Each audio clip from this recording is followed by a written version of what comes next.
What is up, Summer Games Done Quick? I am your host, SporadicErratic.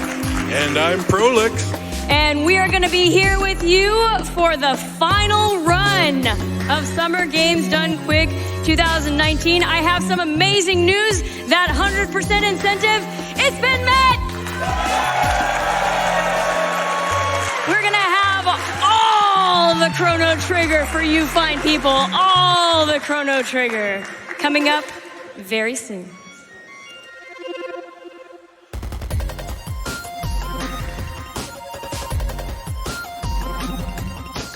All right, I've gotten word we're actually ready to start right now. So without further ado, take it away, Puexel.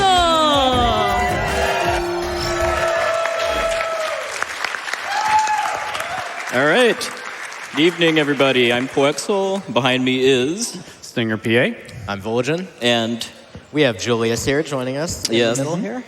Yes, and we're going to be running Chrono Trigger Glitchless 100% all quests, thanks to your generous donations towards the 100% incentive.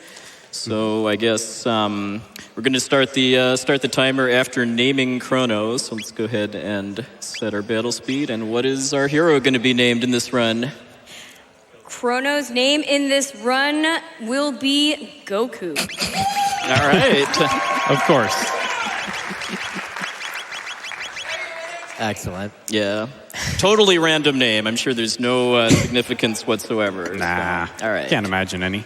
All right, so I guess with that, without further ado, we will get started in 5, 4, 3, 2, 1, go!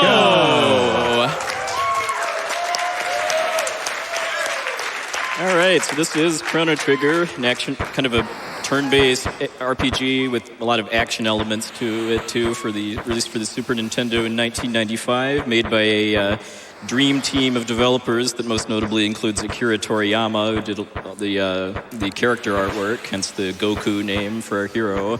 And pretty much as soon as we wake up, it's going to be time to name Luca, our next character, too. So if we could get Luca and then also Marley cut off. But right before doing that, we're just going to set our initial config options to as far as setting the battle speed to fast and also turning on the battle memory cursor, which makes a really big difference for optimizing battles all throughout the game. A little stretch real quick.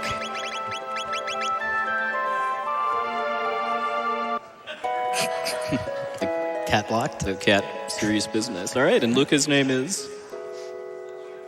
By a landslide, Luca's name is Neon. Neon, okay. Capital N, right? That's correct. All right. Okay. So at the beginning of this game, we're in the year 1000 AD, and we're celebrating the new millennium with a millennial fair. We're going to go meet up our friend Neon real quick, but first we're going to run into the third character in this story. And what will she be named? It looks like Marl's name is going to be Bones. Bones. B-O-N-E-S, capital B? That is correct. Beautiful. Okay. All right.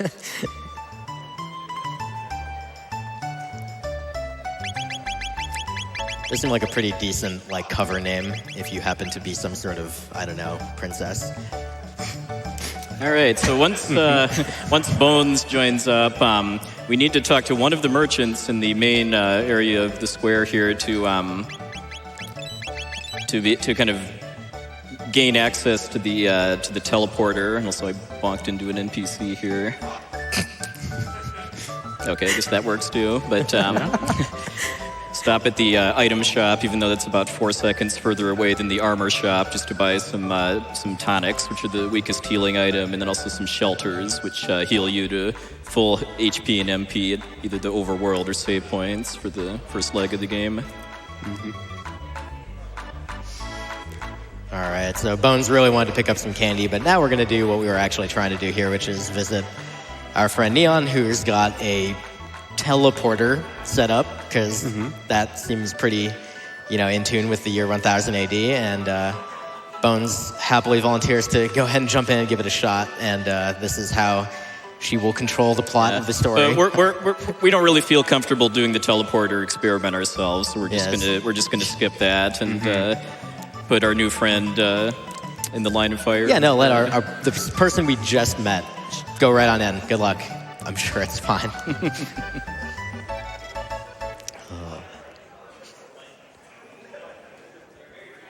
I love the build up here too with the... Yeah, joking aside though, there are going to be a lot of just kind of very small time saves, even during like cutscenes all throughout this game too, as far as just kind of knowing what the exact actions you need to do in order to advance the story. And like in this case, it was just talking to Luca and then to Marley in order to start the action.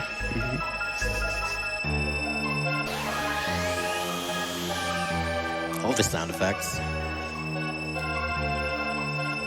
All right. Yeah, there's nothing bad happening at all. No, not at all. It's fine. She seems fine. Like maybe she split into a couple tiny little, lights, but then they reassembled, so it's okay. Yeah. I'm sure everything is all right. She did leave behind some sort of weird pendant there.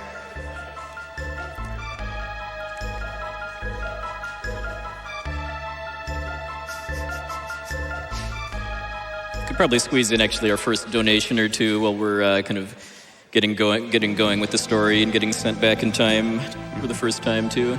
Sure, we're already getting some really exciting donations, including this $4,000 donation from Akusai.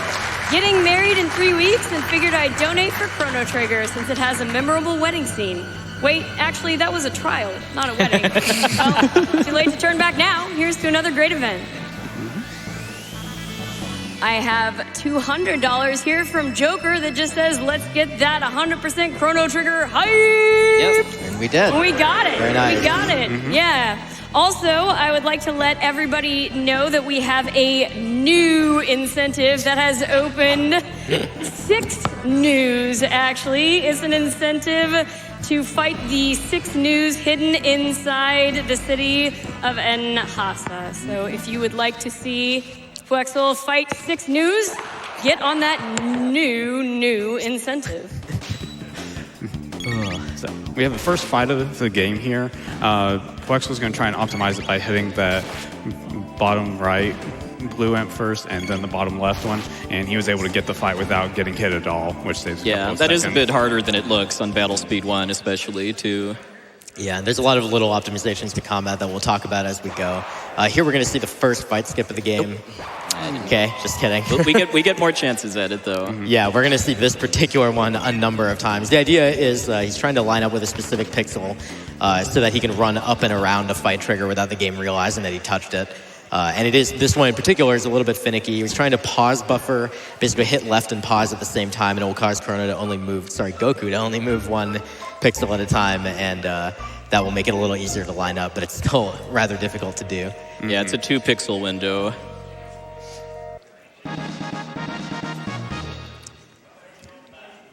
Power tab.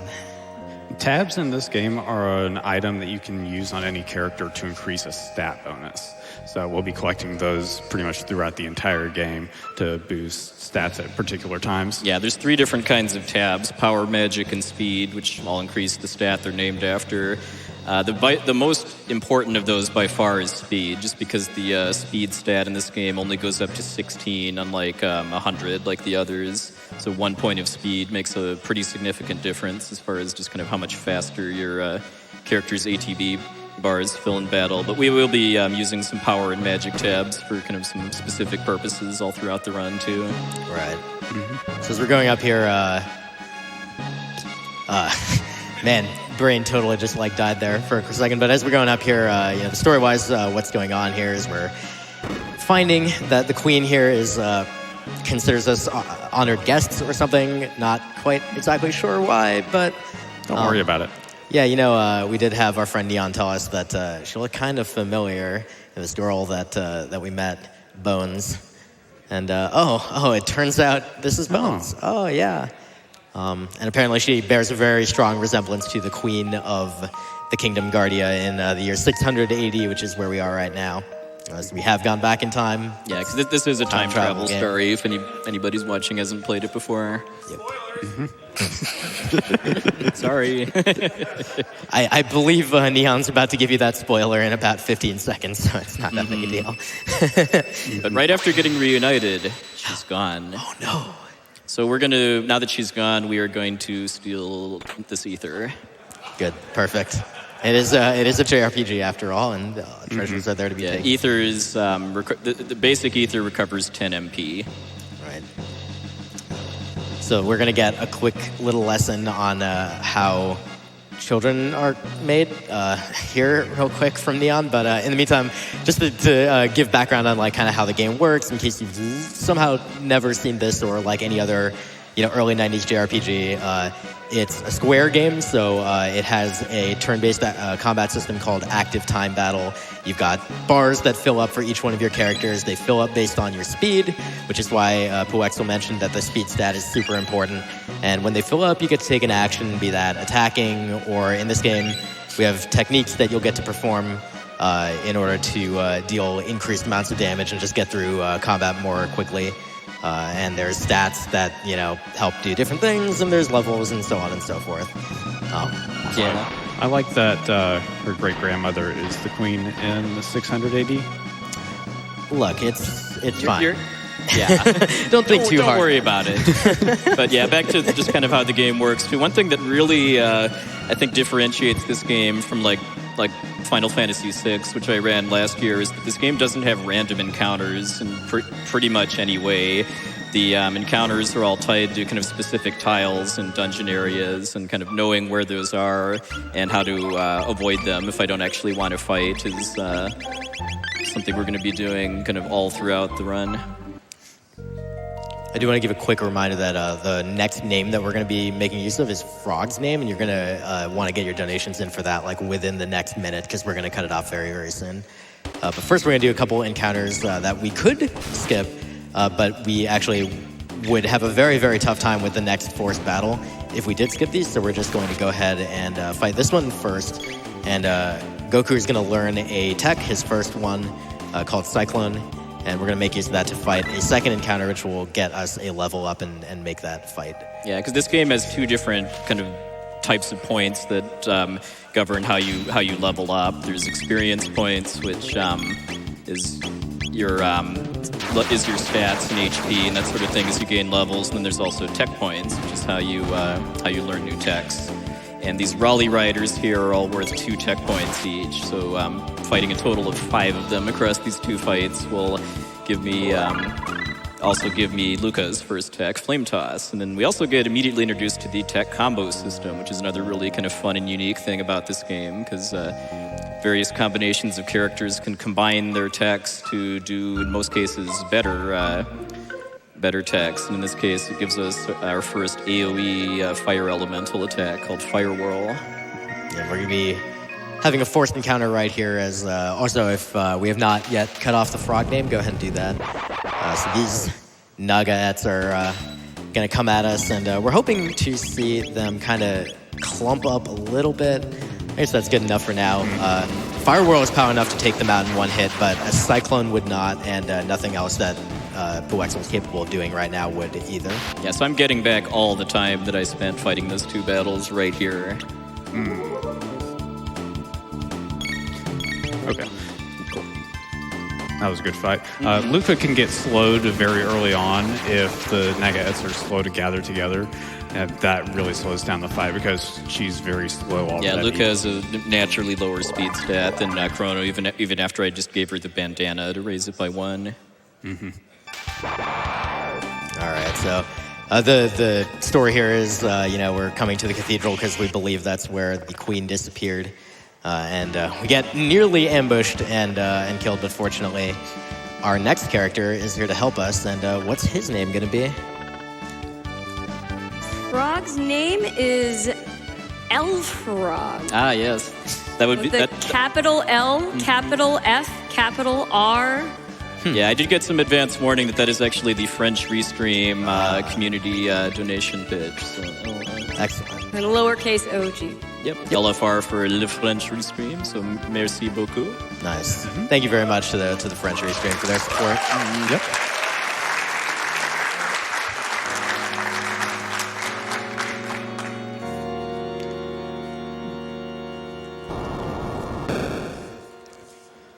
So we're venturing deeper into the cathedral, which is our first dungeon, effectively. Yeah. Picking up a quick revive here. Revives basically do what they say on the label. They revive you after you die. Get a weapon upgrade for Chrono that we'll be using on the first boss, along with another power tab.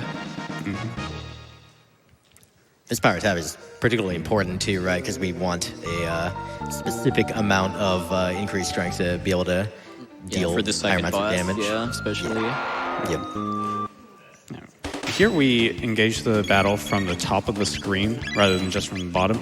That lines up Luca and her flame toss, so she can hit both of the Nashers on one turn.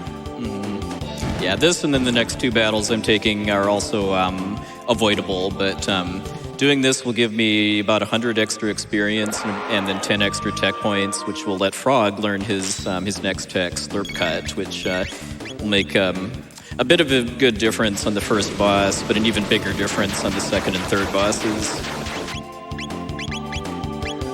It's pretty neat, actually, to think about the system of performing techs and having enemies. Enemies kind of just wander around the battle area, and then various techs that you get access to have targeting properties to them. We've already gotten to see Cyclone hits, enemies that are kind of clumped together, and flame toss, allows you to hit enemies in a line. If you target something further back, you can hit them. There's actually a tutorial somewhere that you get to do in, I think, 1000 AD back at the beginning. Yeah, and then also for this last fight here, it was important that I initiated it from below instead of above, in order because if I'd have done it from above, I'd have only had 2 enemies instead of 4. But that quick little grind is over now. Yeah, it turns out even though this is you might think like, in a glitchless category, maybe you need to do a lot more grinding for levels or whatever. And there are some times where it is important to get specific levels or, to grind a couple tech points or whatever. But actually very, very little of the time in this run is actually spent grinding. So it's a pretty fast-paced run. We're almost always advancing the actual objectives. So for this one, I just want to hesitate a little bit before doing the fire whirl so that all 3 of the henches will get hit by it. And hopefully we'll see some critical hits from Frog. Not quite yet, though. We're not that lucky. Any moment now, I'm sure.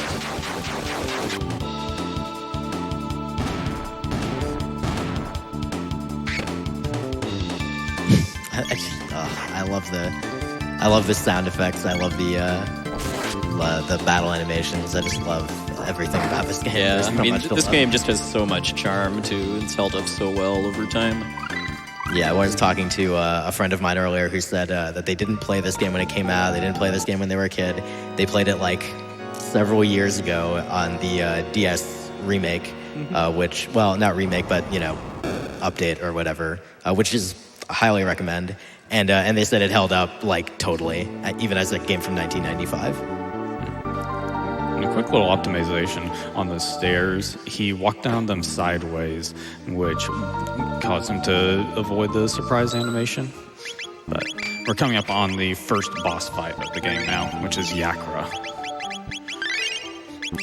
Throwing the power tab on Chrono, make sure he's going to be able to deal the max damage possible. And we're going to be making use of that dual tech, which Poexel just learned in the last fight there, X-Strike, which is going to single target Yakra and just deal a bunch of damage using both Chronos and Frogs. It's worth pointing out, too, if anybody saw my run of any % no wrong warp at SGDQ 2017, we didn't fight Yakra in that run because that's the first instance where we can use kind of a series of glitches to advance the story without actually fighting him. But we will be having some DLC content in this run tonight.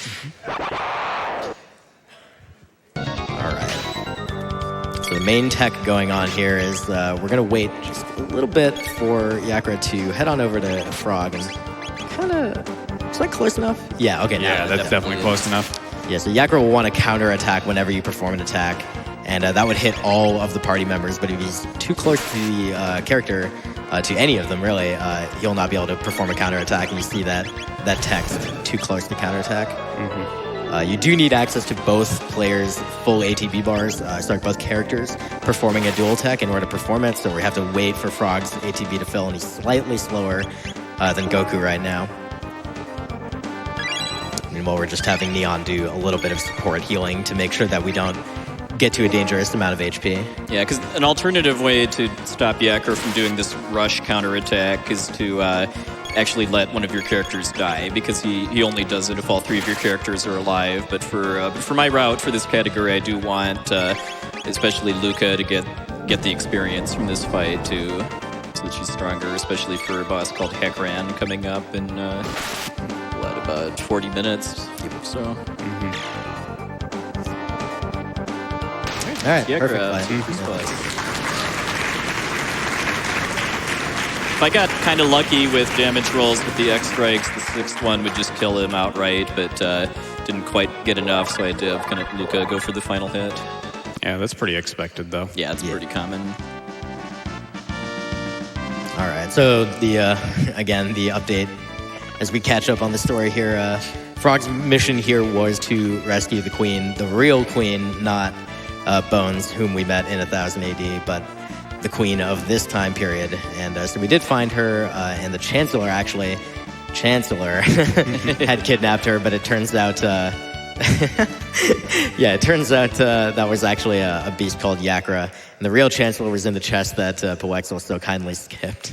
Yep. It's fine. He made his way out. He's all right. He's fine. Yeah, I mean, in like a glitch run, we would actually open the chest while we're doing glitches that the Chancellor would be walking away we'd be combining two cutscenes together. But since we actually fought Yakra, it's faster to just leave him there and let him get out on his own. So having rescued the real queen, we're going to head up and check on what happened to Bones. And in the meantime, the Chancellor had the great idea of creating a criminal justice system in the Kingdom of Guardia to try to, kind of deal with situations like this in the future. And I'm sure this will have nothing to do with anything that is going to happen. No foreshadowing whatsoever, not a bit. I mean, criminal justice systems are good at times.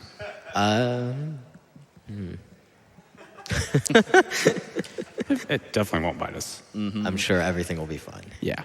We definitely did not kidnap a princess or anything. No, not a bit. But I guess while we're getting reunited and then just heading back home, we could probably have a couple donations, so take it away, Sporadic.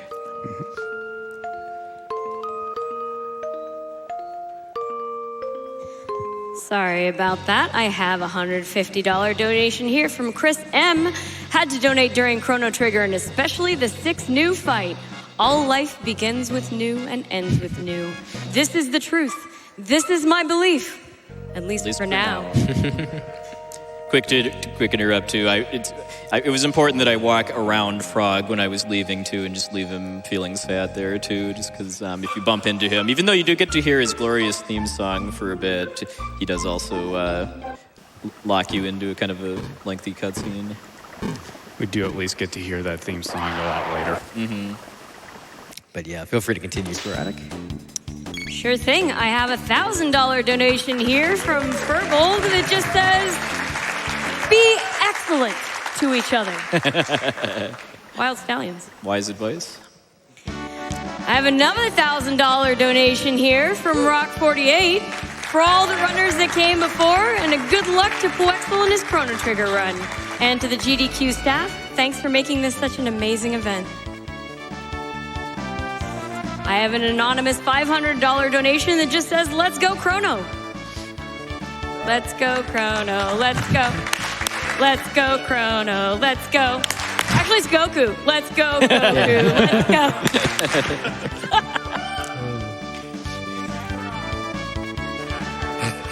I have another $500 donation here from Shansman. Chrono Trigger, what an amazing game to finish SGDQ. We're learning just more about how the time portals work too, and that Luca constructed a device called the Gate Key, which is how she went back in time to chase us, and gives us our own free reign over time travel now. Goku, be a gentleman. All right, so we're heading back to Guardia Castle. This time in our time period, 1000 AD. We're gonna take Bones home, and we will receive the hospitality of the Kingdom of Guardia in the form of being arrested. I think we can. We can talk about the trial, which will start very, very shortly. Yeah. The trial's not really too interesting. The verdict that we want for the trial is to be guilty because it's actually faster. It saves a couple of text boxes, and it's completely random. There is a 46.6666 repeating That's right, chance. repeating, yeah. Okay, thank you. You're welcome.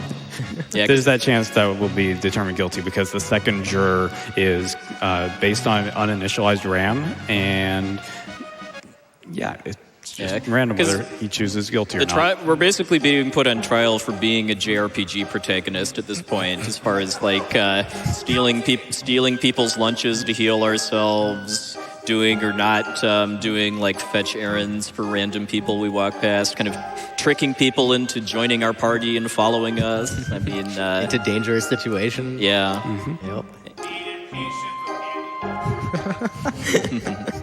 Yeah, there's many little things that you can do in the Millennial Fair that determine your guilt or innocence. Even at the thing that you don't even get to control, you can't make Marley or Bones join your party until after you go pick up the pendant. And they're in this trial, they'll be like, "Oh, well, didn't you go for the pendant before, helping the girl that you ran into so callously?" And it's like, come on. Yeah, and then each one of the jurors that's going to decide Chrono's fate is kind of keyed to something you either did or didn't do in the fairgrounds, or also in this case, the dialogue options you pick in the trial. And I'm picking the second option to get, I believe, 2 more guilty votes. But it's juror number 2 is the kind of bugged one that's supposed to be tied to the Lost Kitty quest, and instead is just set to uninitialized memory. And you could, if you went and ate the free lunch, that would guarantee guilty, right? But it's so time-consuming. But yeah, just because we're only talking about a 6-second difference, Yeah. just anything that we could do to guarantee guilty or not guilty is would be slower than that. All right, so let's have some audience participation here. And guilty.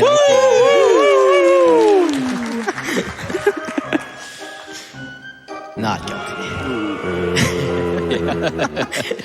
I see our audience has played this game a little bit.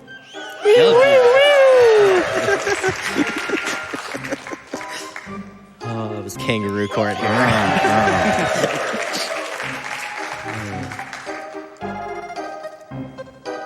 Not guilty. Ooh.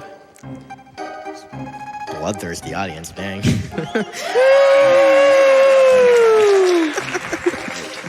All right. We have been found guilty. That's it. No? Now we're going to be sentenced to death. That's unfortunate. All right. I guess the run's going to end about 5.5 hours early. Thanks for showing up. Yeah? Good job, everybody.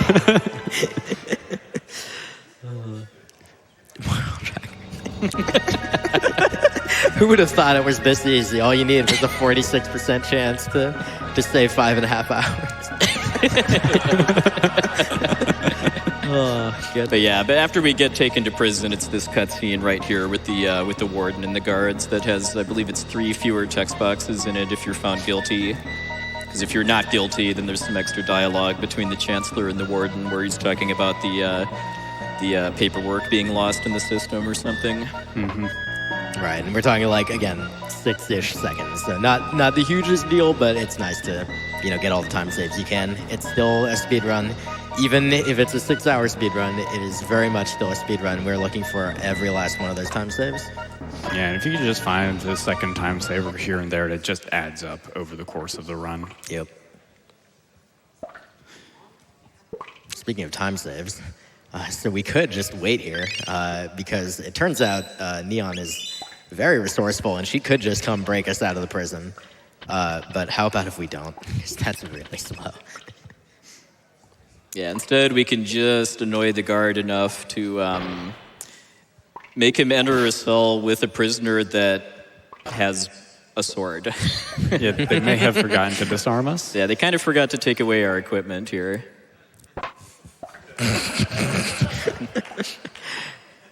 At least the other one's a little bit observant. And then I am using a Cyclone on this guard, even though it's only a single target, just because Cyclone does do a bit more damage than a straight melee attack. So, and the guards have 60 hit points, and so I do need a Cyclone to guarantee a one-shot. And walking through those shields, I think, is A couple pixels. Yeah, it's kind of a decent window, but it does take some practice. You do. There are a lot of encounter skips that you can't really like see in this game because Poex will just be walking around some arbitrary zone that is not like clearly indicated. But in that particular case, you get to see him just walk straight through the two enemies. Yeah, you don't want to fail that one too, because that's one of several battles in the game where you can avoid it, but if you don't, you can't run away. So you actually do have to fight in that case. All right, so this is Metal Gear Goku right here, where you just need to wait for the guard to look away, and apparently they've got blinders on, so. All right, very nicely done. Yeah, and their movement is random too. If you know where the boundaries of where they can see you are, it's pretty unlikely to actually get caught, even if they do a fast turnaround, but it can happen. Good. Very well down there. And, Yep. almost out of the prison.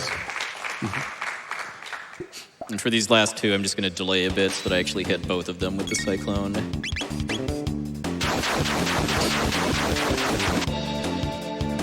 All right, so we're coming up on a really difficult boss. Really, every boss at this early stage of the game is very scary in this category because of the fact that they can kind of do random things. And so this boss in particular, the Guardia Castle has a dragon tank, apparently, that they're just going to roll out on the bridge and prevent us from escaping. And all we've got is Goku and Neon here to fight it off. So we're going to have to do our best to take it out. And it's got 3 parts to it, and we're going to have to take them out in a specific order. While Plex was going to focus on this, we're going to do the kind of play-by-play. And he also went to the menu to set battle speed to 3. That'll slow it down a little bit and make the windows much more manageable for him to hit on the ATB. Yeah, because this is a battle where I do need to not attack the default target quite a few times. Yep. All right. So the head will heal damage. He's going to wait for just a second until he uses the first heal, and he'll target with Chrono and Luca. He's going to want to hit the head 4 times with Chrono and 3 times with Luca. Maybe one of those could be a crit and count for double. Yep. Meanwhile, the wheels and body are still going to be doing stuff, but the damage isn't super high, so it is going to kind of add up on both Goku and Neon, depending on how they target. And the wheels can do this, where they just charge you and deal a bunch of damage to both characters. So you're going to see that HP number is going to rapidly decrease on each character, and it is a little bit tense. As long as Poexel is able to get in all those attacks, it's going to be okay. But he does always have the option of throwing a tonic on either character. So this fight is also where I get the biggest payoff from doing that mini grind in the Cathedral too, as far as getting enough extra damage and HP that I can, if all done well, beat the fight without having to heal at all. And the Cyclone should finish off the head. Yep, good. All right, so we're now in slightly less dangerous territory, but still, obviously, Neon's only got 28 HP. So what we're probably going to do here is we're going to throw on another Fire Whirl right now. And just kidding, he's going to do the alternative strat. You have options, basically, and one of his kind of safe options is throw out the second Fire Whirl. That would be if Chrono's health was low going into this part of the fight, yeah. Cool. And now we should be good with this Fire Whirl. It should finish off the body, and we will be out of the prison safely. And there we go. Nice. Nicely done.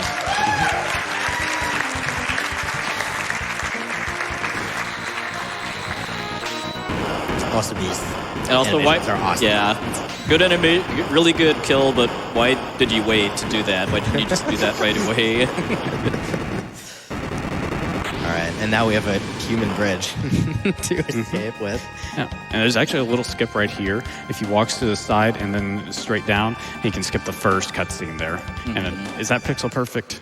I don't know, actually. If it is, the setup is consistent because of walking against the guard and going down. Yep. But yeah, I just skipped a pretty short cutscene of Luca kind of pulling her gun and talking about busting out. All right, so Bones here is here to stop the guards from enforcing the death sentence that was levied against us. But between the Chancellor and the King, apparently Bones has got some daddy issues there because of things which maybe we'll find out about during the 100% part of this run. But for now, she's like, I am not interested in being here. Let's get the heck out. But the Chancellor's not really interested in us just running away. So yeah, we're gonna have a little bit of a chase. Mm-hmm.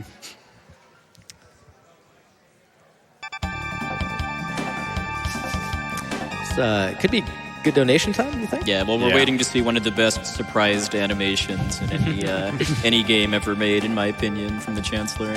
All right, go for it, Sporadic. Sure thing. I have an anonymous donation here for $222.22 that says, "No news won't do. Here's the news. 5 2s for 6 news. Stay true and route through, new crew." Very nice. New crew, I kind of like that.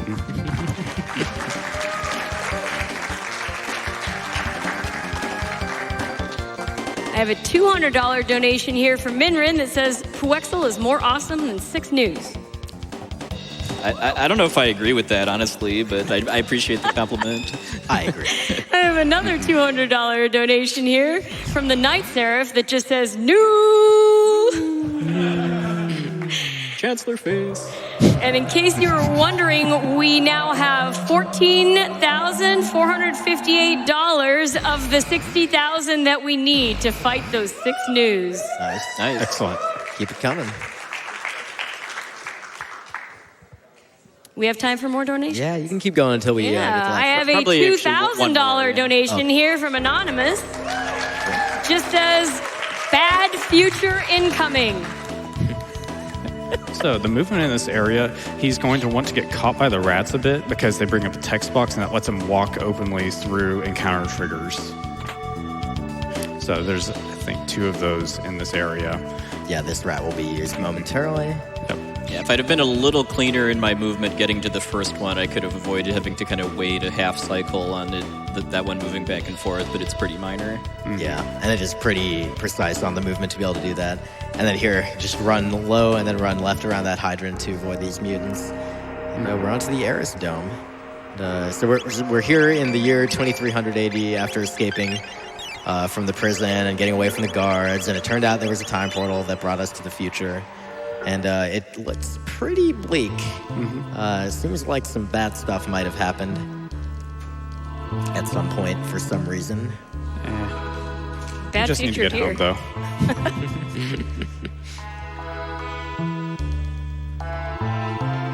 There are people who can breed up those freaky mutants. Or just avoid them like I did.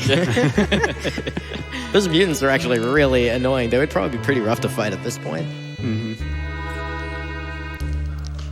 As always, it is a speed run, and we are not very, very highly leveled. And in this area, the Eris Dome, we're going to fight a boss momentarily that is going to show us just how underleveled we are. And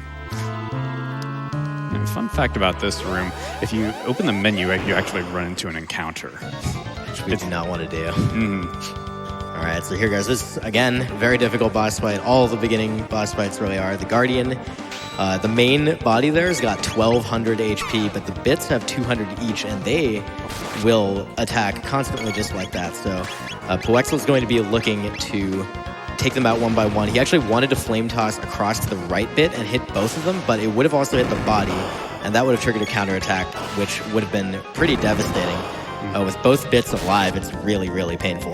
Yeah, and Puexel is trying to line up damage on both of the bits so he can take them down at approximately the same time, because if there's only one bit alive, the Guardian can do a double attack basically with the bit and do an amplifier attack, which is a fair amount of damage. Yeah, Bones is already on a little bit scary amount of HP, but this should take out the bits. Now we've got a little, I mean, that crit was heavy overkill. Yeah. Would have rather have that crit on the main body, and it's not over by any stretch. So the Guardian's not going to do anything damage-wise right now, and we're just going to get some free damage time, but we don't have the damage to kill in one of these rounds, and you see it's already counting down. When that countdown hits 0, it's going to bring the bits back to life, and we just got to do the same thing a second time. So every crit here really, really helps. I don't know what the percentage chance of a crit is, but it's not super high. We're basically just hoping for a little bit of luck. And that was a rather quick countdown, dang. All right, so here come the bits, and now we got to do the same thing again.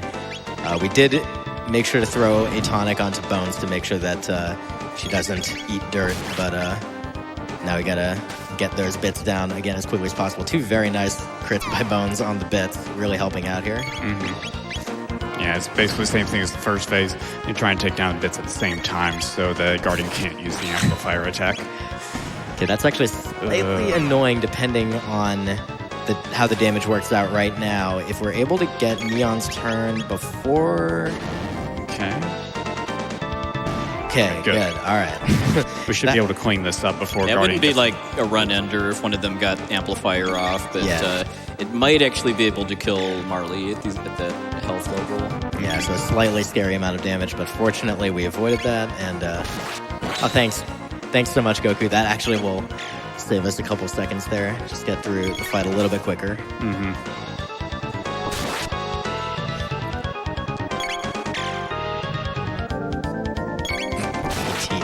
Nice roll. All right, there it is. There we go. Nicely done.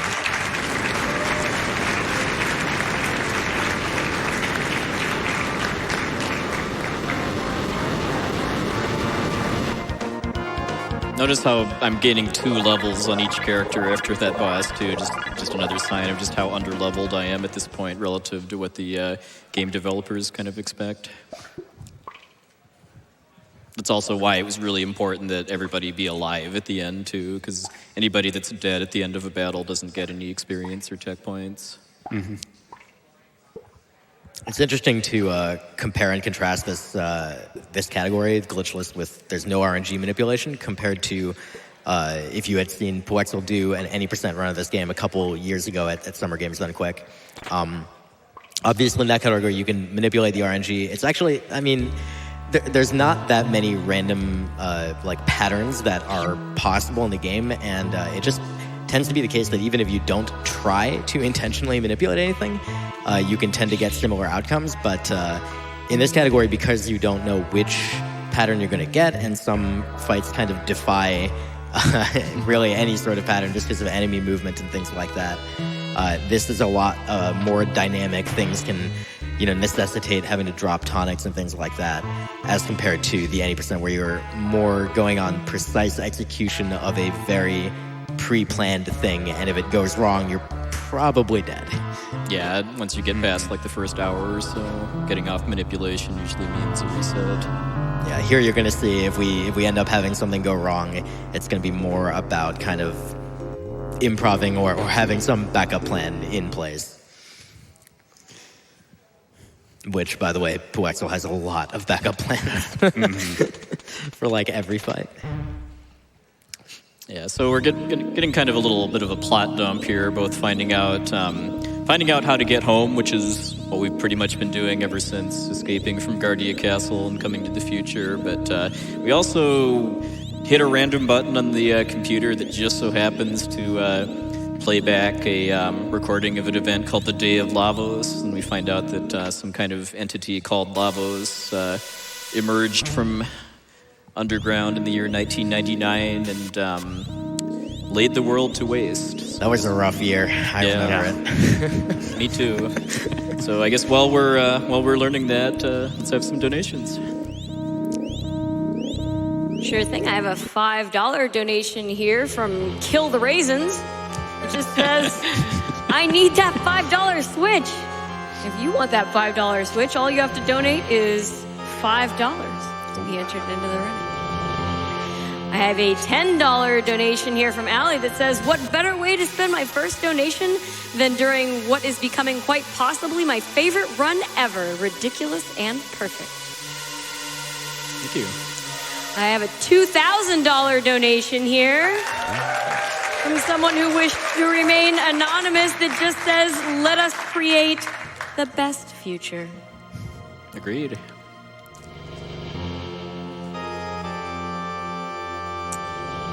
Feel free to continue. Yeah, we're gonna be, after Sure this, thing, we're sure gonna be thing, all right. backtracking out of the Aerosdome, and we have another cutscene before Well, we I have run. $100 here from Chrono's cat. Yeah. It just says, yes, it's exactly what it says. Meow. I will also add to for Sporadic, we're going to cut off Robo after we finish the race with Johnny, which is coming up in a couple minutes still. But just make sure if you wanted to get in donations for Robo's name, that's the next one. And Ooh, it's really close, too, between R-66Y and Dr. Bob. Awesome. And yeah, go on ahead. I have a $218 donation here from Synapse that says, hi, been watching GDQ for years, but this will be my first time donating. No better time to donate than during my favorite game of all time, being run by my favorite speedrunner, Puexel. Oh, thank you. Best of luck with the rest of the run. Enertron. I have $300 here from Sorlock who says, here's $100 for each hour my flight's been delayed. Oh. But hey, at least now I can catch half the Chrono Trigger run. Silver linings. Oh yeah, got a important little bit of fan service coming up here too.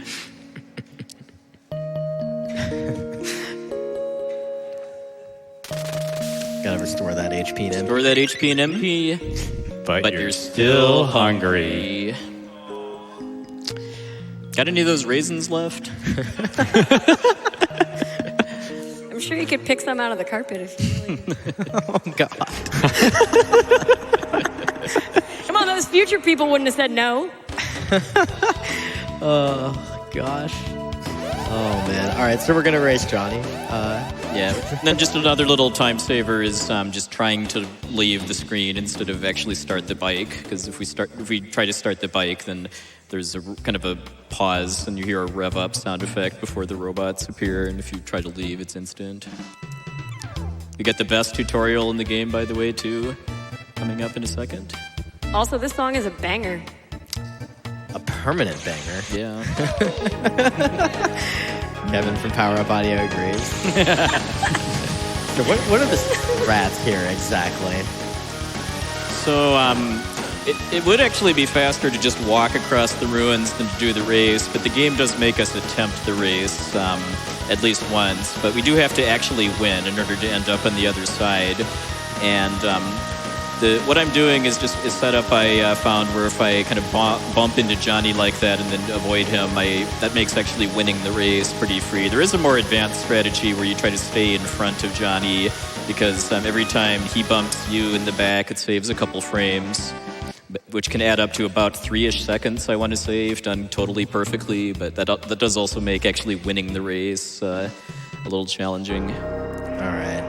So Robo's name should be cut off at this point, and we'll be naming him in just a few moments. And if you wanted to get that snipe in, I hope you did.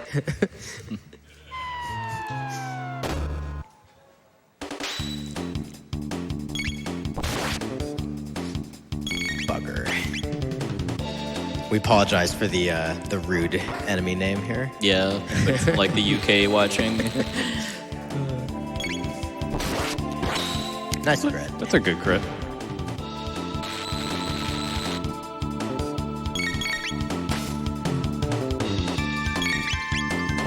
I'm just optimizing my attacks here just because the buggers all have 100 HP, so just optimizing my attacks to avoid just wasting animation time. Yeah, and then he intentionally walked on that platform in order to make sure that he didn't trigger that encounter. And then here, little micro-optimization that I just learned about from Puexel the other day. He actually ran past Robo intentionally to get Bones to run right in front of him so that when he talked to him, Bones wouldn't have to waste a bunch of time walking slowly to right in front of him. Yeah, because the cutscene proper doesn't actually begin until Marley walks in front of Robo. Yeah, it's those kinds of micro optimizations that we talked about earlier that are just all over the 6-hour run. Indeed. All right. Time for Robo's excellent theme music. I mean, all the music in this game is good, though. All right, so what's that name going to be? Well, people got even more excited about R-66Y. It got a little bit more money, so it's all caps there. Okay, R-66Y. Yeah. That is later said to be his designation.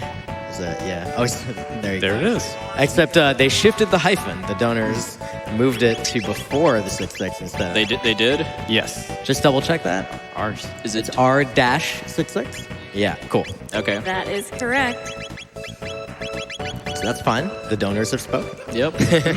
They prefer the hyphen to be before So hey, instead of after. we are technically giving him a new name now. I mean, they paid good money for that name. So Indeed. the donors get, what they paid for. That's right.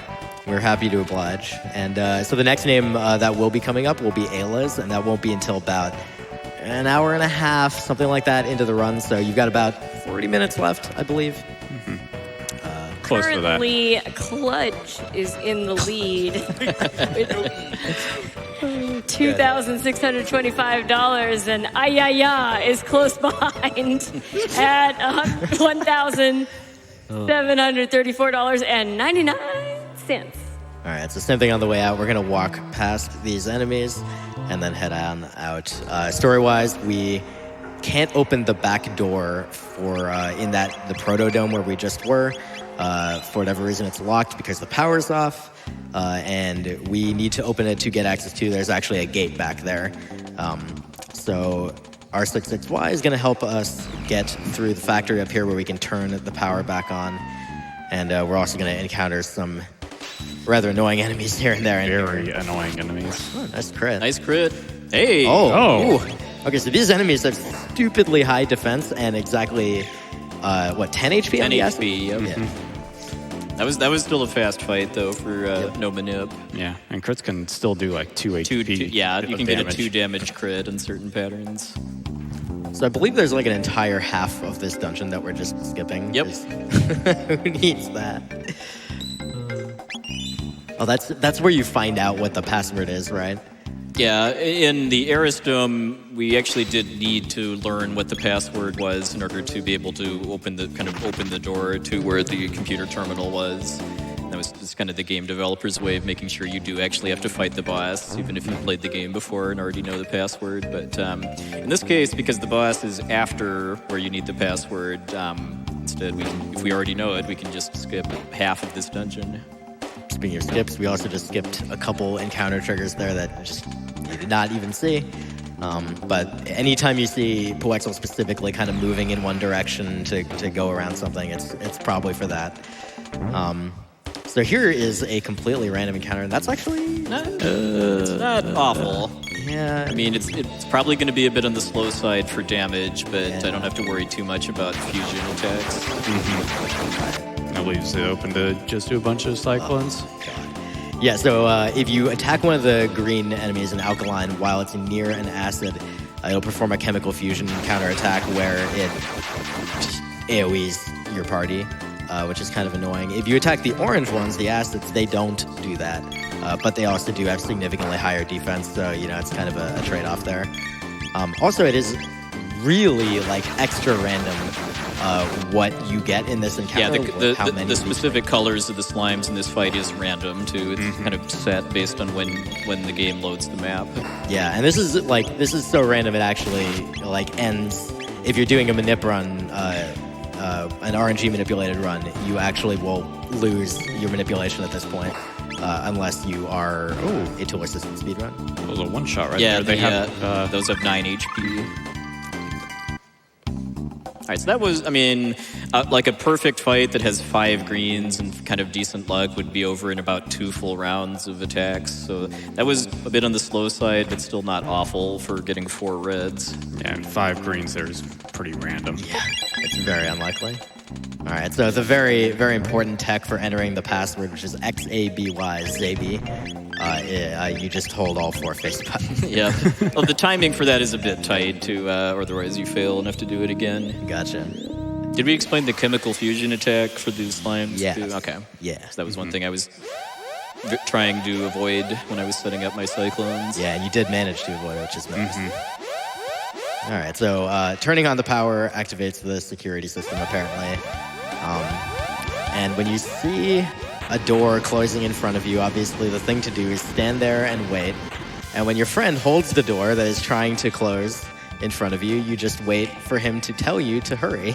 Just wait then a you little go bit. through it. And then you clip through it because you're, magic. And then you just stand there and wait and not try to like help him out of the door or yeah. anything, too. It's It'll fine. be fine. Yeah. It's just a scratch. So since the power went out, the elevators, which we didn't actually use in the first place, are broken, are off, deactivated. So now we gotta manually head up here, and surprise, we have friends. They look just like R66Y. It's R64, 67, and 69Y. They're not being very nice to him. Apparently, they think he's defective, something, we're supposed to destroy intruders or whatever. Whatever euphemism for kill that they came up with in mid-90s Nintendo.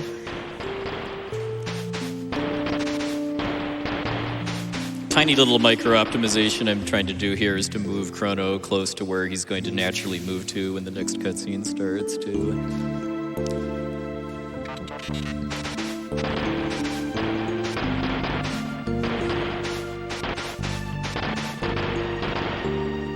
Should probably start explaining the boss fight, too. Indeed. So, for the boss fight, he's going to be fighting all 6 of these blue robots. He's going to be using Cyclone against them to hit each row of them at the same time. He's going to use a Cyclone on the left column first, and then 2 Cyclones on the right column, and another one on the left to finish it off. He's doing that because as soon as one of the blue robots dies, they will start counterattacking. And so doing it in this order will keep all counterattacks to a minimum. In addition, if he has good timing on all of the Cyclones, he's going to be able to get the back row taken care of before they get a second set of turns. You see right now, the back row is going. And the timing for that, it's not super tight, but you do want to make sure that you get your inputs in pretty quickly. Memory cursor, of course, helping out here, as all you have to do is switch over to Goku's menu and then fire off the Cyclone. Luca's pretty much just set dressing here. You could use Fire Whirl if you wanted to, but it actually doesn't deal enough damage to kill any of the robots, and it also does not... Cyclone also already does enough damage to be able to take them out in 2, so it's pretty much the same, except Fire Whirl has a longer animation, so there's no reason to do it, but there you go, clean fight. Yep. Really good.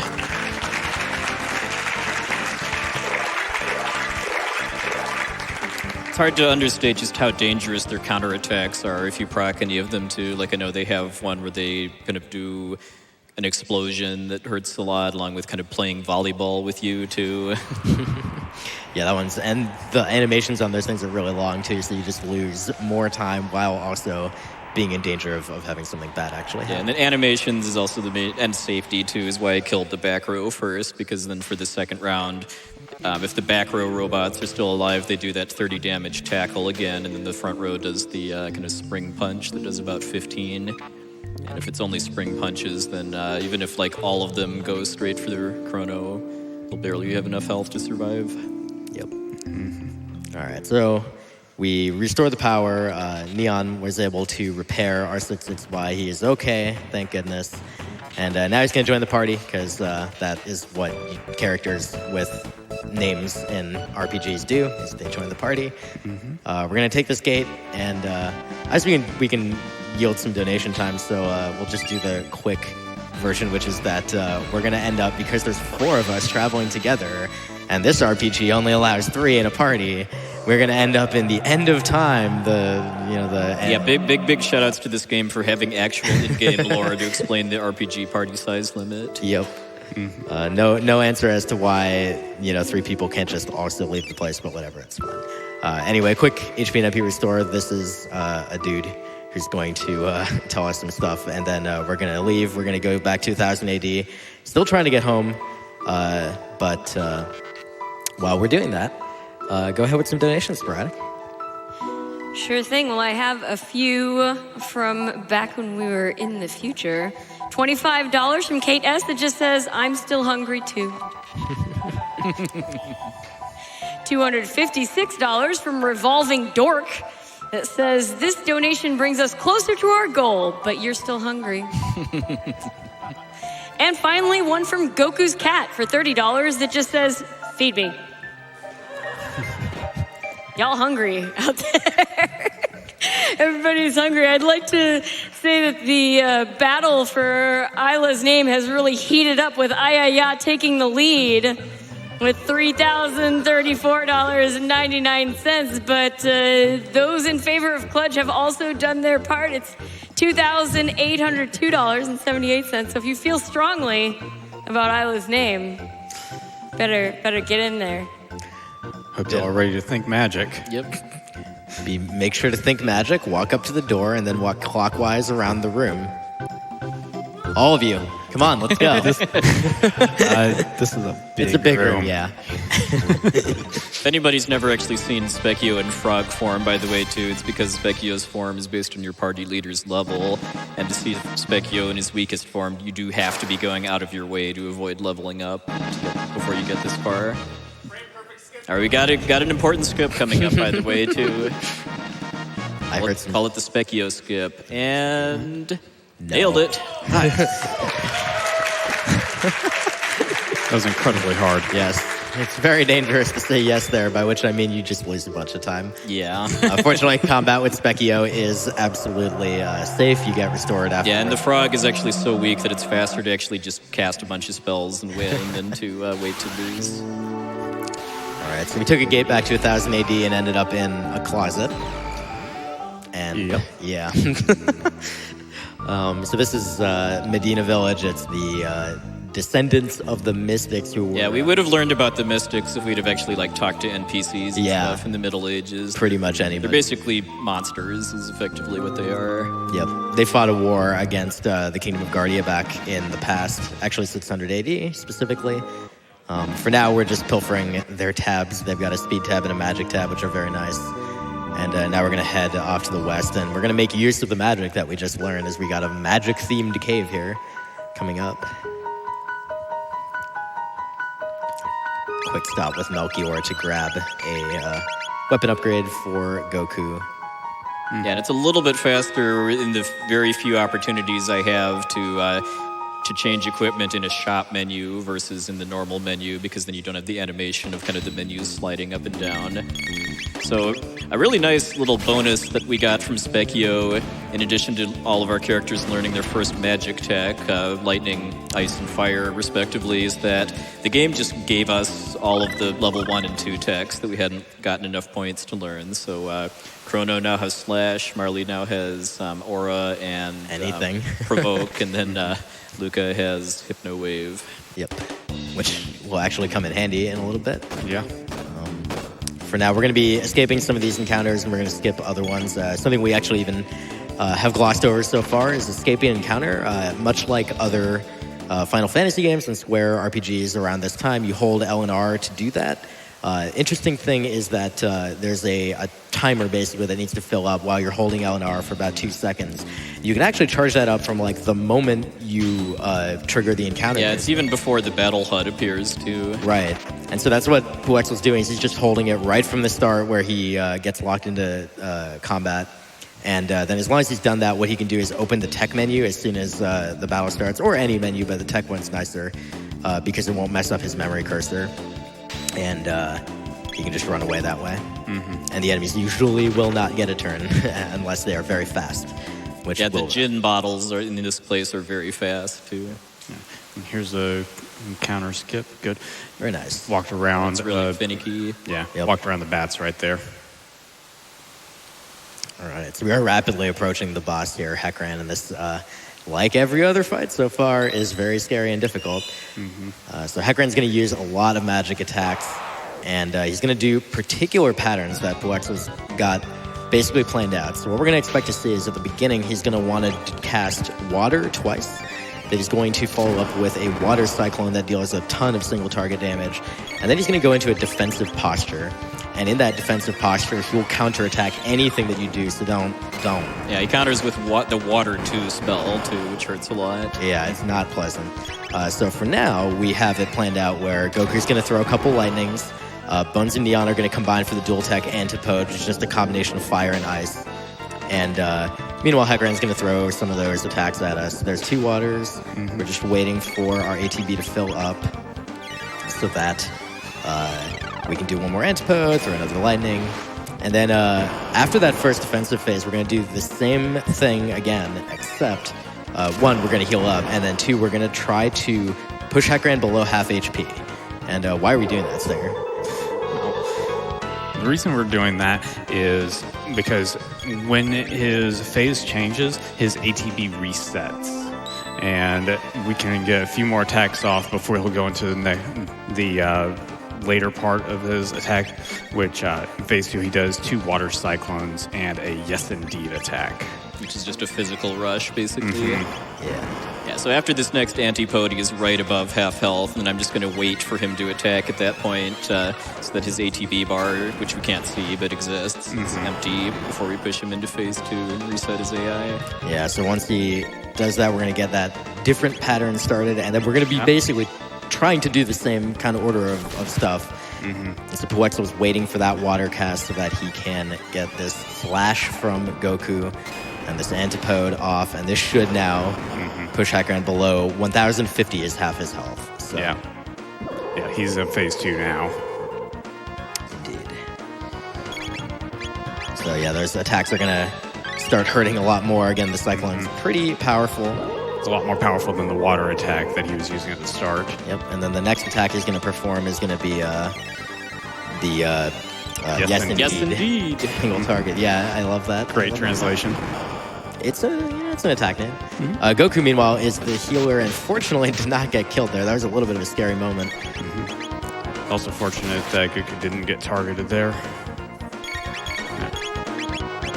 And Puexel knew that there was a defensive phase coming up, so he went ahead and threw in one more slash just because he had the opportunity to do so. And now we're just waiting. There's the counterattack break.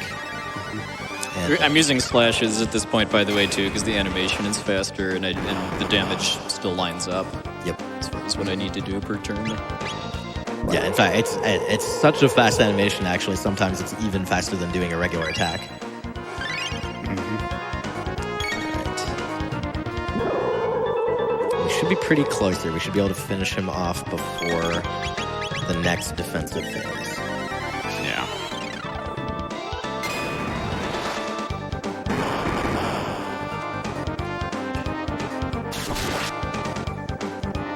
Very good. There we go. All right.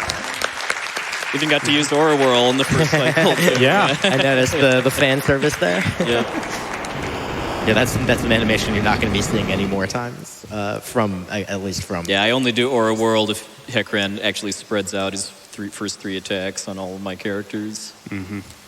So with his dying breaths, Hecaran let us in a little secret that the leader of the Mystics in 600 AD, a guy by the name of Magus, we're told, created Lavos, and now that's giving us some direction now as far as kind of what to do to try to stop Lavos from destroying our future. So we're going to go try to learn some more about Magus and eventually try to stop him. And that's kind of going to be driving about the next hour or so of the speedrun. Yep. We made a quick pit stop there to get some better armor for Luca. Yeah, the Tabin, who's Luca's father, gives special armor for her, and the Tabin vest gives, in addition to better defense, it's also 2 extra speed, which she needs pretty badly, and then also 50% fire resistance. The ultimate in defense for his daughter. All right. It's our favorite cat-themed robot. we're fighting this boss now because much later in the game, we're going to need some silver points. We need 40, I believe 40 is how many we need? 40, yeah. Yeah, and we just get 3 times 15 for 45, and take care of that now because it's more optimal with screen transitions. Yeah, plus I get to, now that I've been found guilty, I'm going to just embrace that and then actually steal the chicken lunch there. Save yourself a shelter. Actually, I've heard his lunch is very filling. It tastes better when you've stolen it. Probably. I wouldn't know. Yeah. I think for the last round we can sing the song too. They call me Gato, I have metal joints. Beat me up and earn 15 silver points.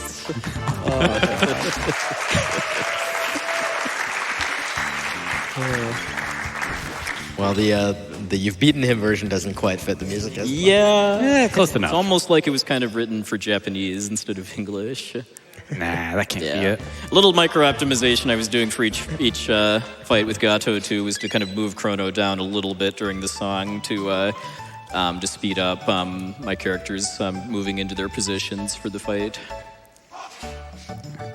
So we're taking the portal back to 600 AD. We're like, hey, we're a bunch of plucky teenagers, and the world is threatened by apparently this giant thing that just destroys everything in the year 1999. So obviously we need to just go save the world literally ourselves. It's a JRPG. But in the meantime, there's a little bit of back and forth walking here as we got to do some of the quest stuff to cross the get some redemption at the bird skip by the way too. Yes. Attempt number 2. I'm confident. We have time for a quick donation. Oh, there we go. We do now, yes. Yeah, go for it, Sporadic. I have a $20,000 donation. Thank you. From the Yeti. Hey, all Yeti here. Thank you for all of your orders. They make our donations possible. A quick PSA, if you want to get any of our SGDQ teas, they're available until midnight tomorrow. Be sure to pick yours up before they're gone. Let's smash the record and get the best ending. Let's go! Yeah. Heck yeah. I don't know. I think in addition to going for a good ending for this game, getting over 2.5 million for the first time would be a pretty good ending for the marathon. What do you folks think? That sounds like a yes. We are getting close. We are at $2,208,328 right now. We don't have too far to go. I'm watching the ticker go up as I speak. There's a little piece of tech in that room as well with doing a text box cancel by walking down at the right time. Yeah, because when you're talking to NPCs in this game in situations where you still have movement control, if you walk kind of too far away from kind of the conversation range, the game will just kind of close the text box, and you can use that to kind of close text boxes in a few specific situations before they finish drawing too, which saves some time. All right, so we are going to get back into the action here. We wanted to cross the Nen Bridge to be able to make it to the southern continent, but there is battle going on right there. The Knights from Guardy Castle were doing their absolute best to fight off Magus's army, but were kind of starving. And so we had to go get jerky for them. But now all-out battle is going to break out, and we're going to have to help them fight their way across the bridge. And along the way, we're going to meet one very entertaining character, our favorite green Toriyama design. Favorite not Namekian. Definitely not. Clearly from some other place that's not Namek. It's Ozzy. Yep. Magus is top general. Tells us immediately who he is. Of course. And so it turns out you can actually just, instead of killing the enemies here, the deceased, Ozzy's actually not you're not supposed to beat him here per se, but you can just go like beat on him, and if you attack him 3 times, it just ends the fight. Yeah, I never knew that as a kid. Same. No, I did not learn that until this week, actually. Apparently, every time you've ever done this on stream, I have not been present. I missed this specific part. Yeah, and then like for the first fight, just because there were only 2 skeletons, I mean, it could be faster to just kill the 2 skeletons, but then you actually do have to wait for Ozzy to take a turn to run away. So even then, it's still faster to attack Ozzy 3 times to end the fight immediately. And here was 3 skeletons. You definitely just want to take out Ozzy. Yeah. All right, but right after this, we are coming upon the next boss. They're gonna summon a bunch of the bones from these deceased. But leave our bones alone. Deceased? Yeah, we need our bones. The deceased. In fact, I'm going to take her out of the party now. Oh yeah, okay. See you Okay. later. Robert, can't take her. good. We're also gonna do some equipment swapping right now, and one notable thing that we're doing is putting the Berserker accessory on R66Y, as well as using some speed tabs. And we're gonna want R66Y to just kind of go ham on the boss here, Zombor. It's gonna be this amalgamation of all the bones that are gonna get summoned over here. Yeah, the basic plan that Quexel's going to use here is he's going to be using Cyclone with Chrono. Rubble will be berserked, so his targeting will be random. Quexel really wants the top half of this boss to die first, because this is actually 2 halves. If the bottom part dies first, the top will actually do a nasty AoE attack that attacks the entire party. So hopefully Robo attacks the top part. That's good. Yep. That's where you want to Good see. start. Would be great to see a crit as well, but you'll take what you can get, and Robo attacking the top does help. If Robo were to go ham on the bottom target, again, he's berserked, his targeting's random, such as that, for example, and getting a crit, which is even worse. At some point, in fact, right now, he'll go ahead and swap from Cyclones to single target attacks with Goku, just to make sure that as much as possible he's not gonna kill the legs first. I'm actually fine. It would take a couple more hits on the legs to put me in danger. Cool. All right. So we're gonna probably be killing the top half pretty soon. In fact, it's already taken a fair bit of damage. It's something on the order of 800 HP. Robo, I think that'll helping out there. Okay. So Goku is gonna eat dirt real quick, but we'll get him back up. We do have lots of items available for backup plans here. That's not enough to kill him, so it's fine. Come on, R6. Come on, dude. Okay. All right. Using MP Buster means the top half is dead. Yep, that is its final attack. Mm-hmm. So now, since Neon still has MP left, she's able to cast Fire to help finish off the bottom as quickly as possible. Goku chipping in with a very clutch crit to finish off the boss. Not too bad. We'll take it. So yeah, that could have been... Not the fastest fight, but but still pretty good. Yeah, it could have been a lot scarier than it ended up being. That Doom attack is the one that we really didn't want to see, but managed to survive. And you might also note that Quexel just sold all the weapons in his inventory except one, which will make use of like several hours down the line. He also bought a bunch of healing items, including 54 mid-tonics. 54? 54! One thing that's kind of different about this game from like Final Fantasy VI is just how cheap healing items are compared to just how much money you're given from battle or for selling things. But even with kind of the meager resources I have, I was able to buy a huge stack of them. Indeed, and we're going to be making use of those mid-tonics for a very long time. Meanwhile, there's some kid here. Yeah, I was supposed to take the Berserker off before this fight too, but that's fine. I do like the red color though. Overclocked robos. Yeah, what they call them. yeah. It's a good it's a good aesthetic. All right, so we're gonna be climbing the Denadoro Mountains, which is what this area is. Dungeon, I guess, but it's mountains. It's a really fun dungeon in the speedrun, too. Because once we're past this unavoidable fight right up here that we're going to be running from, everything else in the mountains can be avoided through movement.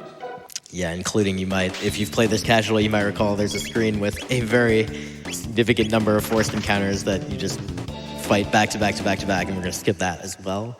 But once we get to the top, there's going to be a pretty challenging boss fight. I guess until then, we could either do donations or just talk about the fight skips, potentially. What do you think, Puexel? Let's do a bit of both. How about? All right. Why don't you go for a couple sporadic real quick? All right, well, I just wanted to give you guys a little update on the Fight the 6 News incentive. So far, everybody has purchased exactly 2.7 news with $27,699.29 out of 60,000. That's almost half of the news. So only $10,000 for each additional new. I have $100 here from Wells that says, "Have fun, Puexel. Normally, no news is good news, but not today. Let's hear the good news." Yeah, let's. I have another $100 from Coach Stay that says, "Fight the news." And I have $25 from Travoke that says, "Hey, bro, Sencha." I think he's at home right now. How do you call a button that summons the northern lights? A Chrono Trigger. Mountains are nice. Man, you're nosy. Man, you're nosy. So yeah, gosh, that joke though. Thank you for the donation. There were a whole bunch of fight skips right there, and particularly there's one where there's like one of those birds sharpening its sword, and you just run up to a flower, take a quick whiff, and then go directly to the left, and you just skip the trigger. This one we're waiting for that throw so that we can... Yeah, if you go faster, the bird knocks you down the ladder and forces you into a fight. All right, so this is the Mazamoon. It's apparently the sword that can defeat Magus, and we want to get it, but these children are not super into that. And coincidentally, they are named after the sword, so I'm sure that does not, that's bode. Yeah, don't worry about it. Yeah, we'll be fine. What's the worst thing they could turn into? Whatever this is. So the strategy here is Puexel's going to use Hypno Wave with Luca and hopefully put the right one to sleep. The left one doesn't matter so much. She just wants to get the right one. Perfect. So having gotten down the first attempt, now we're just going to punch the left guy a whole bunch. They each have 1,000 HP, give or take. And basically, without the right one there to do anything, there's an X strike attack they can do, but they can't because he's asleep. They can also confuse you too. Yeah, I forgot about that one. And they're not going to do any of that.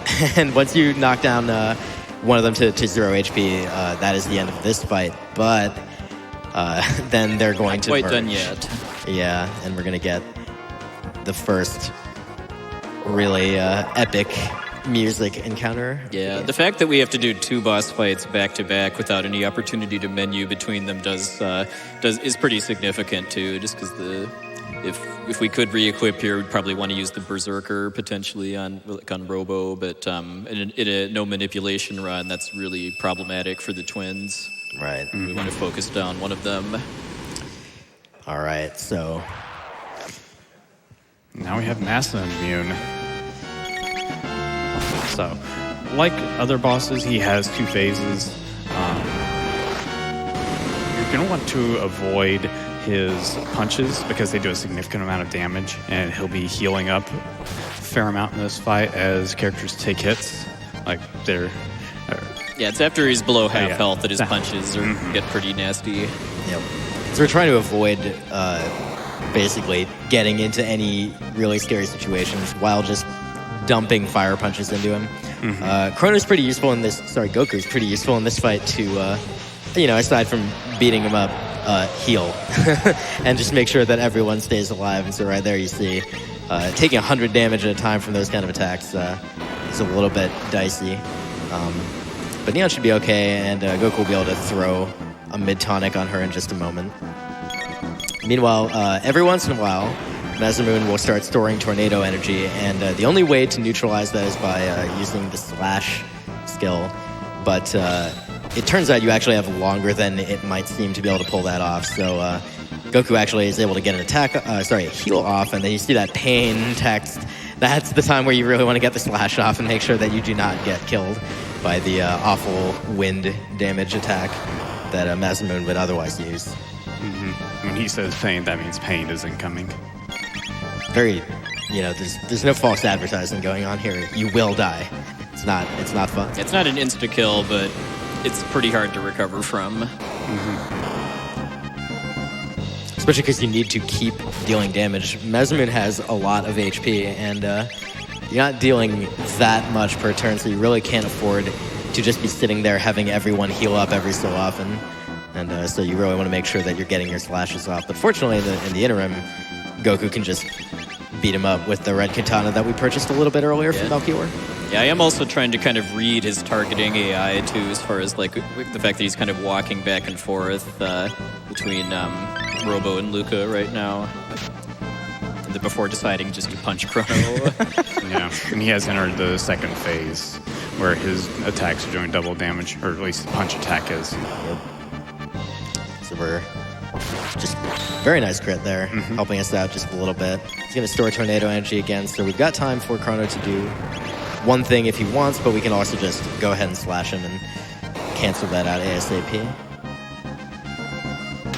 Okay, perfect. Just went too. Okay, nice. That sounds good. I like that option.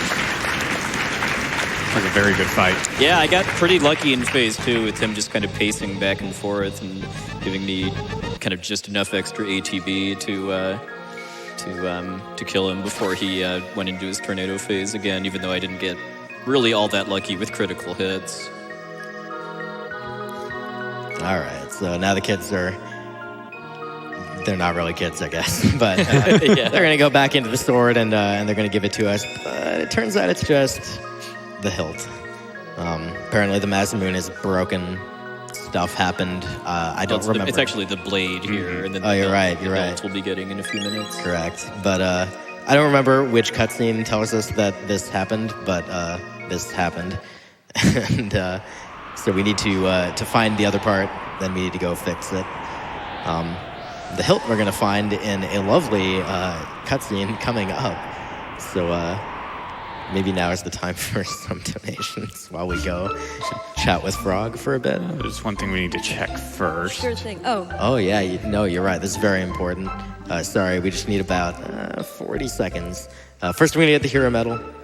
Tata picked it up from someplace. It just flowed down the river. And turns out he's not really the hero, but boy, they sure were very quick to think that a small child with no appreciable skills and a medal. Yeah, fun fact, by the way, these frogs have no hitboxes. Okay. Disappointment this time, but it's all right. All right, go ahead, Sporadic. All right, well, I just wanted to say the donations are coming in fast and furious to name Ayla Ayaya. A lot of strong feelings there. I did want to ask when that Death Peak Hug incentive was going to be cut off. So that will be cut off when we finish the fight against the second lava spawn on Death Peak. So that's about we have a little while. So we've got a couple hours. Choices are Marlon Luca, or in this case, Bones and Neon. So who is your Chrono TP? Good. Thanks. There goes attempt number 2. Yeah.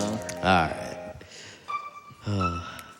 Time for some actual donations? Yeah, you can definitely go. We're doing some story stuff. So. All right, I have a $250 donation here from Stampy that says, we'll double this donation if the whole room can whisper hype together. Very quietly. Hype. Very nice, very nice. We'll look for that. That was good. Very hype. Look for that second donation. I have a $500 donation here from Joey that just says, new. And we have hit $30,000. We have 3 out of 6 news. Keep those donations coming to fight all 6 news. I have $250 here from Foxlist. I'm loving Puexel closing out another GDQ with an all-time great game. Good luck. Thank you. And I have a $1,000 donation here from Zinoko Bold. No comment, just $1,000. Thank you for your generosity, Zinoko Bold. By the way, they have some cake here. We had some earlier. It was pretty good. Did you all get some cake during the cake party? Yeah. I wasn't sure what to expect. Yeah, There was actual cake. Thanks to It was great. Doctors Without Borders for that. Yeah, come to GDQ, there's cake. The cake is not alive.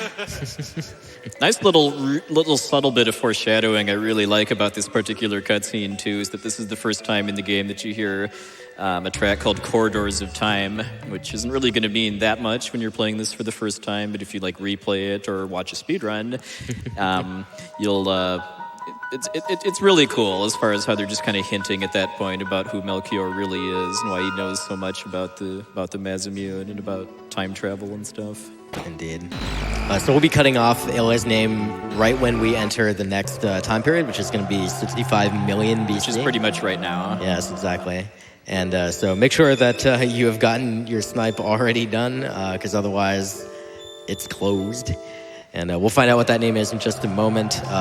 But the story thing here is we needed to get the Masamune fixed. Melchior was a swordsmith, so we were like, hey, let's go ask him. And he's like, how the heck did you get the Masamune?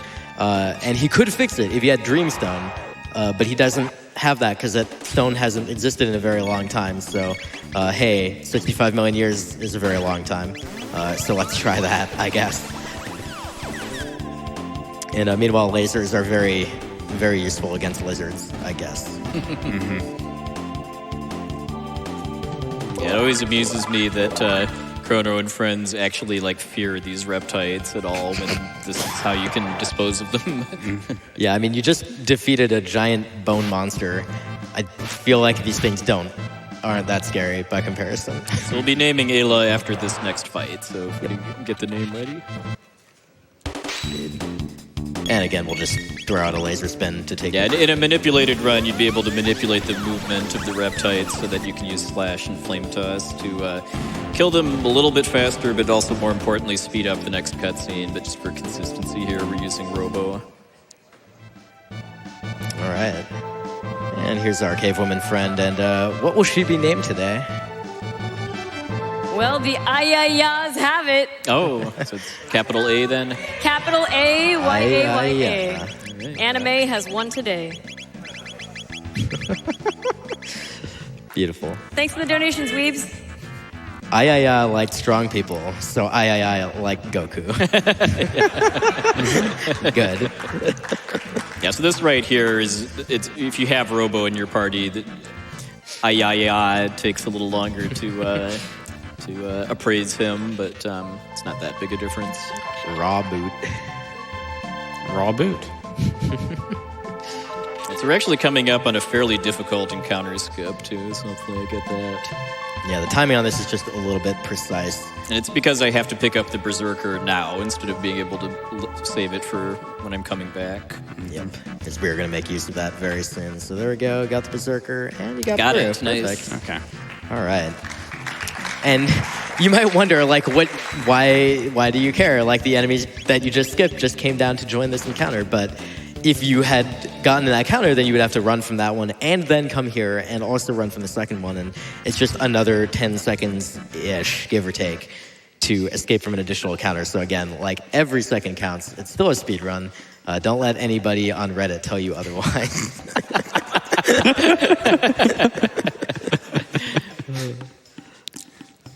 All right, so in addition to the cutscene after you name Ayla, this feast right here kind of plays out a little differently depending on who your other party members are. And in this case, this is actually the fastest party composition by a fair bit, because if we had Marley in our party, we'd have to wait for her to dance by the fire a bit before we'd be able to start the soup drinking contest coming up here. But instead, we just wait for Robo to get a little creepy looking and then go talk to Ayla again. This is another banger. I love the song. special Jurassic Break it down. pork soup. Yeah. Sure. I mean, who doesn't love Now soup? we need to kind of compete with the leader of Ioka Village in the traditional way of a food eating contest, Of course. or more specifically, an A button pressing contest. Push A button much times. There are many useful tidbits of info that you can get here. As you can see, not very difficult for Puexel to take the lead in this contest. The mashing requirement is actually very Very minimal. reasonable, yeah. Yeah. And the faster you mash, as long as you win, you're not really going to save or lose time too, just because it is based on a timer. As far as if you get enough A presses. Seriously, how many bowls of soup did Goku just pound? Well, Like, that's you've really- you've seen Goku eat, right? I mean, this is pretty fitting. Anime wins again. Oh, man. All right. So we unfortunately had our gate key stolen in the night by whatever it is that left those prints. I'm sure that those are definitely human prints and not something like the reptites that we fought earlier. Nah. Oh, no, wait. They are reptite prints.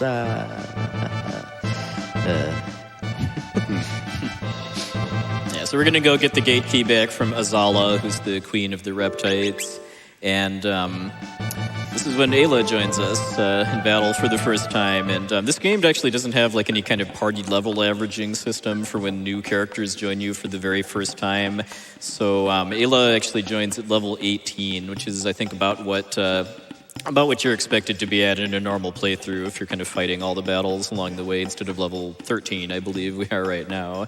So Ayla is much, much stronger than Chrono at this point, and we're going to be definitely making use of that power in the next couple fights. All right. So it turned out Kino took the gate key, but then unfortunately lost it to the reptites. So now we're going to have to chase them through here, and then we're going to go into their little lair. I forget what this specific dungeon's called. It's called Reptite Lair. Perfect. Good. Nailed it. Yeah, and this screen has a lot of encounters on it, but Puex will be able to dodge around all of them by walking along specific paths.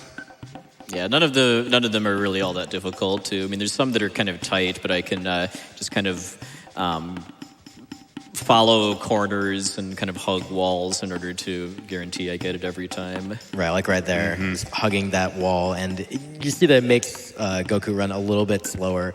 So it costs a small amount of time, but it also avoids the encounter. So it's obviously worth the, just being sure that you get that skip. And this right here is what I would call a permanent banger.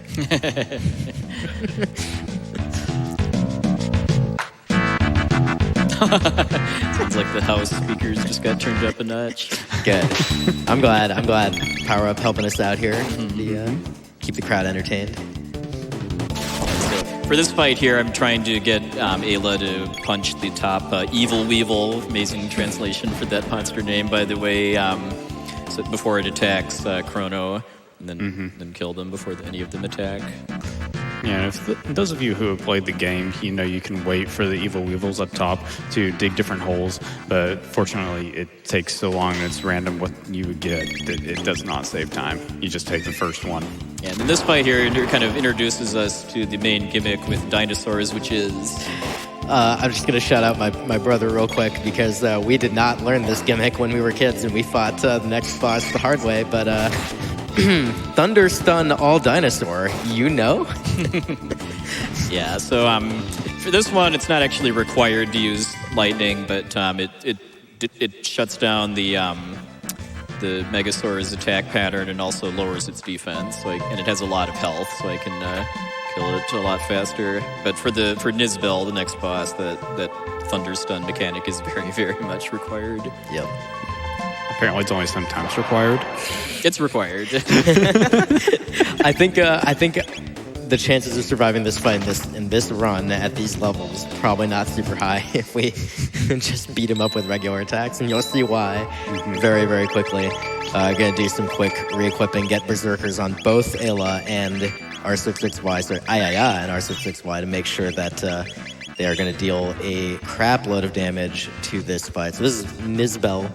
Azala, the leader of the Reptites here, is going to summon her helper, Nizbel, who is, boy, just a quintessential Toriyama design. Yep. And then we're going to get into the fight. So, unlike the regular dinosaur enemies here, though, when Nizbel recovers from being stunned, he does this strong electricity discharge, which, since this is a glitchless run and I haven't glitched out my elemental resistance stats, that's actually very, very dangerous. 12 damn. Ooh, good one. Yeah. So yeah, Nizbel has a ton of HP, 4,200, and that 12 damage is not going to cut it. But if you throw lightning on him, then you get your def port decreased, and now we can actually deal damage. And our 6/6Y are just going to go ham. We are hoping for some crits. We're going to also attack with Chrono, and we're basically just going to try to get him down in as few cycles as possible, which should be 3. And the way this is going to work is after a couple rounds of this, Nizbel is actually going to release the stored electrocution energy and deal a crap load of damage to everyone, but not enough to kill anyone, fortunately. Yeah. And you can see that's a lot of damage. After Chrono gets this lightning off, he'll spend the next couple turns healing up because Nibble will get another electric discharge off before the fight finishes. We're actually only going to go ahead and mid-tonic Ayaya first and then Goku second. Actually, the order doesn't matter since Nizbel is just chilling there, flexing. But we're not going to bother with our 6/6Y. Yeah, we don't have time, basically. Yeah, he's going to take a quick dirt nap. It's fine. We did get a crit from our 6/6Y. We would... there we go. There's an Ayaya crit, so that's really nice. We would like to have gotten 2 full Ayla crits. So the Robo one is worth slightly less, but I think that should still help us wrap him up without having to heal with Goku here, potentially. We'll see. I'm going to do 1 tonic just for safety. Okay. Yeah. Okay, oh, well, perfect. That'll good definitely now. take care of it. Yeah. So this should probably do it, I think. Sorry, this should... Oh, that's there we good. go. All right, there you go. Okay, there we go.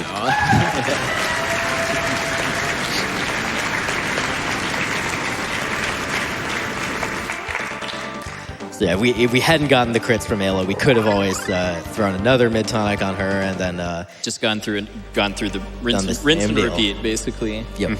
But yeah, just as long as Ayla crits at least twice, we're pretty secure as far as killing him before he kills us. And so now since Ayaya had one of those berserkers, and she actually just automatically pieces out of the party right now, and we lose access to that. Remember, we had 2 berserkers. The other one is on our 6/6Y, and we're actually going to want to have access to that, and we're not necessarily going to want it to be on him, so we're probably going to be unequipping that pretty soon. Yeah, right now, basically. Yeah, it'd be nice if we could keep the second Berserker for some boss fights coming up, but unfortunately Nizbel 2 is just so slow with only using 1 Berserker, and especially with it not being on it.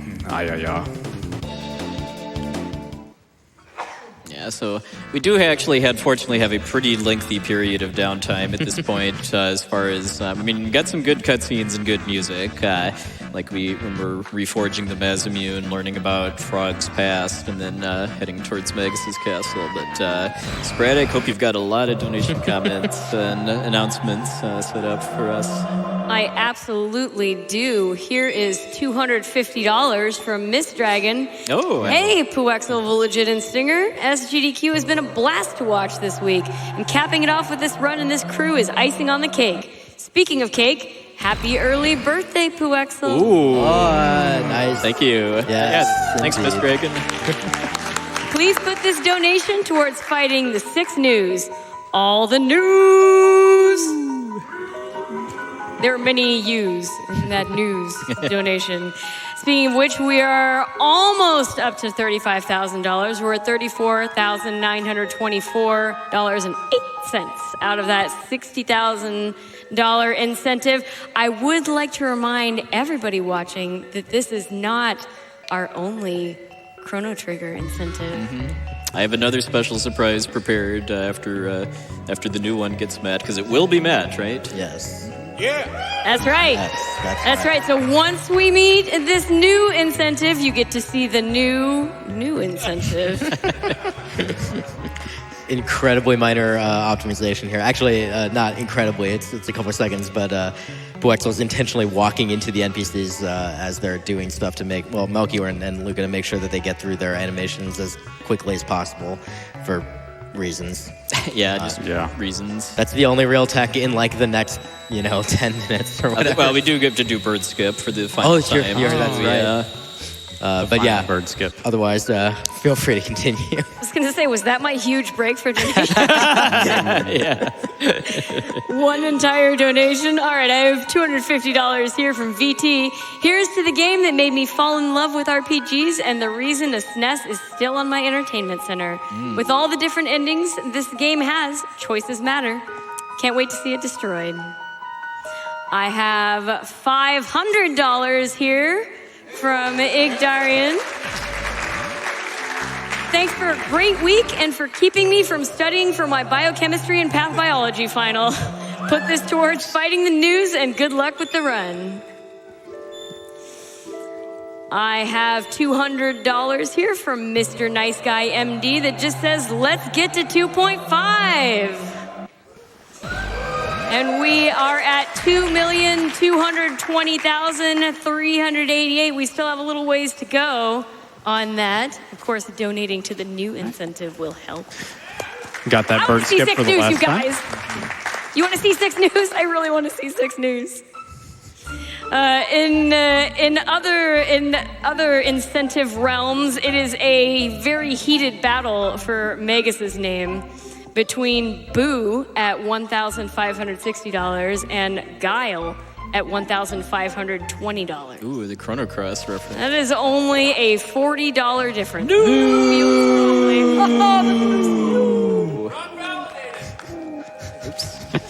I'd also like to say we have another $250 donation from Sampy. As promised, my wife was a big fan of the Hype Whisper.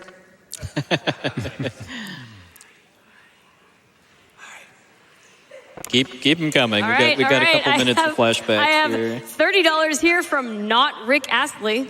Hey, R-66Y's theme sounds familiar. Where have I heard that before? I have a $2,000 donation here from Masiek. No comment, just sublime generosity. I have $100 here from Xylos. Saved my donation for the greatest game ever made. Thanks, Puexel, for bringing this wonderful run to us, and let's fight some news. Yeah.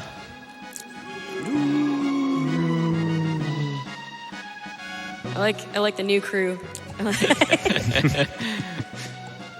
I have a $500 donation here from Anonymous. Hey, Puexel. I've been watching GDQ for the past few years, and you are my absolute favorite runner. Oh, thank you. Thanks for the amazing runs of classic RPGs, and good luck tonight. I'd say he's doing pretty well. What do you guys think?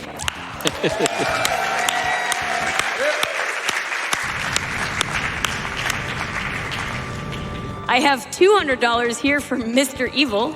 3 a.m. tired, money, take. We will take that money. Give it to Doctors Without Borders. I have $500 here from RFM. Must chrono all the triggers. We're finding out basically how the Masamune got broken, by the way, too. It's broken in the fateful duel between Cyrus, who's the champion of Guardia, and kind of Glenn, also known as Frog's kind of sensei, I guess, for lack of a better term. And we also found out how Glenn became Frog, too.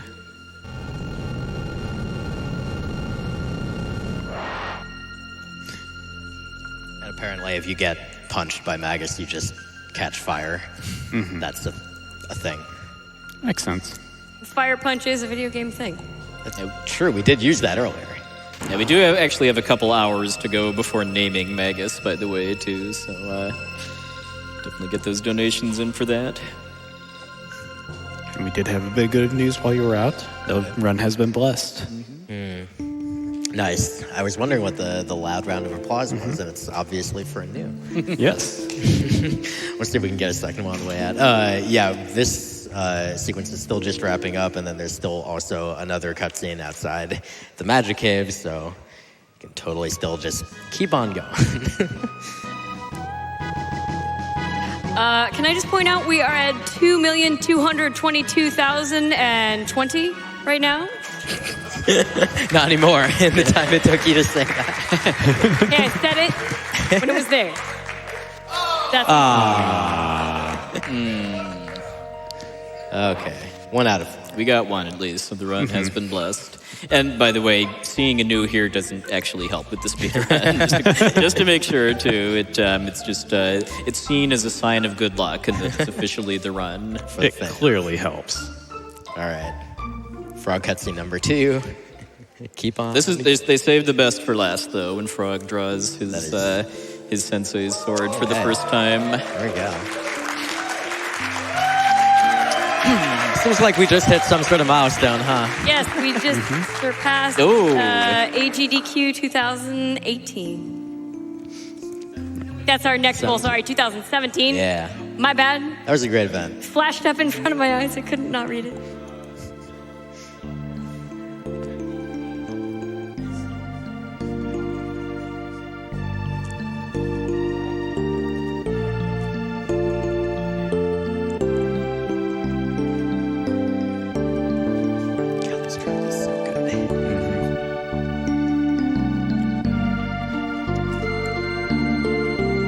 Soundtrack for this game, by the way, mostly made by a gentleman named Yasunori Mitsuda, but had a little help from a certain guy by the name of Nobuo Uematsu, too. Yeah, they're both very legendary RPG composers with some incredible works to their name.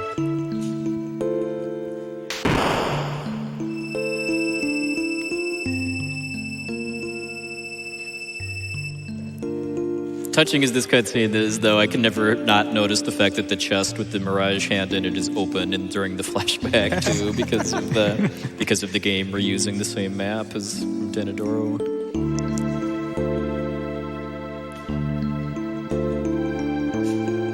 So previously, Cyrus was the bearer of the Hero's Medal, and he was the hero of Guardia. He held the Mazamoon. He supposedly was going to be the one to defeat Magus, but didn't quite pull it off, and then Glenn became a frog. 10 years later, it's time to finish the job. Heck yeah.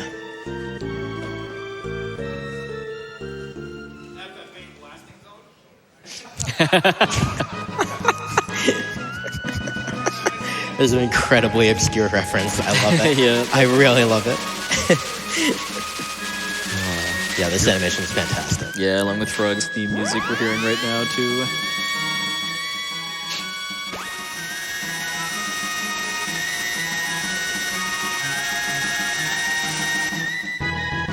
Mountains are nice.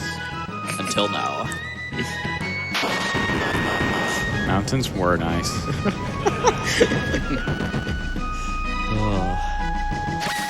All right, and with that, we are now done with the kind of post-Nizbel cutscene block, and it's time to start the Play the video game. very short journey towards Magus's castle from this point. Yeah, so in this cave, minor thing that's going on. First, we're going to run from this encounter, but the rats are really fast, so it's very unlikely to actually get away without taking an attack. And then we do actually want to move as quickly through the cave as possible, because there's another set of rats, bats, a little bit later on. This one right there that we got by, so could have been in the way, but fortunately we moved quickly enough that they were not. Yeah, and we showed Frog the magic of running away, by the way, too. Is that magic? Because, we could at this point, actually, now that Frog has rejoined us for good, go back to Specchio and teach Frog his water magic, too. But that's a couple minutes out of the way, and it's not worth it, basically, for the parts of the game that we use Frog from here on out. Yeah, I'm not sure really where we'd even use Frog's magic. I'd like to mention that Guile has pulled ahead in the incentive to name Megas. That one last bat from the Magic Cave following us too. I'm sure that doesn't mean anything. I'm sure. Yeah. No, it's just flavor. Yeah. So Magnus's castle, very, very creepy. I love the ambiance, the intro and everything.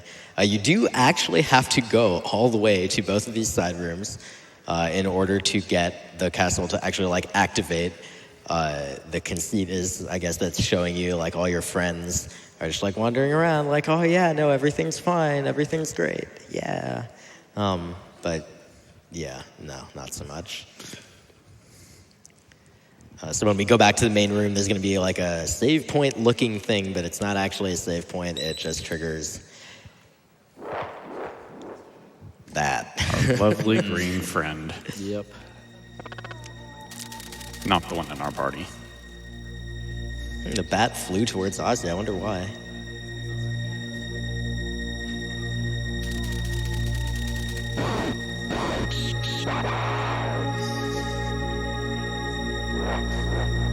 $100 beasts. There are, in fact, 100 unique enemies in Magnus's castle, and we're going to be fighting not all of them. Quite a few. Yes, there will be a fair number of fights in here.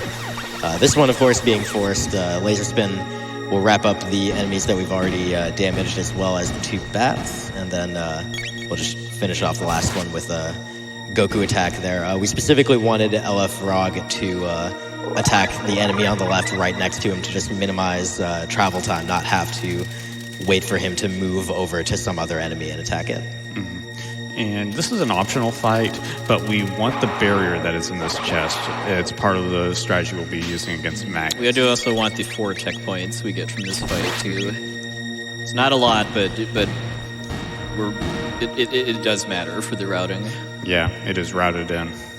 Yeah, all the routing as far as when you learn the various techs and when you get various double techs, because you actually need to finish a fight in order to get a double tech, even if you already know the component techniques, and that will come in handy later. That's all very carefully planned, so you'll be seeing more things like that throughout the run. But meanwhile, this is the Magician Flea?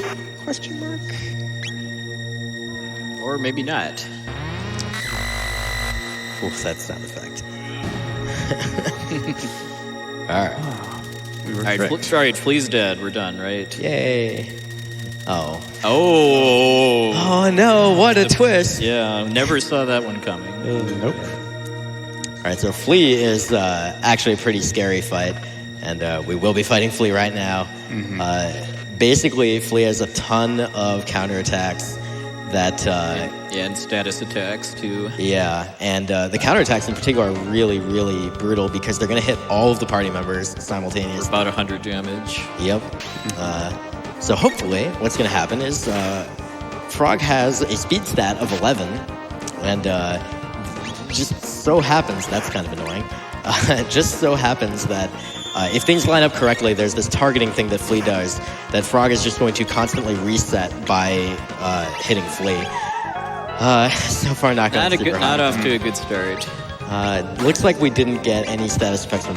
Oh, just kidding, blind. Great. Blind does work in this game. Yeah. Unlike other Square games. Like a couple other Square games. Alas. Yeah, you don't get cool shades either. But otherwise, we're basically just trying to make sure that we're safe on health and that we are just beating up Flea as much as possible. Looks like we might have landed on that ATB where Frog will get his turns basically at the same time Flea does and kind of cancel them out. Yeah. So this is pretty good. You see the fact that Flea is not doing anything. It's because the AI is saying, oh, I got hit, let me change target. And then it's doing that instead of taking an action, basically, and kind of resetting the AI script. So this is really, really nice. A nice little... Had a nice little run of it. Yeah. Mm-hmm. I mean, you'll take what you can get for the most part. Okay. That's what we want to see, too. Flea's going to break out of the stun lock because that attack inflicts the chaos status, but Frog, being Berserk, is immune to it. Cool, and we don't really care about R66Y's HP, again.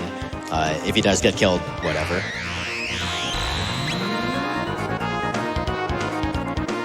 Got poisoned, apparently. Does that do anything?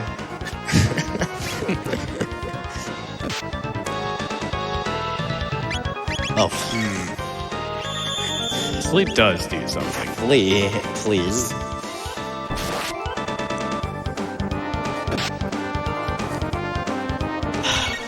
Very rude. That's what the healers are for. So we got 21 of those earlier. Should be nearing. Yeah, I'm just going to go ham at this point, too, just because Frog would have died to it if I'd have gotten a stair count. Okay, there I you never go. actually All saw right. it, though. Nice. Cool. But yeah, just the main kind of caution I was taking during that whole fight was trying to avoid letting myself get into a situation where I get 2 stair counters back to back without any chance to heal between them, because then that might lead to a party wipe. Right, and again, earlier, as he had mentioned, all the way back on Yakra, it is actually possible to avoid those full party counterattacks if one of your party members is not alive, and that's why we wouldn't have really minded if R66Y had taken a death there, but the fact that he died like way later in the fight, it didn't really help all that much.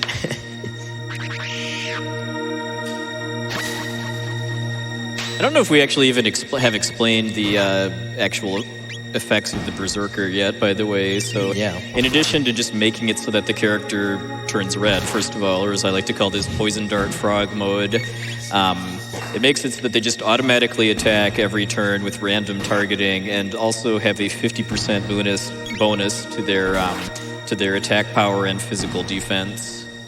Can I get a quick donation in here?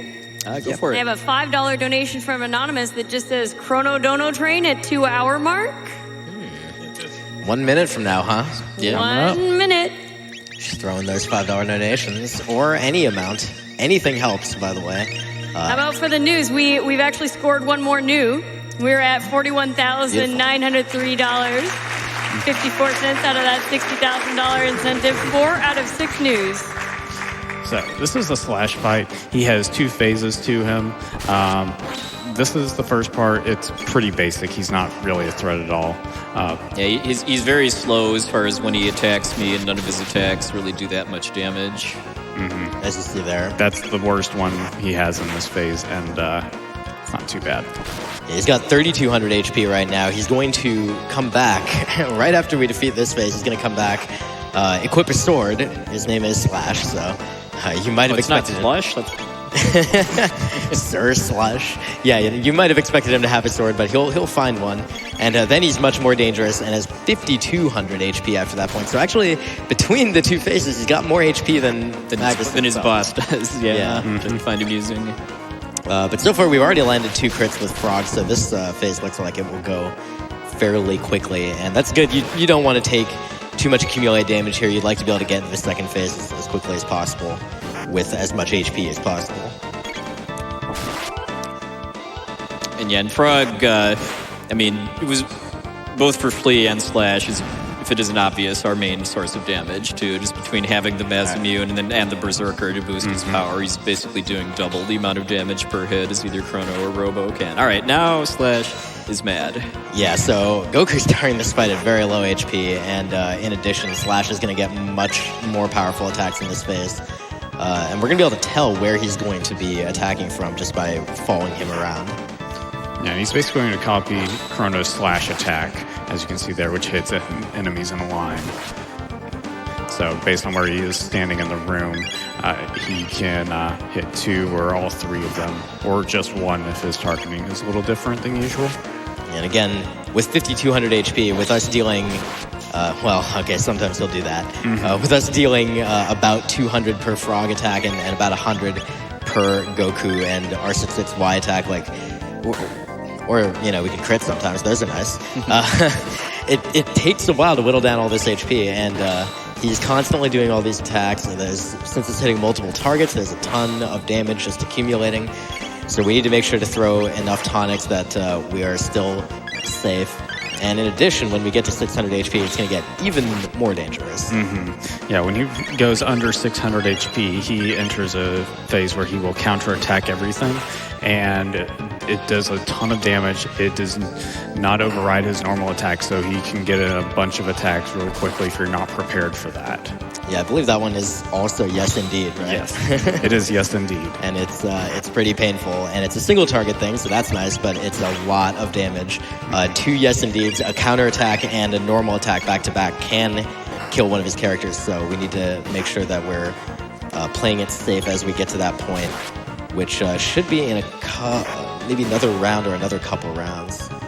We have gotten a fair few crits here.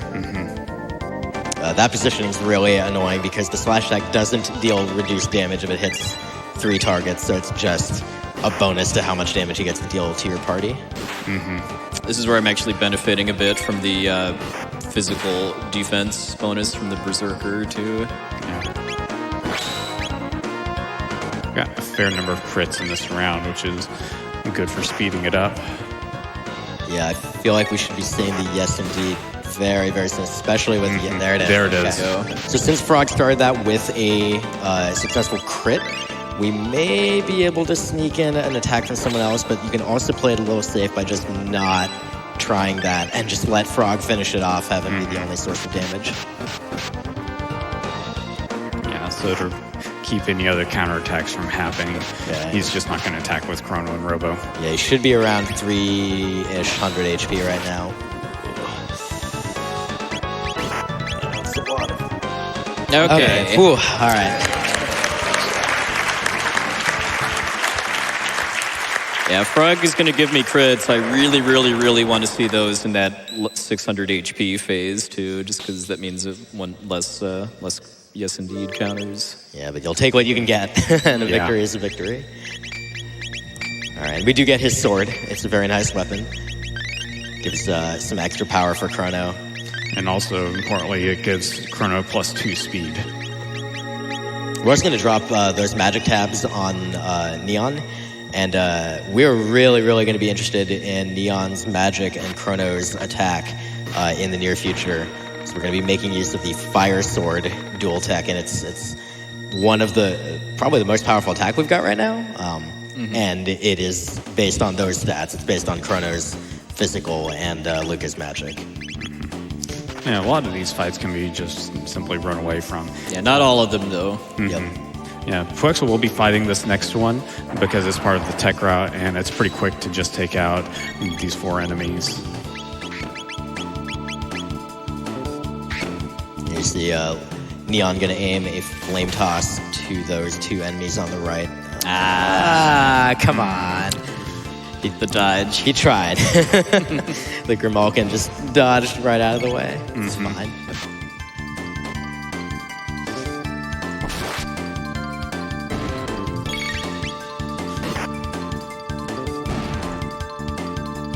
So this fight will give me 10 tech points, and that'll, combined with the 4 points I got from the Shadows fight I fought before Flea, that'll set up Chrono learning his spin cut tech right before I get to Magus.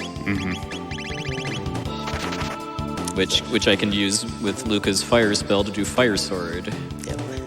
Very strong single target fire attack.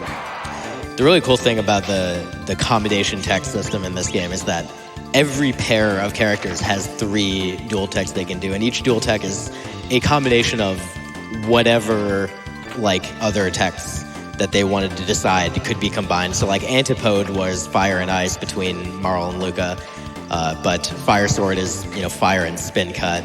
X Strike was cyclone and slurp cut. So every dual tech is an interesting thematic combination of attacks, and it's really cool. To see all the different things that you can do with different pairs of characters. And then there will be triple techs a little bit later on, although in this run we're going to use just one of them. It's one very specific one. There's a very good reason we use the one we've used as well. But that won't be for a couple hours, so you'll just have to live with the teaser for now. Yeah, these screens have a little bit of difficult movement to dodge all the battles. You only activate battles if you are moving at the same time as the enemy is. Right there, we had the opportunity to just sneak right by that Rolly and then Perfect. There we go. There's a bunch of trap pits just in this room. If you happen to run the wrong spot, you just get dropped back to the Yeah, previous you have to floor. fight some skeletons too. Oh, yeah. But we managed to avoid all of those through very precise movement by Puexel. And then here, this is a great dodge right here. So you let this guy pass through you, and then... Look the other way, and, well... Oh, there we Get go. over there. There we There go. we Okay. go. Oh, All right. okay. That was a little Jeez. close. I can't believe you missed that one. Yeah. Good screen. Yes, very good screen there. Oh, man.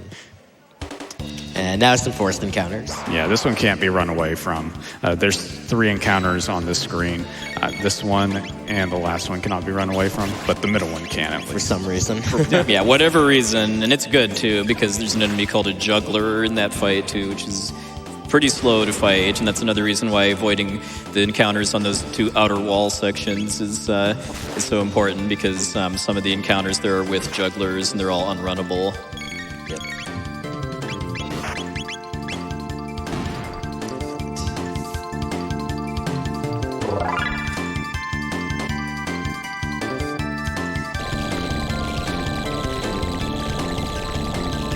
And since we do actually have to fight 4 jugglers in the last fight in this room, they kind of their main gimmick is that they have super high resistance to either physical attacks or magic, and then if you hit them with their weakness, they'll juggle to the other one. I didn't actually realize that's where the name came from until a few years ago. And they all start with their physical defense mode up, but using some kind of AoE magic attack will get them to swap, and when I have Luca in my party here, I can just use Hypno Wave, which is her sleep attack. The jugglers are immune to sleep, but they get hit by it and it counts as a magic attack, so it makes it so that then I can just use X-Strike to one-shot all of them. Although sometimes it doesn't really look like an X. Yeah, Line strike. I can call that like L-Strike. Or a capital I strike. Good. Yes. I'll move the menu so we can actually verify it's an X on that one. That's a decent one. No, that counts. Yeah, you can actually move the menu by pressing the Y button to public service announcement. It's really useful in some of these fights that they do make use of like the full area of the screen. All right, so that's the last fight, the last unavoidable fight before Magus. That's where we get Spin Cut and Fire Sword. Yep. We will want to make very thorough use of Fire Sword on the upcoming boss fight. But first, got a little room to run through here. You want to hug the right wall, and then you don't have to fight anything, even though there are, in fact, encounters there. And then same deal, holding left as you go up to that staircase to avoid another trigger. And now we're going to fight Ozzy. Ooh, he's a scary one. No form of attack shall break his barrier. All right. So we'll just attack some other unrelated thing. You do have to hit all 4 switches, by the way. The game only lets you target one of them at a time. You do not want to attack Ozzy directly, though, because he does a kind of a nasty full party magic counter. Watch where you're aiming.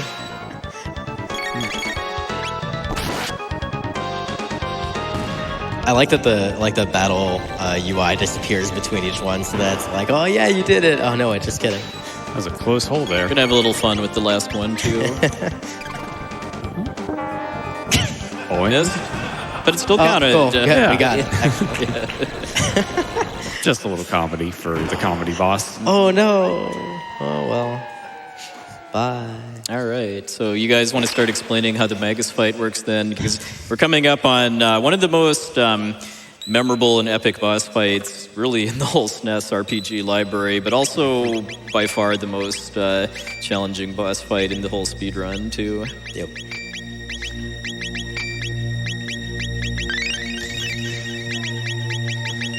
All right. Nice important safety save there, just in case. You never know.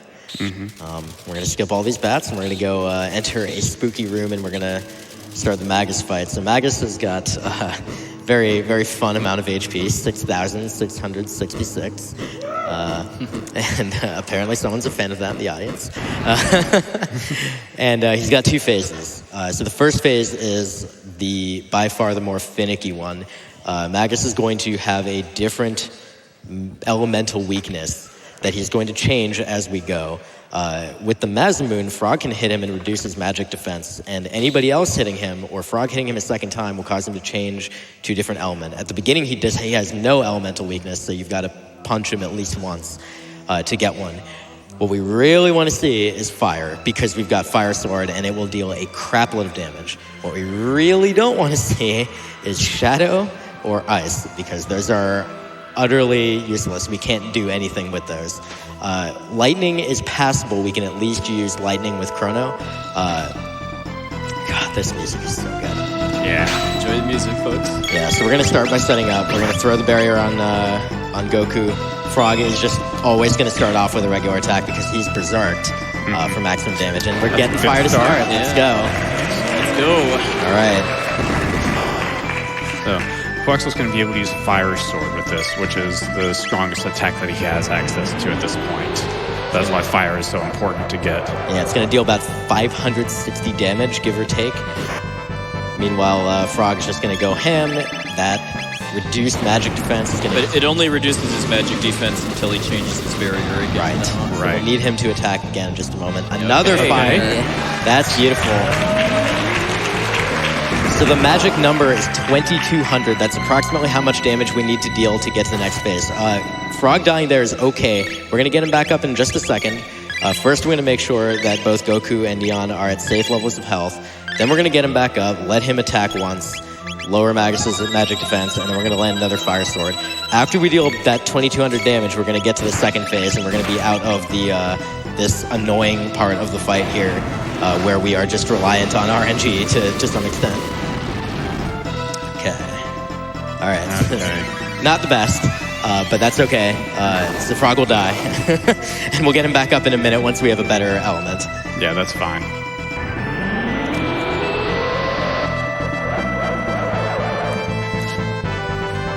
And the reason we're leaving Frog there is just so we can keep control of the fight for now. And also cycle through his barriers faster, too. Hey! All right, okay. All right, let's go. Not quite to phase 2 yet, though, but getting there. Yeah, so 4 fires would get us through, and in addition, it could be like 3 fires and maybe 2 lightnings or something. Again, same deal, we're going to make sure that Goku's at safe HP, same with Neon, and then we're going to get LF Frog up, and he is going to go punch Magus. Try to do a Fire Sword. And let's see what we get. One more fire would be great, but not. Yeah, this is better than Ice, though, just because it's only single target. Yep. Alright, so Frog's still alive. He's going to do his thing. It doesn't really matter. We're just going to punch him again. Just a note, Geyser does inflict a status effect of HP down, but it's almost negligible. Yeah, in this fight, it has no meaning whatsoever. Okay, so with Lightning, based on the damage we dealt, we might push him when we cast Lightning here. I think it's still a little too far off. Yeah, I don't think it'll push him to phase 2 yet. You'll find out basically because Quexel is going to cast Lightning. Yeah, you're probably going to have to just cast anyway. He's going to cast it, and if you don't get a barrier change by Magus, then that means we're in the second phase. Okay, we are. Phase 2. All right, so that's not the best. We would have liked to go in on fire because then we would have been able to land another Fire Sword for a significantly increased amount of damage, about 800. But this is still fine. Now in the second phase, Magus will not change his barrier anymore, and his elemental resistances are gone. But now he's just going to repeatedly cast the Dark Matter spell, which is the strongest shadow elemental tech in the game. Yeah, and it will deal large damage to everyone. Now, fortunately, Goku's barrier is still up, so he should survive pretty handily. At full HP, Neon, I think, should also survive. No, she won't. Yeah, Got it. Does about 300 damage to Got her. it. And Frog's dead. Yeah. We're not going to bother tonicking him at all, ever.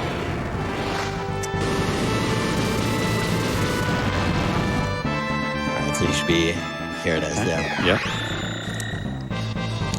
Okay, Goku's HP, his MP looks okay. A little lower than I'd like, but it should still be fine. Yeah. All right, but meanwhile, we're gonna get our friends up here. Let Frog.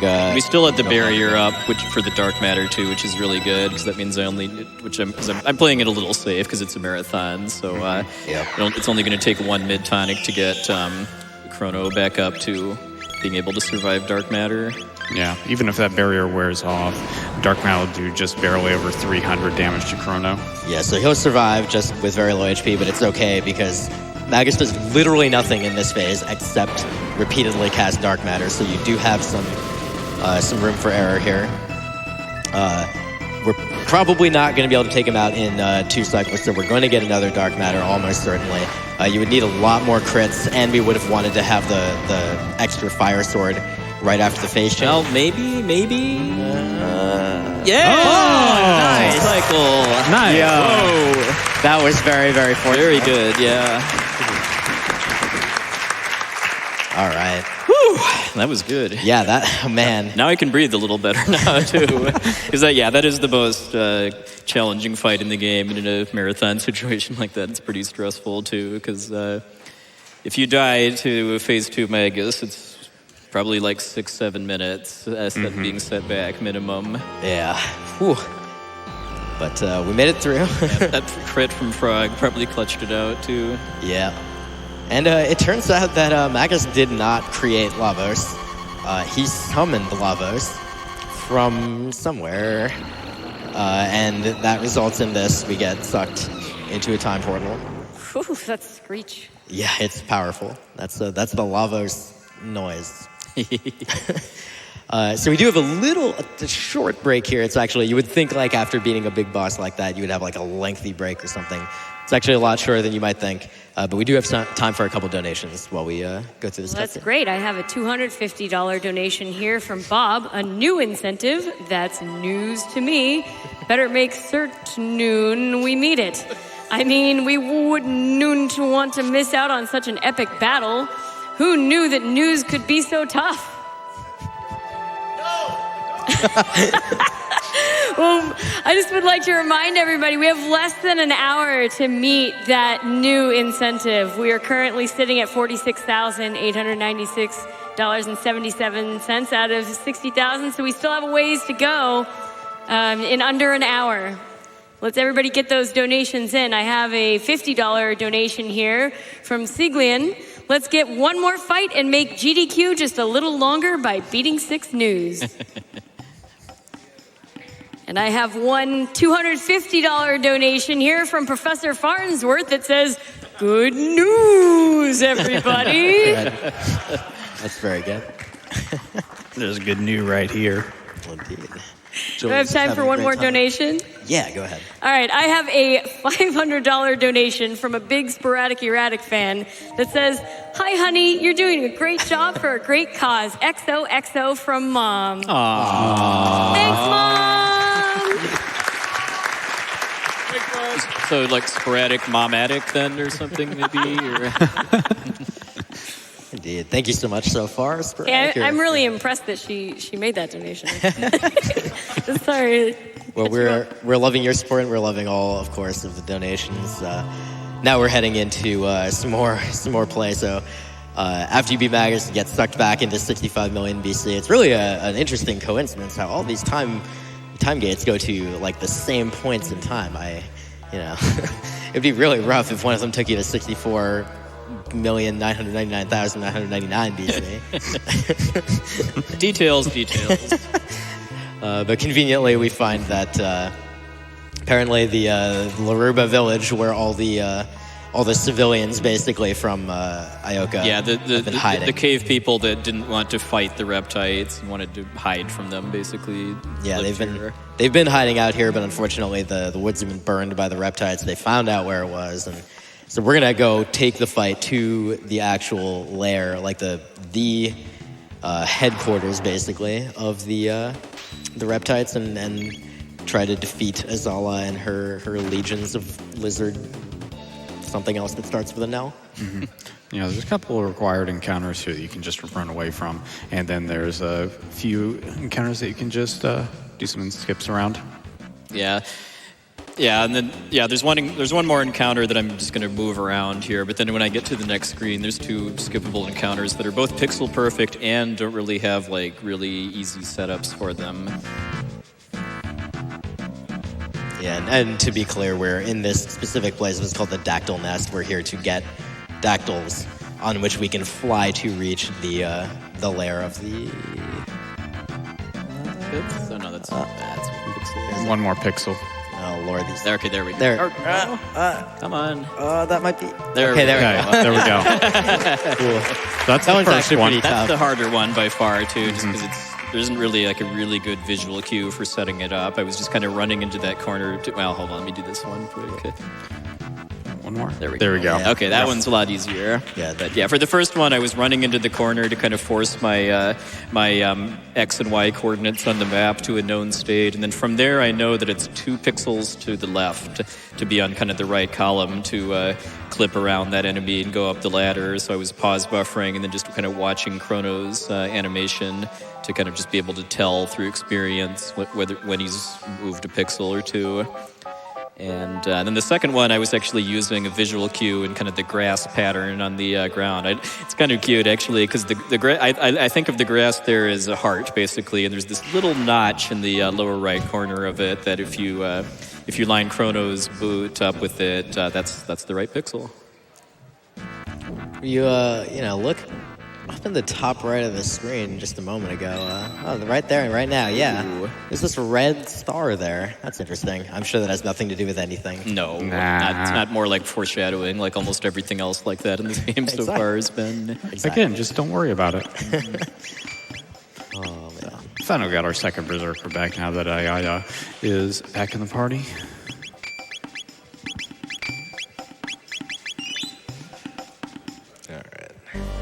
So this is the Tyranno lair. This is the headquarters of the Reptites. They've kidnapped a whole bunch of the people of Ioka Village, and they're jailing them here, and they're not really very effective jailers. Yeah, this game has some issues with prisons. Like in Guardia prison, we got thrown in jail, but we didn't have our sword taken away from us. We were just able to bust out. In this prison, the jailers run away from us. Yeah, we're not the ones running away. Yeah. They're clearly running away. That's what they meant when they said the runaway command was make the enemies run away. We're just very intimidating. I love the reaction animations. It's very good. And something I don't think we've really touched on too much too is that there's a lot of places in this run where I'm just doing these kind of random looking menu inputs that like right before a battle's about to end or I'm about to run away, and that's actually to set my memory cursor. Like in that particular, I think it was 2 fights ago actually, I was getting Chrono's tech cursor set to Cyclone, which is the next tech he's going to be using in combat, because before that it was on Fire Sword from the Magus fight. And just doing that every time I do something like that to kind of prime my memory cursor for something that's coming up, I'll save like at least a second or two worth of menuing. And over a 5.5, 6 hour run, that really adds up. Yeah, and One you thing were I've- going to say the same thing, yeah. I actually was going to... There's one thing about the memory cursor we didn't really talk about early on, and that's if you have memory cursor set, you can use the X button for attacking. Oh, yes. Yeah. We've been using that quite a bit throughout the entire run to just use attack without actually menuing in battle. Yeah, it's to something the a attack lot of command. people don't know about this game. I think mostly just because you have to change one of the default battle options in order for it to even work. Yeah. And also, like, you can just hold down the X button and it'll automatically queue up regular attacks. Yeah, in the first frame you can. Yeah, exactly. So it saves a little bit of time. Actually, a nice... Got the world's hardest teleporter maze right there. Oh, yeah, real challenging. Actually, another nice thing about the Berserker is that because you don't even have to do that much, it actually saves frames as, like, your attacks get queued up more quickly on the Berserked character. So that's a nice little side effect there. Are we gonna be doing some grinding? We are actually. How many times do you think we're gonna fight this fight? Well, one of my friends was really hoping to see the kind of the optimal any % glitchless route here, which involves fighting this battle for about half an hour. Because this is actually, this is basically the best grinding point in the game before you get access to the side quests for the end game. And any percent glitchless run that's going for kind of the fastest possible time would basically be grinding almost all of the levels and tech points you need to beat the final boss right here. But since this is, if I was running that for a marathon, I do have kind of a different route that makes for a bit more interesting of a watch. But for 100% glitchless, I actually only need to fight this a total of 7 times, and that's to learn Cat Attack with Ayla, which is her level 3 tech, which is just, it's required for being able to defeat the next boss. For a hot second, I thought there was going to be so much time for donations. Well, we aren't going to fight it too many times, but we can make some room for an announcement of some sort right here. Well, yes, I have an announcement. We're up to $50,000 out of that $60,000 requirement. One more new. You guys have about 30 to 40 minutes to go to get that last new. This is impossible. No, it's fine. Yeah, my mic is tangled around just about everything on this table. Hey, Vulajin, how you doing? Hey, Plexel, how's the run going? Going pretty good, actually. Scooting into frame here. Yeah. So I just had a quick announcement to let everyone know about. There was one prize I forgot to mention, maybe a little bit intentionally during that last segment. How could you? I feel horrible about it. So I'd like to remind everybody, during Chrono Trigger, and only during Chrono Trigger, if you happen to donate $10 or more, you will be entered into a chance to win a Nintendo Switch, a PlayStation 4, and an Xbox One X. Just saying. That's been our grand prize in the past, and we figured, why not? Let's just throw that in there for $10. See what happens. It'll be fun. So if you haven't gotten the opportunity to donate $10 yet, now's a great time. Hey, $10, not that bad. I think not that bad. And there's some great incentives to put it towards. I think we're still trying to meet some of those. I think new is still in the cards, maybe. Yeah, and we may have some more surprises lined up after that gets met too. Oh, for sure, we might. Nice. That sounds like a very good incentive for y'all to donate. Get in your $10 donations. Get in your any amount higher than that. Man, we have prizes up through a very large, very large amount. Even if you haven't gotten in for your grand prize, it's $200, right? $200 cumulatively throughout the event. So, if you're interested in getting into it, now is the time. And hey, make sure those donations go towards making new happen. Indeed. Mm-hmm. Plus, if you're enjoying this run and you love Chrono Trigger, the number of Chrono Trigger prizes we have is just off the chain. Yeah, there's some really good There are so many. I tried to read them, and instead I had to write them all down on a piece of paper. There are just so many, including the soundtrack, the Chrono Trigger CD, for only $5. Yeah. Nice. Mm-hmm. Anyway, Plexel, good luck on the run. Yeah, thank you, Sant. And congratulations on completing that grind. Thank you so much, Seth. All right, so we've got Nisbel 2 coming up here. And this version's a little less difficult than the previous one, but also... It's a little simpler, but it's way more dangerous. Yeah. Right, because he doesn't just stop when he's stunned by lightning. He keeps going. Yeah, he's going to keep punching you. But we do have this handy attack called Volt Bite, and in addition, the first attack, that Volt Bite will deal the damage, unlike previously when we were doing our lightning casts.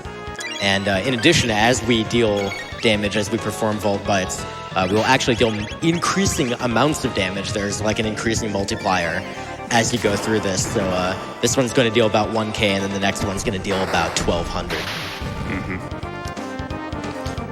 And after the 1200 one, he'll do an electric discharge, much like Nisbel 1 did, except it's a lot more damage. And for the second turn, too, I did intentionally wait for him to attack. It's just part of kind of a manipulation of the ATB as far as just setting up so that my health works out to only throw mid-tonics with Luca. It's a pretty clever strategy developed by a runner by the name of El Magus a couple years back. Magus, of course, a prolific runner of many, many games. Chrono Trigger just one of them. Thanks to his contributions, always helping out here. So he's got 6,500 HP. We have, on the first phase, we did 800, 1,000, 1,200. That adds up to about 3K.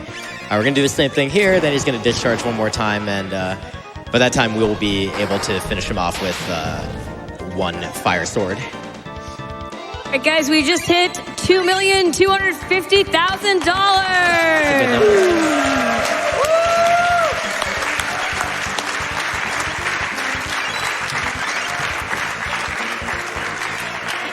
And we just met the Spite the Six news incentive.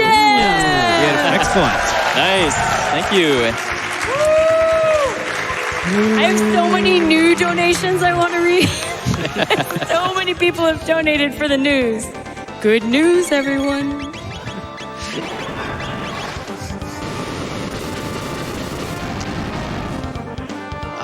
All right. Good night. Good night, Miss Bell, too. Thank you very much for joining us. So I used Fire Sword for the last hit, even though he's not weak to fire, just because it does enough damage to finish him off and the animation's faster. And it also lets me set my memory cursor onto Cat Attack with Ayla. Yeah. Black Tyranno, which is the next boss coming up, will use Cat Attack a lot from Ayaya.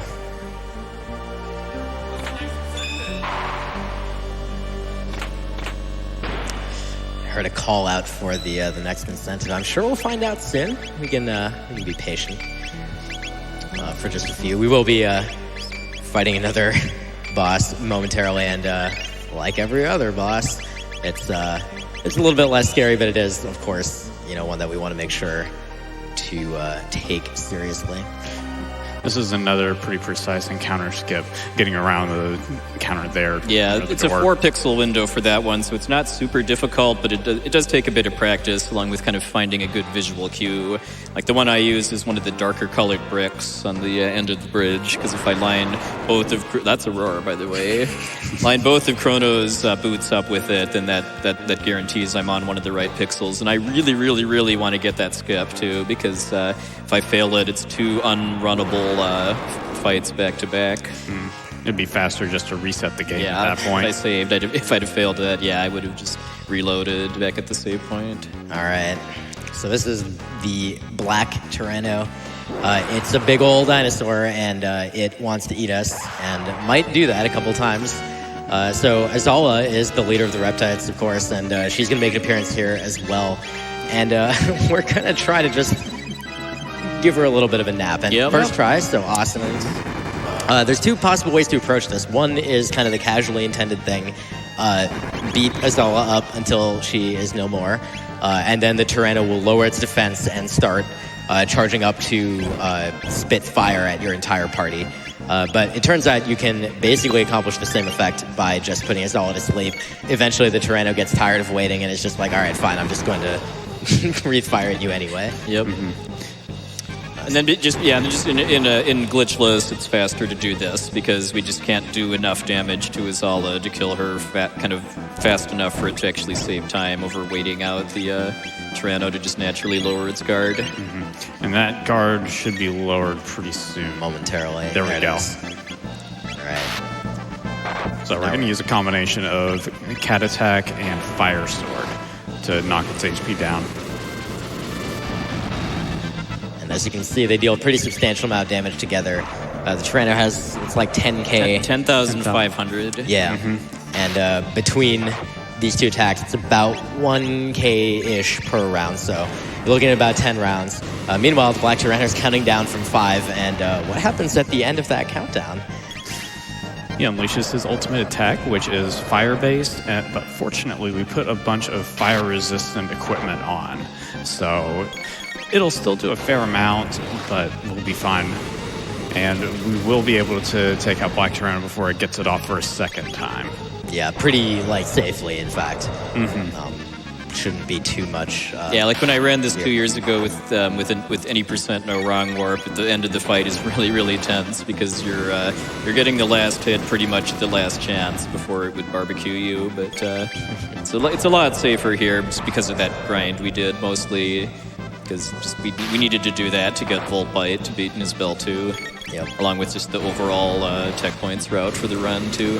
Incidentally, the roar that the Black Tyranno does also applies the HP down status. It doesn't even have, it doesn't say any text to that effect, but your HP just gradually, incredibly gradually decreases by 1 at a time. So it's pretty inconsequential in most cases. In most cases. All right, so here comes Barbecue Breath. Ow. And yeah, it does a lot of damage.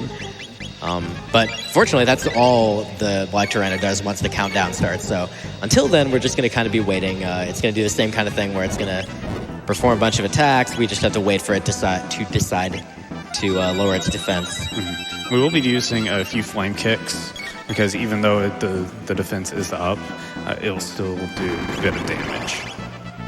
Yeah, and then also importantly, that preserves some of Chrono's MP, because I do want to have him have at least a little bit of MP for the next boss fight after this, because I don't get a free heal after that. Yeah, and I mean, if you know this game casually, you know, like, how soon the next boss is. So, like, there's a lot of significant advanced planning here. That was 2, this should be the 3rd, and then we should be seeing... yeah, I didn't need to actually tonic Neon. I'm not sure what I was thinking there, but I should still be fine.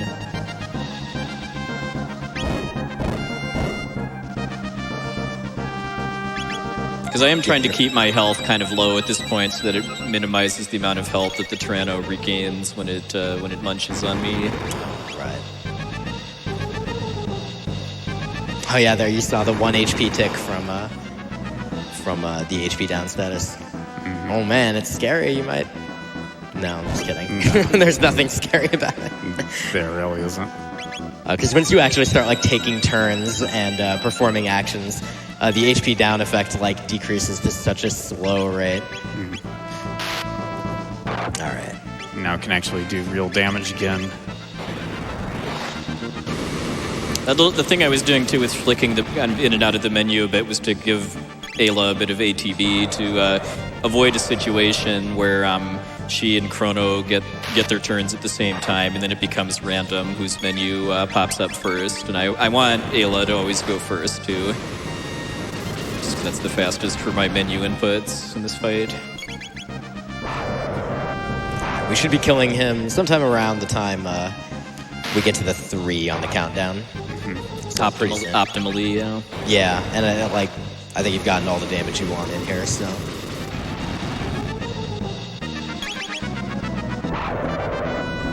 Should be fairly close now.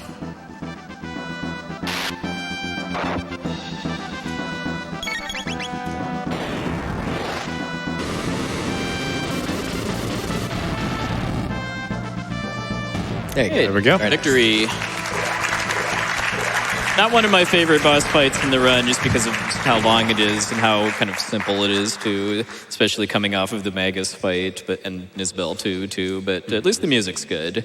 Get to enjoy the boss battle 2 theme for about 5.5 minutes. Yeah. It's a good sign of routing there. All right, so we've defeated Azala. The Reptites are... Yeah, we kind of took a break from the whole kind of Lavos main quest at this point to just help Ayla try to kind of save her people from extinction at the hands of the Reptites. But now just so happens that we learn kind of the true nature of Lavos, which is that Lavos is an alien that kind of came to Earth in prehistoric times, and by crashing in actually caused the Ice Age too. Yep. And this Lavos was the meteor that killed the dinosaurs off. Turns out humans and dinosaurs coexisted, go figure. But not after this. Yeah. Yeah, I mean, the Reptites are done for. Azala knows it. Turns out dinosaurs were really smart. They knew what was up. They were more advanced than the humans. Ayaya also coins the name Lavos. The words for fire and big. Just accurate. Yep. All right, guys, a new challenger approaches. We have a new incentive here, the Specchio fight. If we hit $200,000, which, by the way, will push us to $2.5 million if we meet this incentive. So if you guys want to talk a little bit more about the Specchio fight and why people might be excited to donate for it. Well, we saw a frog, or we saw a Specchio in frog form, which is pretty weak when we actually learned magic. And I think right about now, Specchio is in like the form of like one of Magus's flunkies, basically, but that wouldn't really be that exciting. So what I prepared is a kind of a one of the ultimate incentives for this run is to actually fight Specchio in his Masamune form, which is the strongest form he has, short of a pink new, which you have to be level 99 for. And sadly, we don't quite have enough time in SGDQ this year to grind to level 99. So yeah, if we meet that incentive before going into the final dungeon, I will go fight Specchio's second strongest form. Indeed, it's a very challenging fight. So you'll get to see how we'll deal with that with pretty low stats. Again, it's not like he's going to go out of his way to like level up for that. So it'll be pretty fun to watch. Yeah, so we have, I want to say, until approximately the 5-hour mark of the run in order to get that 200K in for the Specchio fight. Right. And we've been doing about 100K an hour since sitting down here. So. That's true. So we have a little over 2 hours to raise $200,000. We already have a nice little dent in it with $4,824.50. You guys are doing a good job. We have a ways to go. So if you want to see that really amazing fight, if you want to break some records, if you want to get some amazing Chrono Trigger swag, get those donations in. And just like if you haven't, if you're like a casual viewer and you haven't donated before, I mean, first of all, it's really easy. Just go to gamesdonequick.com/donate. And if you look at the form and you don't understand what we're talking about with these incentives, like you just put in the number that you're going to donate. And at the bottom, there's a button that just says, yes, I want to do incentives. So just click the yes or make sure it's selected. And then there's going to be like almost nothing on that list. All you got to do is select the one that says Specchio fight or, whatever. And make sure to put the money that you are donating towards that. It's really, really straightforward. Love to see Just want to give a few more seconds to get the donations in. Yeah, exactly. Yeah, that happens basically if you're pressing any D-pad direction other than down when you're coming out of the Skyway. You have an oopsie.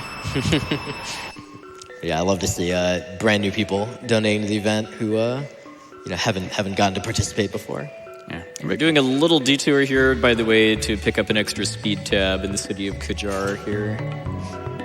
Because like I said, kind of near the start of the run, the speed stat in this game caps at 16. So 1 point of speed via speed tab or via speed increasing equipment makes a really big difference in battles as far as just how much faster you get turns. And it saves a lot of time to have a high speed stat as far as like being able to kill bosses before they attack. In some cases. So in the year 12,000 BC right now, this is our next time period that we haven't gotten to see yet. And filled with really good music. Yeah, too. it is. In this time period, it turns out after the Ice Age began, humans eventually formed a highly advanced magical civilization. That's what this is. It's the Kingdom of Zeal. And here are these two, the children of Queen Zeal, Shala and or Skala or whatever you want to pronounce it as. And James. Yeah, I say Shala, but I mean my personal rule of thumb is that names of fictional people, places, and so forth, and like games that don't have voice acting, it's fair game basically, as long as it just try to make some kind of linguistic sense with it. And then her little brother Yanis, as I call him. He did have he had a line that we skipped. We talked about foreshadowing earlier. I believe he said one. The black wind blows, one among you will shortly perish. But I'm sure it's all. Yeah, I mean we skipped it, so I mean, yeah. That's right. He never said it. As long as he doesn't say it out loud. It's okay. And we're not playing one of the remakes of the game where there's an FMV that gives you a flashback to that scene at a certain point.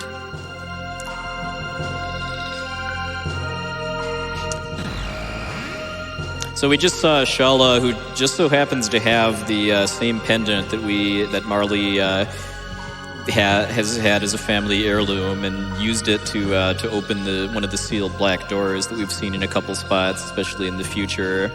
And then we took it to an object called the Mammon Machine, which is the power source for Zeal Kingdom, but it's a little questionable because I believe we already know at this point, if we talk to people, that the Mammon Machine's source of power is Lavos, sleeping underground. So we powered up the pendant, now have the ability to open black doors and chests. You might have seen some of those that we ran past over the course of the run. But for now, we've barged in on a royal audience, and they're not very interested in that. And there's this prophet who's like, I warned you about this. So now we're fighting the golem, and, well, I feel like we'd rather die than fight this boss. So we do a quick slash attack to set his type to lightning. He'll copy whatever we use on him, and he knocks us out pretty quick. All right. Yay, we died. And I think we hit a milestone. Excellent. Really convenient timing there, I might say. But yeah, the story still continues, whether you win or lose to the golem. And in a speedrun, it is much, much faster just to lose with the techs and levels and stats we have at this point. So we want to come out of the Black Tyranno fight kind of with low enough HP so that also, by the way, the golem mimics which element you last use on it, and using really any element other than a physical attack will just make it do a full party magic attack that does enough damage to one-shot you if you don't heal after the Black Tyranno fight, and Slash is the fastest animation, so that's why I went with that. Yeah. Actually, the spell Ice 2, if they countered with Ice 2, that actually is a faster animation than Lightning 2. But the combination of doing a Lightning and then having them, doing a Slash and having them counter with Lightning 2 is the fastest overall thing. So right now, we found out that the Mammon Machine's using the power of lavas. It's kind of sketchy. We really think this is probably a bad idea. Maybe they shouldn't be doing it. We did manage to escape the Mammon Machine. We were thrown in there thanks to Shala, but then unfortunately the Prophet caught us. He seems to have a sixth sense for these kind of things. And now we've been banished back to the further past through the same gate that we entered from. So back to prehistoric times. Yep. We also, and then right about now, we have a flashback to somewhere that we remember going to, even though we haven't actually gone there yet, because the first time we went to the future, there was actually another continent that we could have gone to. This one, actually, through a sewer system that's near the Aerosdome, and it's pretty clear that you're intended to do that early, but we don't actually have to go there until this point. So that's our next objective, and since we've got some movement and time warping, and also not doing the Johnny race again because it's slower than just walking. I think we've got time for a nice healthy round of donations. So take it away, Sporadic. I'm so excited to hear that. I have to get at least one more new donation in here. This one is near and dear to my heart. It's a $100 donation from Gang Gringo that says it's high noon. I should have worn my Overwatch clothing Yeah, today. I play a lot of Overwatch, so I just had to do that. I have a $20 donation here from Alfredo, hi from behind the couch. Hey, let's get that 2.5 million. I have a $3,000 donation here from Anonymous. No comment, just a lovely $3,000. I have a $10 donation here from Big Ray that says, I like GDQ, I like free stuff, I like Chrono Trigger, but most of all, I love charity. Here's my $10.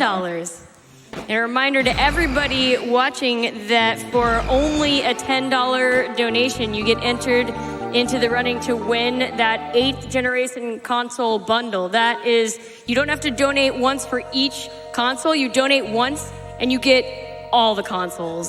The PS4, the Xbox One, and the Nintendo Switch. For what? 10. 1% of what buying Yes. all of those normally would cost you? Yeah.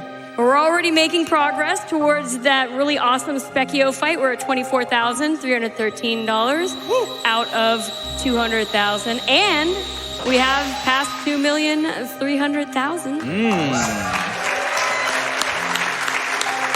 Let's keep it going. Yeah. I have $150 here from Hyperguyver. Gotta donate during a run of one of my favorite games of all time. Loving the run. Go for it. Thank you. So there's a little detour we're making before we actually go to Back to the Future too, is to go to this blue pyramid near Medina Village that we can finally unlock the secrets of with the powered-up pendant. And we get a choice between either a very strong weapon or a very strong piece of armor. And we're going for the weapon because the best defense is a good offense, after all. And we get a sword called the Swallow, which is like I think the 4th strongest sword in the game for Chrono. It also gives him a +3 speed bonus.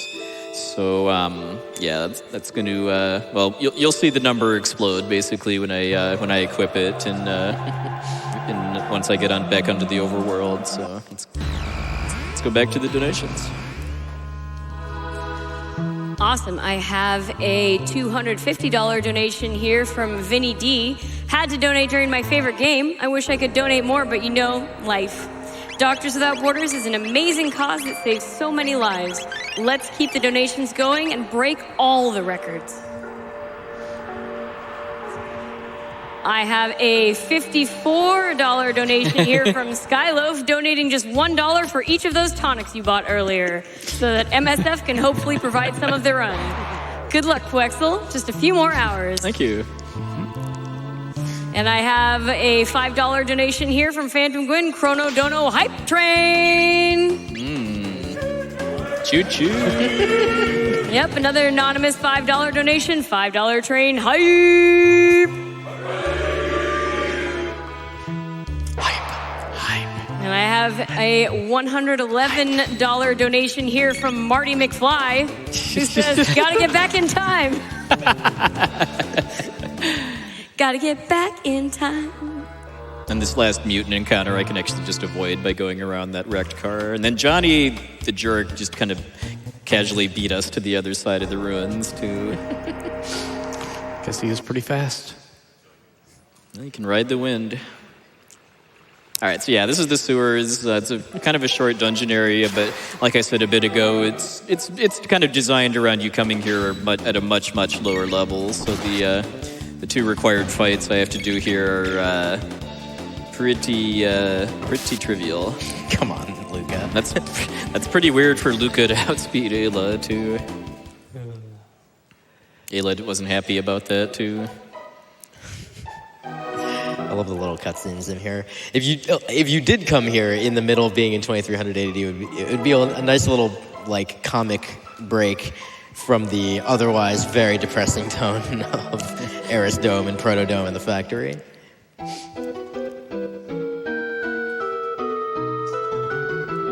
This music is called Sewers, by the way, too, which Red Slash, another Chrono Trigger runner I know always finds amusing. Pet the cat. Oh yeah. Pet the cat. You just. Some cheese too. Eat the cheese. Oh, there's a save point. You should make a safety save. I just saved in the. Well, actually, no, I didn't. But I'll save next time I go to the overworld. But I was just gonna say, the first time you actually hear this music in the run is Denadoro Mountains. So you're hearing music called Sewers. And then going diagonally through that door there, I actually skipped another cutscene with those frogs. For what it's worth, if you touched any of the things on that area, the cheese, the cat, the save point even, they're all traps you end up in an encounter. Yeah, you fight more of those Nereids if you actually interact with basically anything in that room. It's pretty clever, too, when you walk over the save point. It's like, oh, you make the save noise, and then that triggers the encounter. Yeah, we're breaking the fourth wall a little bit. The in-game sound effect woke up some mermaids. Incidentally, that was a tough fight. That was the boss, by the way. And actually, that is the cutoff for the Epoch name. Yes. So that will need to be closed off now. Yep.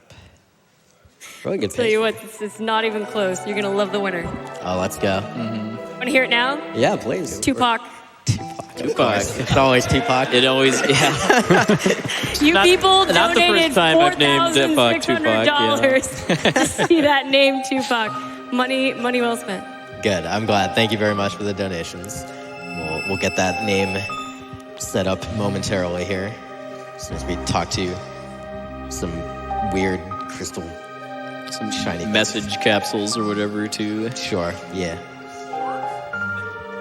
I would like to point out that the Magus naming challenge has been heating up. It was Guile in the lead for quite a while, but Boo has pulled back into the lead by almost $1,000, a little less than $1,000. So if you feel strongly about Guile, get those donations in.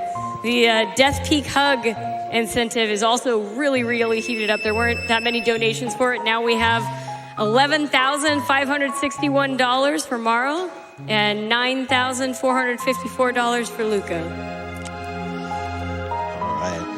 Well, Tupac is spelled exactly as you would expect. So it's TPOCH? It's the number 2 and then Pac, just like an epic. Okay. Actually. Yep. Yeah, you guys got it. You got it. Tupac. Yeah, so story-wise, we're meeting one of the lost gurus from Zeal Kingdom, and he's giving us his greatest invention, his Wings of Time, which are going to enable us to get back to There you go. get back to Zeal Kingdom with the normal gate having been locked forcibly by Shala and the Prophet. I like how it's the Wings of Time. It doesn't have wings. Yeah. Details. Because we're not really sure what exactly Zeal is planning to do, summoning Lavos at this point, I believe, but it's really not a good idea. So we should probably put a stop to it.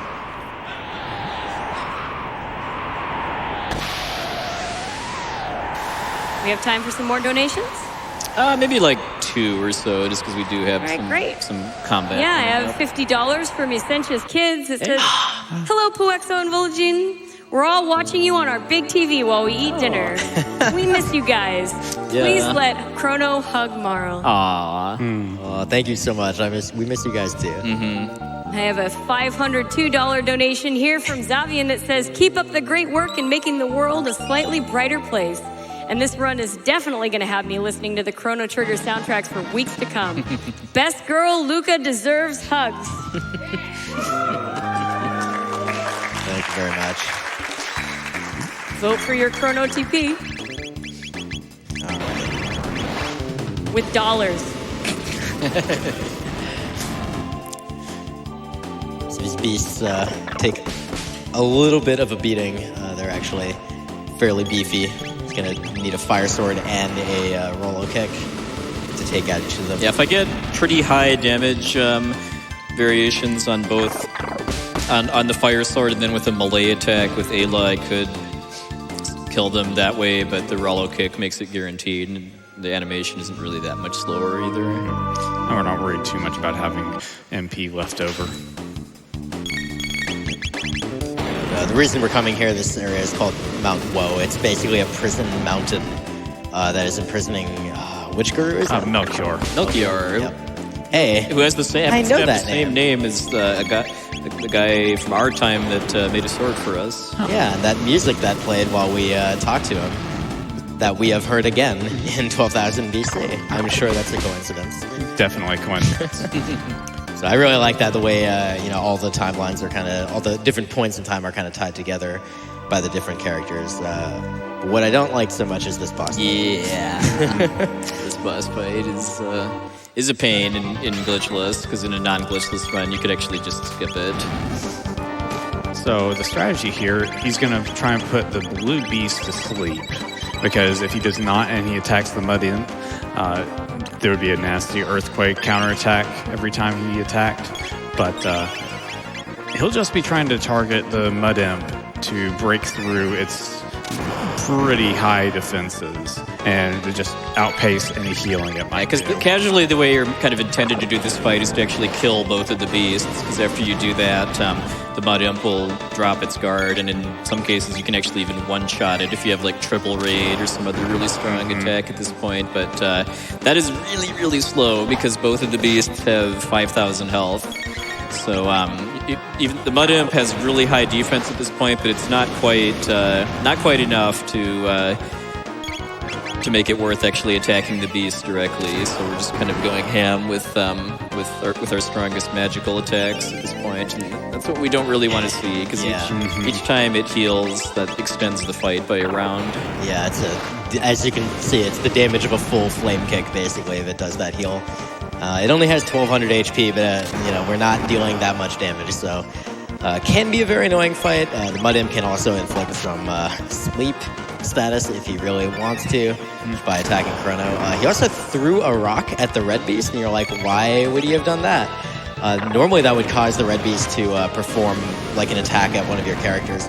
Not really sure why sometimes it doesn't do that, but... Yeah, I mean, this, even with trying to do RNG manipulation, this fight is still really finicky. Yep.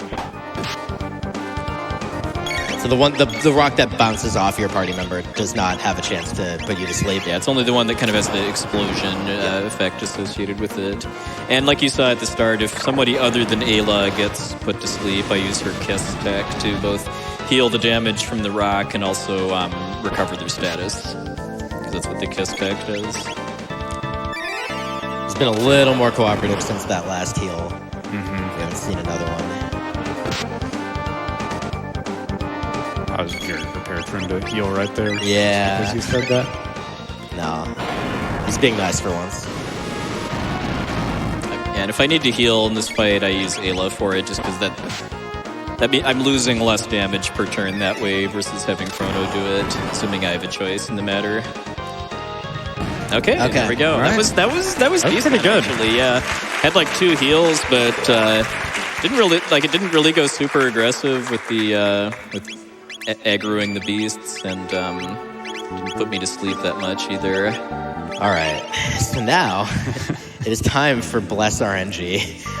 Please feel free to throw a couple of those in the chat, because this enemy, a Rubble, we can only do normal attacks against it, and it has 525 HP. 515, actually. Oh, you're right, yeah. And an incredibly high chance to dodge. It's basically a metal slime for all intents and purposes. And, Okay, there's one. All right. So an Ayla hit is a little bit weaker than a Chrono hit here. Yeah, but Ayla does have a higher chance to hit it, though. Yep. Than either Cross Luca or fingers. Chrono. We have a couple more turns. We've got 4 different Rubbles we can try this on. We only need to kill one, but God, it's so time-consuming when this happens. Okay, come on, all right, Ayla, let's see it. Come on, come on, Ayla or Chrono to hit one more time. come on, come on, come on. All right, fine. We didn't want you anyway. Yeah, well, we kind of did, because We actually did. each unsuccessful attempt at a Rubble cost about a minute. Well, here's try number 2. Yep, there's 4 Rubbles that are pretty conveniently accessible along the route through the Mountain of Woe. I only need to kill one of them in the route I'm using, too. If you've ever played this casually, incidentally, that miss noise is really unpleasant. You develop like a visceral reaction to it.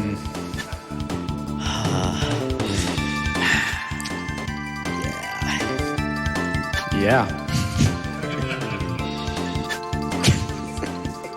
This does give me the best chance at it, though, just because with the Berserker I get the highest number of chances, and I get the 50% damage boost per hit too. So come on, Ayla, let's see it. It took too long for that first hit. Yeah, the first one came kind of too little, too late. So all it takes, the next one I think is after some more encounter skips, right? So.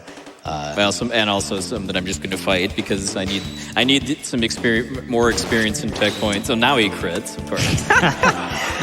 I need more experience in tech points than I just naturally get through required fights at this point. And these gargoyle enemies on the Mountain of Woe are very fast kills, and all of the unavoidable encounters with them, I'm just going to win instead of run away.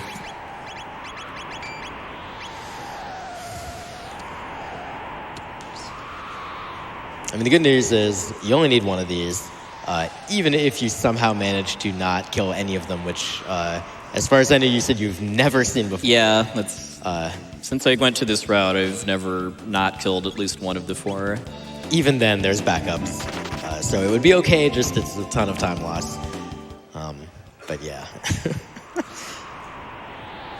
if we do ever successfully kill one of these, there is kind of a little known side effect of learning a tech off of an enemy, right? Where this enemy, so a Rubble, okay? Okay. All right, that's one hit. So Rubble gives 100 tech points. We will learn at least one tech off of that, right? Yeah, we learn Protect and Rock Throw.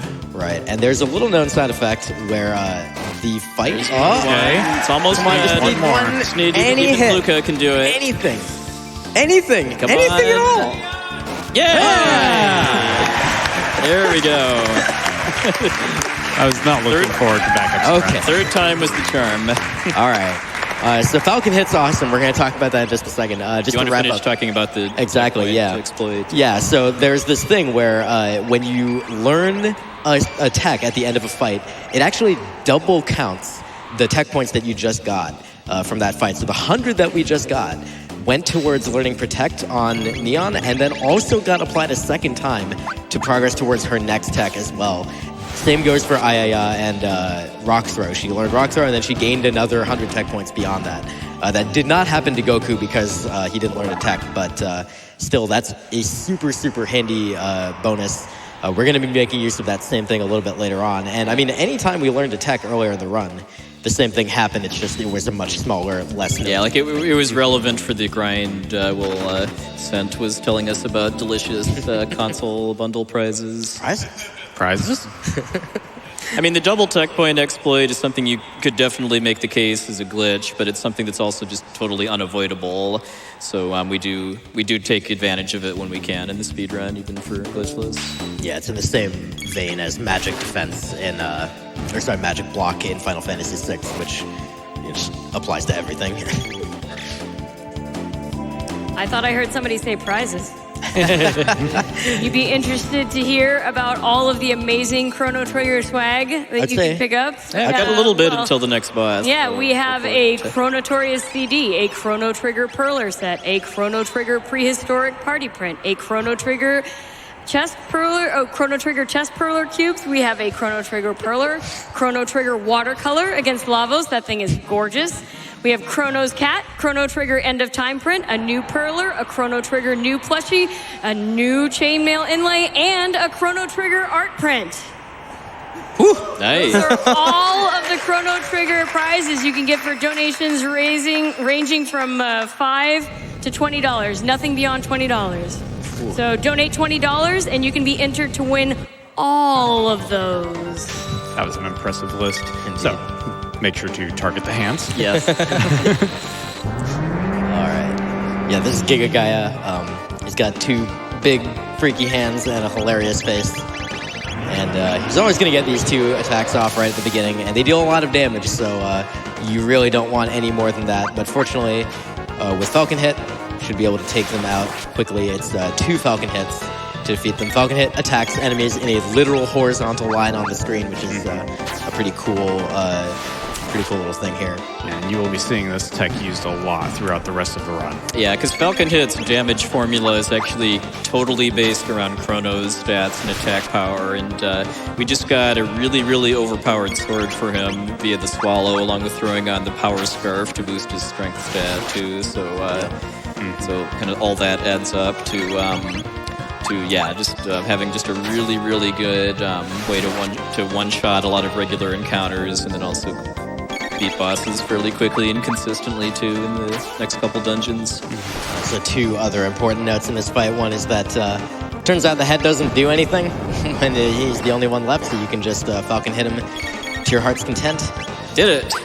Managed to target the arms. Yeah, because if you don't retarget the hands, then you die. Mm-hmm. And the other thing is, if you are a subscriber to the RPG Limit Break channel, go ahead and throw in an RPG what for us in the chat.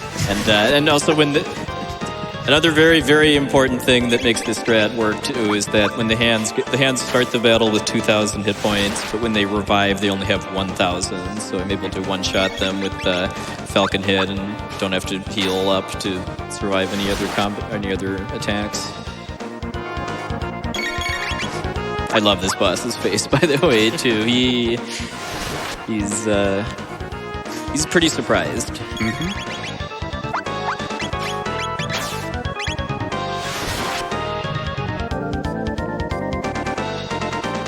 That's Giga Gaia. There we go. I appreciate that the fade out is like the mouth. Yep. Casually, it's a very difficult boss because the hands not only do those attacks, but can also heal the head too. But yeah, just abusing the power of the Swallow and Falcon hit, we're able to, and also having fire-resistant armor to survive the opening attacks, we're able to win at pretty low levels. All right, so we have rescued Melchior, who was in a nice block that looks a lot like Oz's. That one actually... Details. Yeah, that one's actually not foreshadowing, it's just random. But he hasn't actually met us yet. This is some Doctor Who level stuff where we're meeting him before he met us. Yeah, now we're going to be intending to stop Queen Zeal from whatever it is that she's doing with Lavos. But in the meantime... I think we already do know about the Ocean Palace by this point, too. Yeah, probably. Yeah. I know, I can't read the text. You keep mashing so fast for it. I'm gonna butt in here for a second to say we are a quarter of the way to that Fight Specchio incentive. 50K, We're at $50,000. Keep it coming. $853. Yeah, because again, Need to do that 3 more times. Yeah, the Little place Fight I'd like to do the Specchio fight is right before I enter the Black Omen, the final dungeon of the run. So that's going to generally probably be a bit around the 5-hour mark. Mountains were nice. Do have some donations about Specchio. Do we have some time to read those Go donations? for it. All right, I have a $200 donation here from Bunny Wild that says, my money's on Specchio.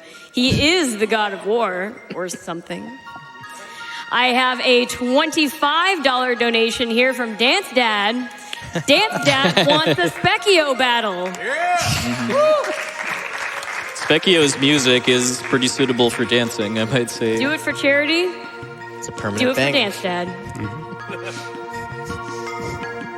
I have a $50 donation here from Shadow Lee. First time donating and been enjoying GDQ for the past couple of years. As someone who beat Chrono Trigger years ago, I never beat Specchio in his ultimate form. Let's get that Specchio fight. I have a $250 donation here from Gamma009 that just says, if we donate enough, GDQ won't end, right? I think people tried that last year. I mean, you can give it a shot. Like, hey. I am not going to stop anybody from donating to stop GDQ. Yeah, I mean, the Specchio fight will add about 5 minutes to SGDQ. There you go. Keep it up. I have a $100 donation here from KZ from the Japanese Restream community. Ooh. And Kishura. Ooh. Flexible. And along those lines, I have a $10 donation here from Zach, Dawn, and Trisha that says, what a great end to SGDQ. We're having so much fun watching SporadicErratic on mic. We'll donate more if she can sing Gato's song on stream. Bonus points if it's the Japanese version. Do we have time for that? I'll need a second to get ready. Do we have time? This is pretty... Fine. I can do it later. We can have the. We're just walking to Zeal Palace again right now, so yeah, you can go ahead and do it now. All right. I just need a moment here. Oh yes, yeah. Well, yeah, we're doing the new fight right now. Yeah. So after that, then All right. we'll have some time. So it gives you time to look up the take this Japanese moment to lyrics, prepare. too, yeah. All right. So this is the new fight, which you all donated for very generously. New. Julius.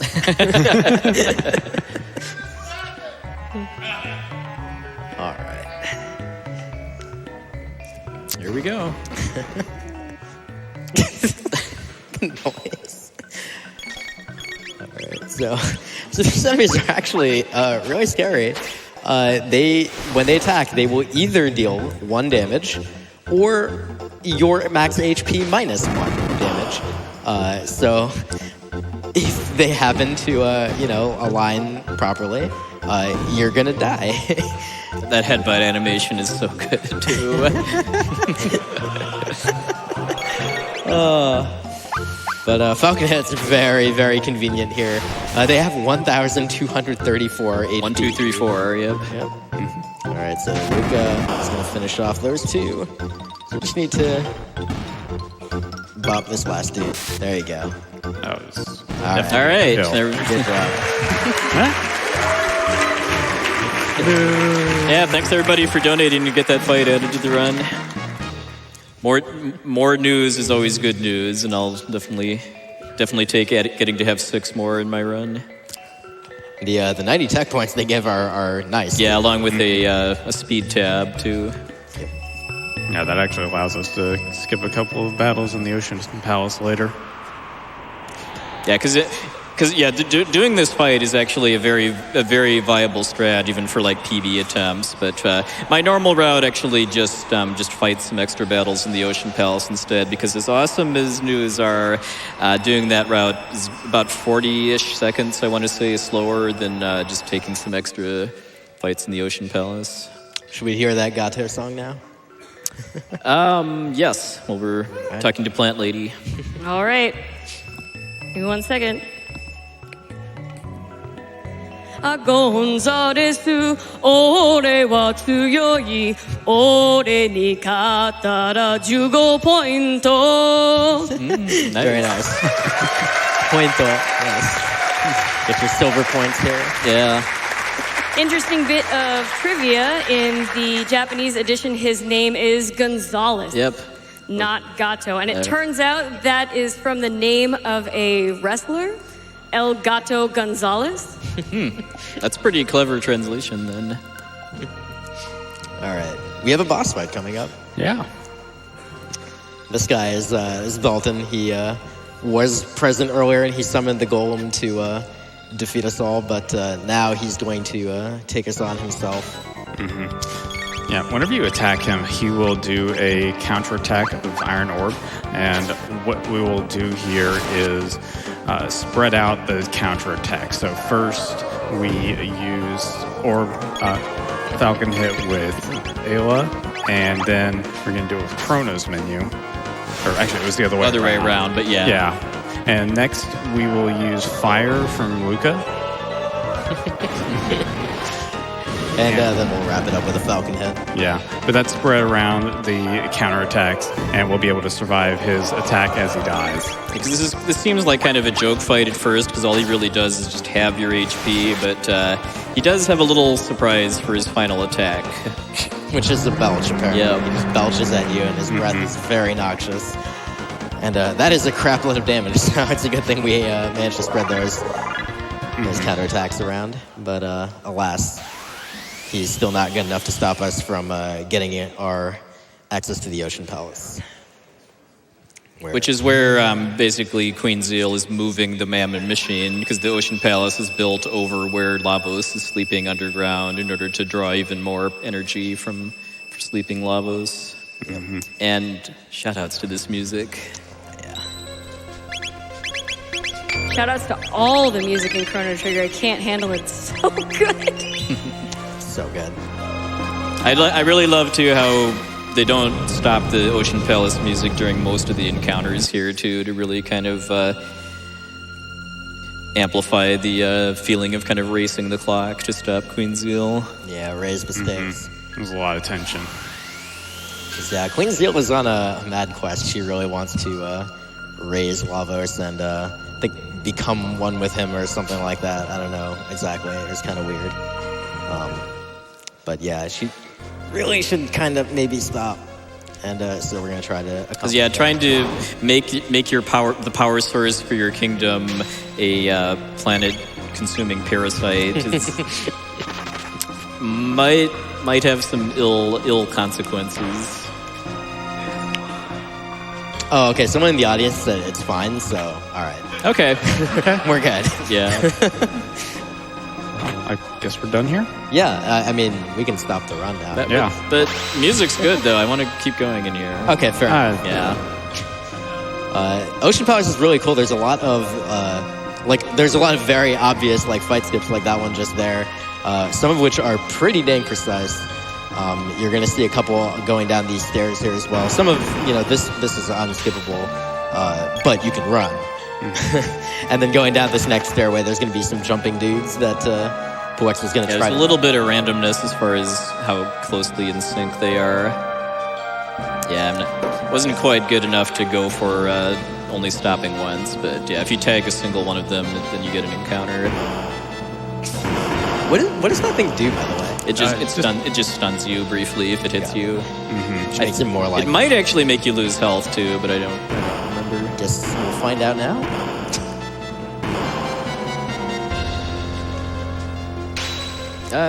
Guess not. Seems like no. Yeah.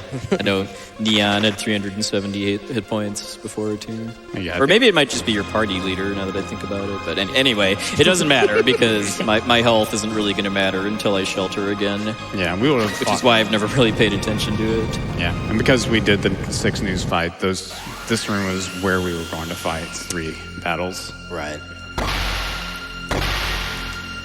Zilla's also really taking advantage of Shala right here, forcing her daughter to be the one kind of channeling the energy to summon Lavos, and the Mammon Machine is kind of the conduit of that, so it's helping perform. That's totally the hallmark of a good leader. You try to use the power of the alien parasite to become immortal.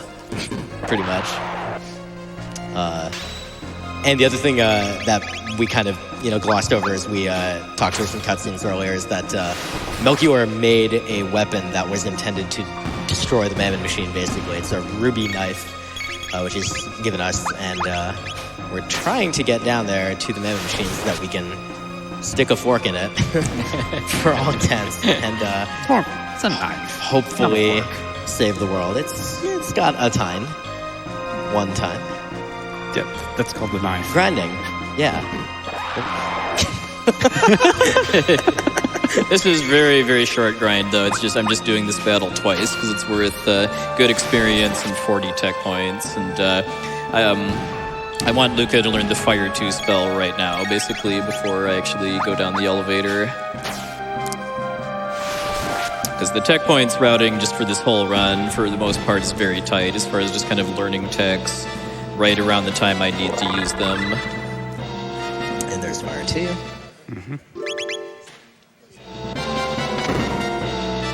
So then I swap Luca for Robo in order to... He's not really going to be doing anything on these next 3 fights, but I want him to get the tech points from these fights. It's part of the setup for the next boss with the Golem twins.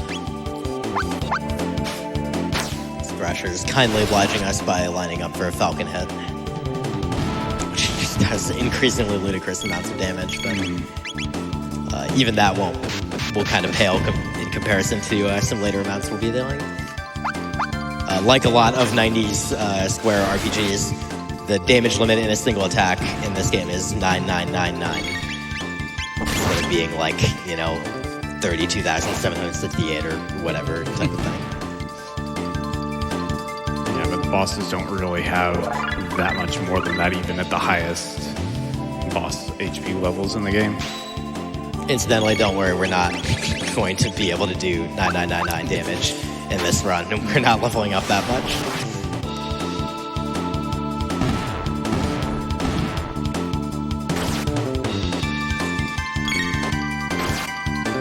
This elevator, by the way, is the same every time as far as the fact that I always get 3 encounters and it's these 3 formations. There's in the Black Omen, much later in the run, the elevators are actually random, but in the Ocean Palace, it's consistent.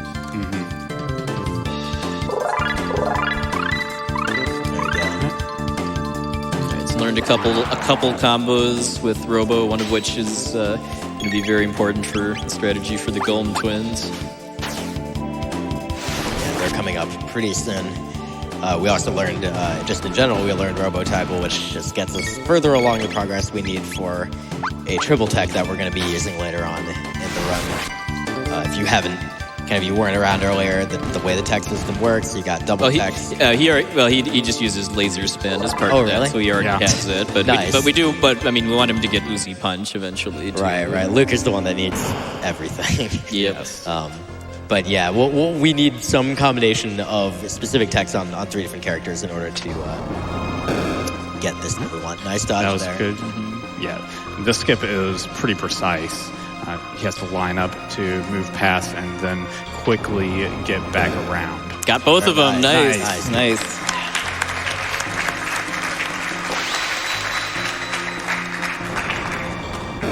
Again, we're talking about like like 10 seconds per encounter you don't have to run from, but like those 10 seconds very quickly add up to multiple minutes. So any time save matters. It's still a speed run. We are very serious about going fast. And we have Golem Twins coming up right now. It's the same boss that we took the intentional death to earlier, except there's 2 of them. And this time we do have to win. If we die this time, it is a game over. Yes. So they're actually really, really dangerous, and it would be very rough to go toe-to-toe against them in a fair fight. Yeah. So and kind of slow, too, because of all the attack animations for like trying to loop their AI. And all the healing. Yeah, exactly. So instead, let's fight unfair. Yeah, very, very unfair. We're going to use the dual tech we just learned called Boogie. Yep. Because the Golem Twins are kind of like Azala and the Mud Imps beasts aren't immune to a lot of status conditions in the game. One of which we can get with Boogie. And that status effect is... Stop. There you go. There we go. All right. So they're just going to sit there for the rest of the fight, and we're going to Falcon hit them to death. Yeah, there you go. All right.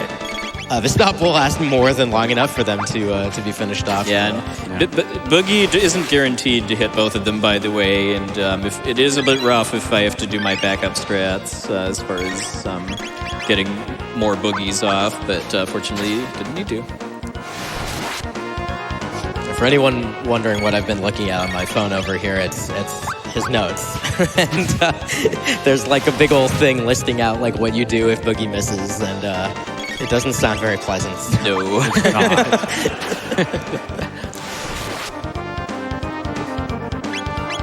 Alright, and then they will both counterattack with this Dalton technique at the end, the same... Uh-oh, Chrono's looking kind of low right now. Oh, no. Oh. Okay, well, anyway, we won the boss fight. That's alright. Yeah. I'm sure Goku will be fine. And it doesn't really matter that he's dead right now anyways. Oh, you know, maybe this is what Janice was referring to when he said one among you will shortly perish. Okay. Isn't the cutoff for Megus's name coming up pretty soon, you guys? Yeah, we're going to have... 10-ish more minutes. Well, a little longer than that. Oh, yeah, probably, Blackbird first. But I believe it's when we defeat Dalton Plus. This is going to be the cutoff for Megus's name. In a that does mean you should get those donations. 6-hour run, 10 minutes. Yeah, you should get those donations. It's kind of a small window. So if you care about Megus's name, now is a really good time to get those donations in. Ooh, all right. So we defeated the Golem Twins. We got through. Here we are. This is the Mammoth Machine. That's Queen Zeal. Shalva is not having a very good time. The Prophet actually seems concerned about her. And let's go. We're going to use the red knife. Huh, I've seen those names before. Yeah. Oh, that looks familiar. Yeah. So this kind of explains the origins of the Mazamune then and how Melchior knows so much about it too. Because he made a knife that was, I guess, increased in size into a sword through the power of the Mammon Machine. And has two of the spirits of Zeal Kingdom sealed inside too. Unfortunately not quite enough to stop Lavos from being summoned. So remember I mentioned I have his notes open here. So this fight here, the notes say Lavos, die. All right, so there you go. All right. Mission Good accomplished. execution. You did it. Yeah. Yeah, by the way, note that all three of my characters took like 1,200 to 1,400 damage, and the limit for how much HP you can have in this game, even at like level 99, is 999, so... It's Magnus! Oh, that's who the Prophet was. Who would have expected this? Everyone. So we get kind of a partial big reveal here as far as why Magus was... trying to summon Lavos to his castle when we interrupted him, and that's for revenge. And then why exactly he wants revenge, we'll be finding out soon enough. Yeah.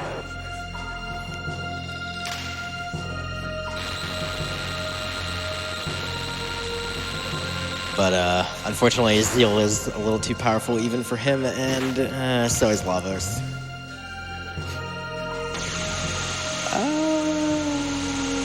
Get wrecked. It's unfortunate. You tried. Oh, and if you look at Lavos' eye, you can see a butterfly. And now you can't. Now you can't unsee it.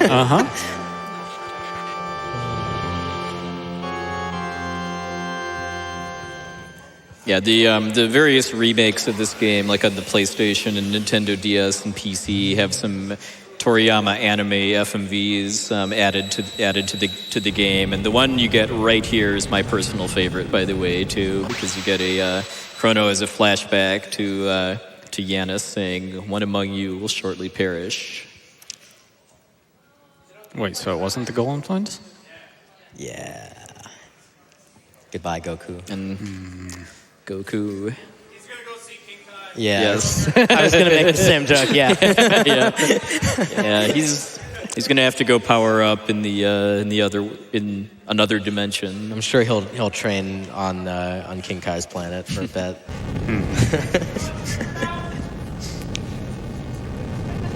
Oh my goodness. But yeah, like people just tuning in, that aren't super familiar with this game. The character and monster artwork was all drawn by the legendary Akira Toriyama, who drew the Dragon Ball series and then also the Dragon Quest games, among numerous other bits of media too. Alright, so Shola uses the last of the power from her pendant, which was powered by the Mammon machine, but we sort of kind of put a knife into that thing. She sends us all to safety, and now she's just kind of stuck here. Zeal gets her way, Lavos is summoned. It's a bad time. And sadly, Shala's story never really gets resolved until Chrono Cross, the sequel. Oh. Ow. Oh, man. I'm sure it'll be fine. Oh. Yeah. Oh, okay. It might not be fun. But we're kind of past the meat of the dramatic plot development here, so I think we can probably pass it over to Sporadic for a couple minutes of donations while we're kind of getting our bearings after this horrible tragedy happened. All right, I have $15 from Time Maverick. The black wind howls. One Specchio among you will soon perish. I like that one. I like that part too. I have a shout out to Ice Plug here with this beautiful tribute at the end of the Super Bomberman 2 earlier in this marathon. This has been an awesome SGDQ. Now go beat Specchio. And we still have a ways to go on that Specchio incentive. We are at $62,926 out of $200,000. I think we have about an hour and a half. Give or take, Till that closes up. Approximately, You guys have to bang out about $50,000 every 30 minutes if we want to see that killer fight. I do have one donation here from Specchio for $10. It just says, "Come at me, bro." Ooh. And think magic while you're doing so too.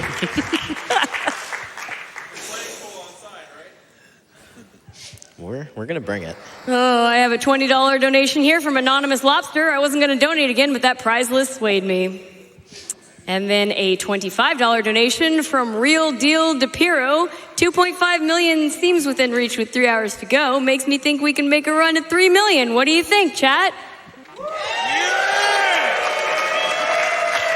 That would be an extra good ending to SGDQ. And along those lines, I have a $1,000 donation here from Uranium Anchor. Oh, thanks, UA. Uranium Anchor here as another one of these amazing events wraps up and my legs are screaming at me to stop moving. I just wanted to thank everybody once again for continuing to provide their support. These events are always highlights of my year, and I'm glad to continue to be a part of it. 19 events running. Let's keep it going for 19 more. Game on. Thanks so much, UA. Yeah, thanks, UA. Very, very heavily agree. I have another $1,000 donation here from Alan Zoka.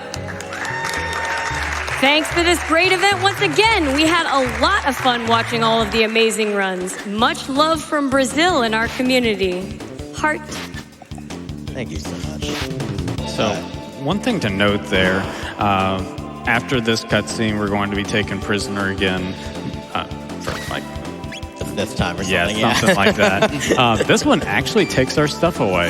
Yeah. So one of the things They learned take away from Guardia Prison and the Reptite lair, yeah.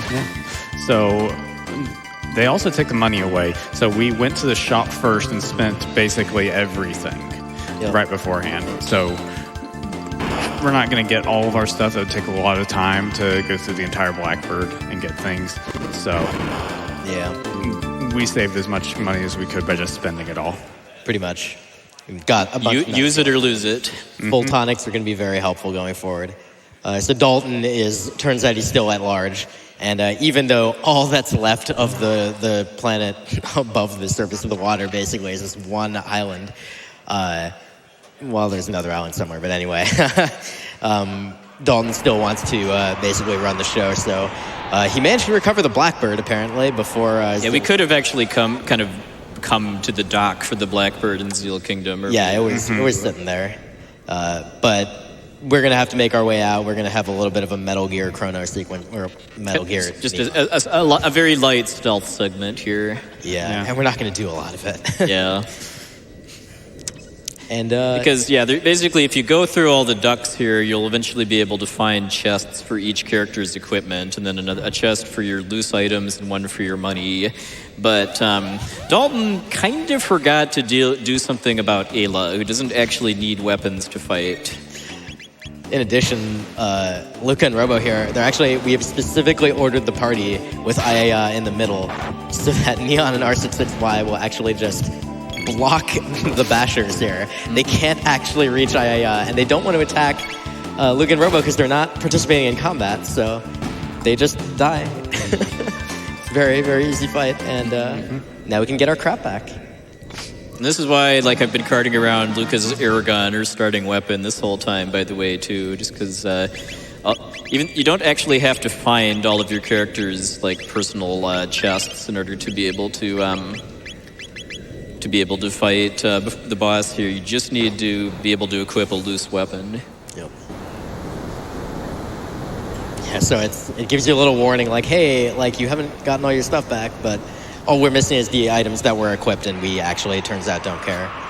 So we're good to go for this boss fight. It is a boss, after all. Its name says so. Yes, that's how you can tell. It is the Golem boss. Which we kind of dodged having to fight at the Ocean Palace because of Dalton chickening out and running away. That timer's going pretty quick. Yeah, he's a fast boy. Yeah. All right. Yeah, memeing aside, we're not actually going to fight the Golem boss. This is a timed fight where the challenge is to try to kill it before it runs away. But for the speedrun, it's way faster to just wait for it to run away. We just learned, was that Fire Tackle? Fire Tackle, yep. Yes, so that's pretty well planned as far as being able to, that technically counts as winning a fight. So you can learn dual techs that are combinations of techs that the members of your current party know. That's the only way you can learn a dual tech is by having the people actively in there. Yeah. Most of this music is great. And we're going to be cutting off the Magus name after this next fight. Yeah. And apparently, as Prolix likes the joke, Houston exists in this fictional world. Go figure. Yeah, this is the real boss of the Blackbird, though, Dalton Plus.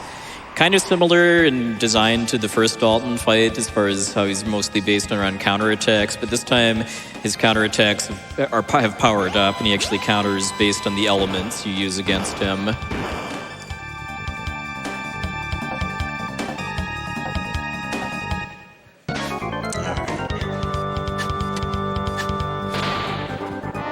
This is honestly one of the coolest set pieces in the game as far as where you fight.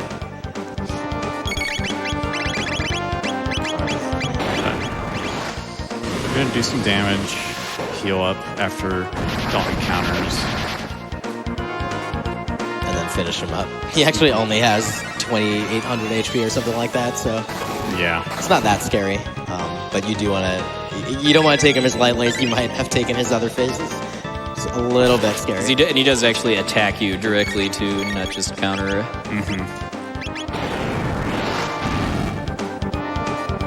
Yeah, actually, Went in ham on Neon there, but fortunately she's all good.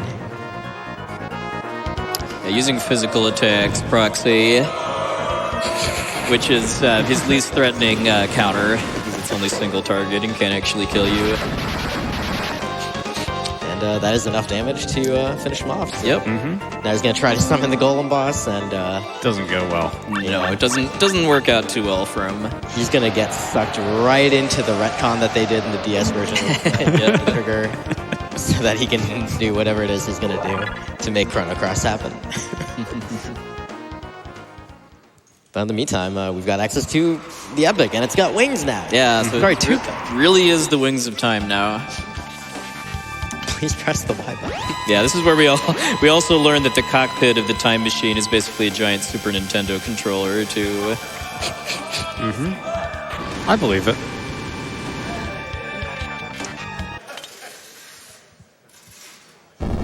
Oh, we did something apparently. Yeah, that X Or- button. Apparently, it's a Powerful. self-destruct button. All right. So having defeated Dalton Plus, now would be the time for the Magus name to have been cut off, and we will be entering that name very shortly. So I think that's it for naming incentives, right? That is the last one. Yep.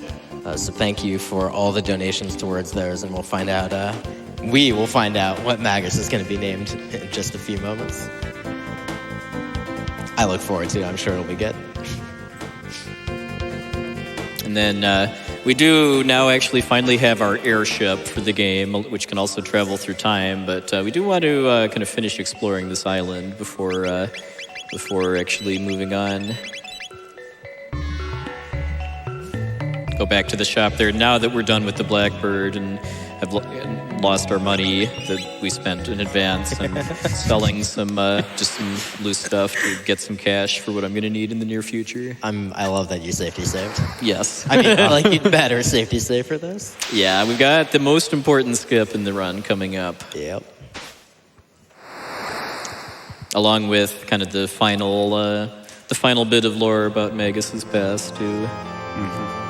Yeah, so this is right after Lavos got summoned, or during, basically.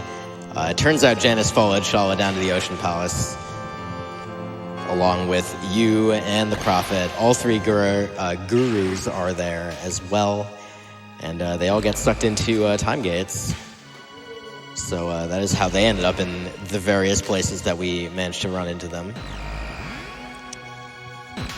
And so does Yeah, if we'd have actually gone through the sewers earlier in the story, we would have seen Balthazar in human form in the Keeper's Dome. Yep. But yeah, we mashed through it all. But yeah, we find out when we initially got the time machine that he kind of his life ran out, but he transferred his consciousness into what better and new. And Gaspar, meanwhile, ends up at the end of time. Janus ends up in 600 AD, and he meets Magus, and Or Ozzy. sorry, Yeah. he is Magus. Yeah. So Janus is Magus basically, and that his goal in revenge is to kind of get revenge for Lavos stealing his childhood and his sister from him long ago. Yep. And that was how he was able to become the Prophet, and he knew everything that was going to happen. All right, we've got a really important skip coming up that I like to personally call the pig skip because pig. No. No, do All not. right, the run gets to continue. All right. At least you safety saved. Yes. So yeah, if you say yes to him, you get to fight him again. Like it's another Magus fight, and then he's dead. Like that's it. Yeah, but he's not really going to be Magus anymore. What is he going to be? Well, Boo, did I surprise you? Oh, Alex. Magus's name will be Boo. B-O-O. with Capital a B? Capital B. All right, thanks, Prolix. You're most welcome. Ooh. Boo. Boo. Boo.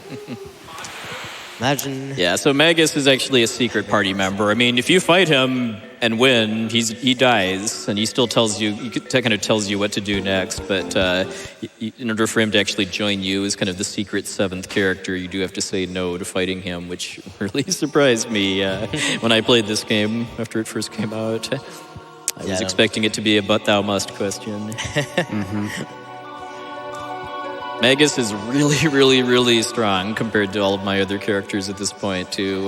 Yeah. I think Luca, I want to say, is like level 25 or so, and Magus is level 37 and has really high stats and knows Lightning 2, Ice 2, and Fire 2 right out of the bat, along with learning some better skills eventually, too. Also finally learned some more shadow techs, where previously the only one we actually had was Laser Spin from Robo. So yeah, the Ocean Palace kind of rises again as the Black Omen. And this is actually really unique. It shows up in every time period. It is simultaneously there everywhere. So you can enter it from anywhere. Yeah, but we're not ready for it yet, because the Black Omen is the game's final dungeon. Yep. So, all right, so this is where the generous donations we got for 100% all quests are coming into play, because now we're going to be doing all of the end-game side quests before we actually go to the Black Omen to finish the run. Mm-hmm. Yes. Yeah, that is deserving of a round of applause. Thank you all for the donations for that. Yeah, and then the way that we define all quests, too, is that ordinarily... if you talk to your party members here, and then eventually after you've revived Chrono, spoilers, we're going to revive Chrono, if you talk to Guru Gaspar, he'll kind of give you a list of all of the kind of major side quests that you haven't completed yet, and it's that list is how we define all of the quests for the 100% speedrun. Mm-hmm. There is actually one of them that we would even do in like an any percent run, but in this case, we're hitting all of them. I believe there's like 8 total. Something like that, yeah. Yeah. So we're actually, and then, yeah, for a speed run, the routing possibilities for this are just huge, because pretty much the whole rest of the game is open to us at this point once we have the flying time machine. And we're actually going to be starting with Frog side quest, where we kind of put Cyrus's restless spirit to rest and power up the Masamune to its ultimate form. And we're doing that because that quest doesn't have a boss or really any difficult fights, at least when we have Magus. And because we need to do time warping as part of that in order to get the tools to repair the ruins, I'm going to combine that kind of required time warp with doing some other errands in 1000 AD to kind of set up my strategies for other quests. Yeah, in general, the goal is to pretty much get as many like overpowered things as possible so that we can just bum rush all the other side quests as quickly as possible. Yeah, because all of these quests have very good rewards to them. Yeah. So we got the last 2 pieces of special equipment for Luca, the Tabin helm and the Tabin suit. Yeah, if you remember, we left all of our equipment on the Blackbird, so she needed a little bit extra. And then we buy some jerky, and then also go here to Toma's grave to get a speed tab. We actually intended to get some soda pop and Soda pop. Sure, that's what it is, and pour it on Toma's grave as like an homage. And when you do that, you get a bit of direction that leads you to the location. Sorry, sir, you've had enough sugar. I'm gonna have to cut you off. Can't you tell I love soda pop? 90s Super Nintendo games.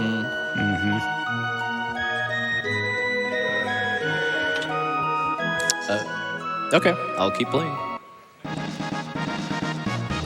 right. Hey everyone, if you want to hit that goal,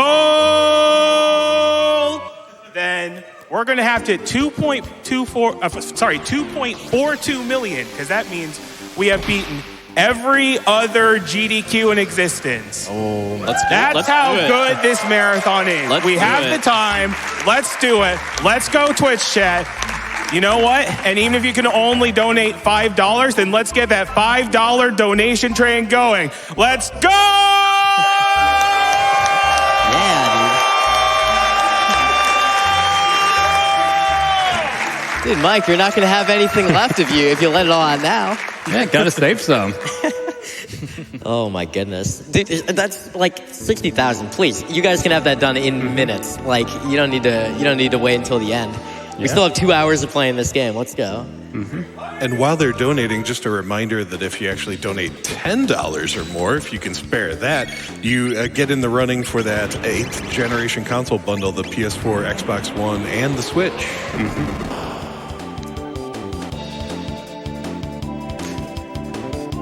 All right, so we've kind of finished our errands and then got the one tools. I love that text box to because if you just try to come here straight away, there's holes in front of this like that right there. There'd be one in front of the stairs leading down to the basement here. So we do need to get the carpenter to fix that in order to let us actually get down here. And then for these 3 fights with the Sentry Ghost Knights, nice. They're easy. They die to 1 Fire 2 spell from Magus, but they have a chance to do a final attack. They can either do Grudge, which we saw in the first fight, which just does like 250 damage, or they can do MP Buster, which makes, if you didn't see it earlier in the run, makes you just lose all of your MP. And we especially don't want to see MP Buster on either the first or second fight, because then I have to do an extra menu to use Ethers on Magus. Yeah, if we see it here, it's not too bad. Yeah, if we see it here, other than the animation wasting a bit of time, like this. It doesn't matter as much because we're going to be sheltering before Magus fights anything else. Right, and then some of them can just choose to do nothing, and as you saw there, 2 of them did. Yeah, it's 50% chance for them to do nothing. So that's step 1 done. You're basically expected to go into the ruins, clear out some monsters, go poke the laborers again, make them do their master's bidding, and then go on back to the ruins and clear out more monsters. But I think we're practically done after just that, right? Yeah, because we're not actually going to be full clearing the northern ruins, because there's a whole upstairs area too that has some really powerful weapons and armor behind more of these holes too that we need to kind of kill monsters and then pay the carpenter to fix them. But in order to complete Frog's side quest, we just need to get full access to the basement and then bring Frog to Cyrus's grave.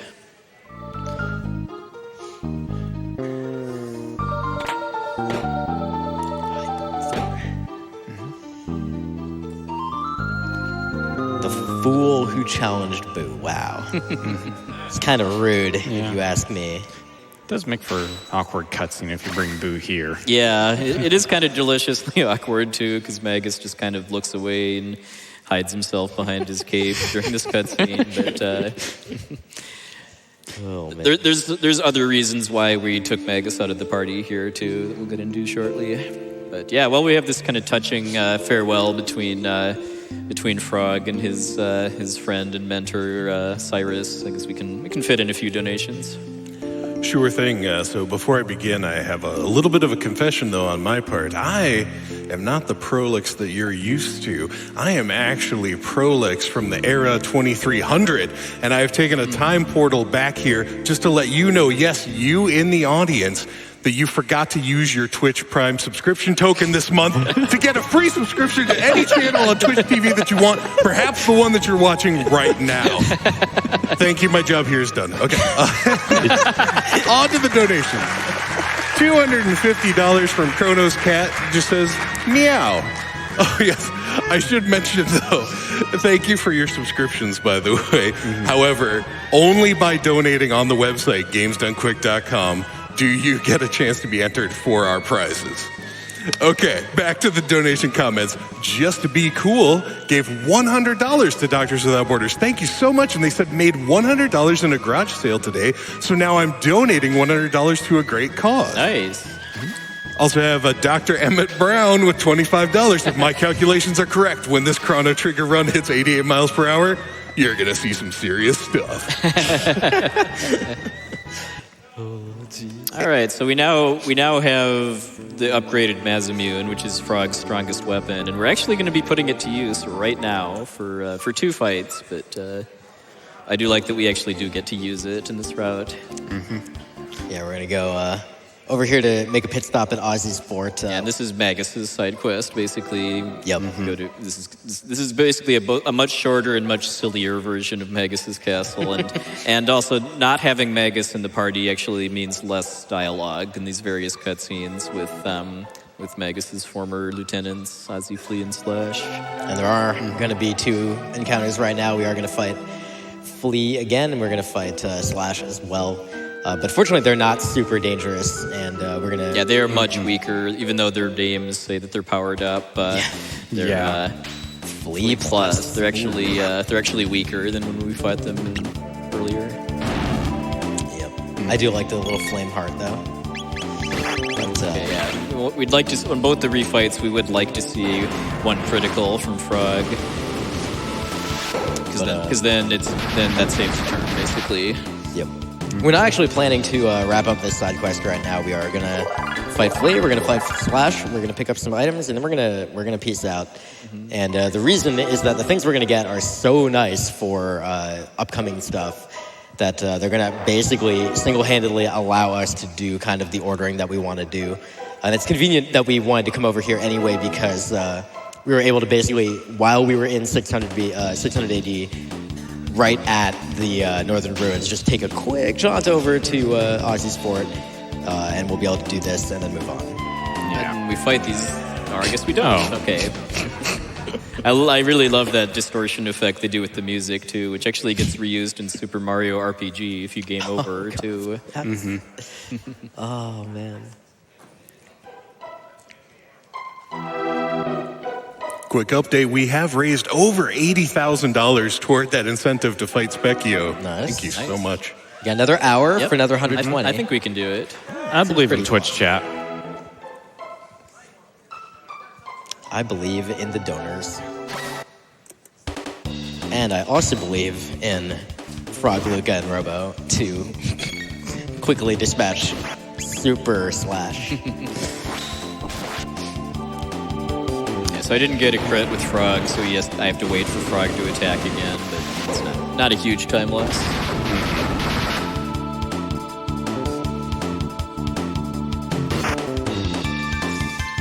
Good. Tough fight. Yep.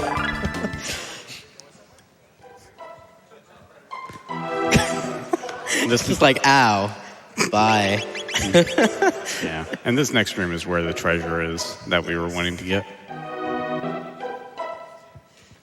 Sweethearts. Well, he said to come hither, so I will. Oh no! You hit the trap. All right. This is very much intentional, by the way, and we'll leave it a surprise for now as far as why I did that. But the ramifications of actually getting hit by that guillotine trap instead of just walking past it is that all of the characters in your battle party get reduced to 1 HP. So, I mean, obviously you're going to just switch them all out because 1 HP is dangerous. That's unsafe. They need some time off to kind of think about the mistake they made to fall into that really obvious trap. I mean, they're in the end of time. They can probably just go use the bucket that restores you. Probably. Maybe. Yeah. So this is the Giant's Claw, and this is actually, it's basically the Tyranno lair, but it is crushed under, the... It's the Tyranno lair in reverse, because we start at the top and then work our way down. Yeah, and you're supposed to find out about this through pouring the soda pop over Toma's grave, but if you know it's there, you can enter it anyways without doing that, even though it doesn't pop up the label. Yeah, and you don't actually see, the cave entrance sprite on the island. So again, just calling attention to it one more time, this technique that Poex has been doing the whole time with Magus. Just now he queued up Ice 2, and he was running away, so he had no intention of actually casting Ice 2, but queuing that up means that when he comes into this battle, his memory cursor is on Ice 2, so all he has to do is mash A, and it'll perform that as quickly as he's able to mash it out. Yeah, this fight is avoidable if you just don't step on that switch, but it's worth some decent experience and is over really fast and can be reloaded really fast too. So I'm just doing this fight twice to just to get some extra experience and tech points. Yeah, it's going to level up Magus by 1 level, which is extremely important. When you get him, his hit stat is 20, when he levels up to level 38, it goes to 40. So it doubles his hit rate. Yeah, like I believe when I fought the Rebels on the Mountain of Woe, Ayla, who had the highest hit stat in the party, had a stat of 25. So now we have a stat of 40. So we probably have a better chance of hitting things. yeah, because there are some Rebels in the Giant's Claw here, and we want to get revenge for losing 2 minutes to 2 of them running away earlier. We also did just pick up an incredibly important item called the Blue Rock, and we'll be equipping that in just a little bit. It's going to give us access to that triple tech we've mentioned before.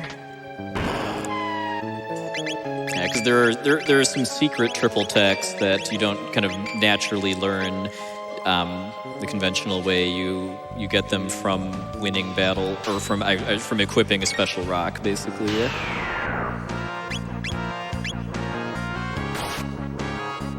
Okay, I guess I equipped the wrong accessory, but it's just fun. Come on, Magus. Just pop him. Alright, we go. Yeah, that's way more likely than the... Oh, yeah, I think you hit the Blue Rock instead of the Berserker. Yeah. Not quite ready for that yet. Okay, there we go. So yeah, Berserk Magus is gonna just even more... Okay, oh my god.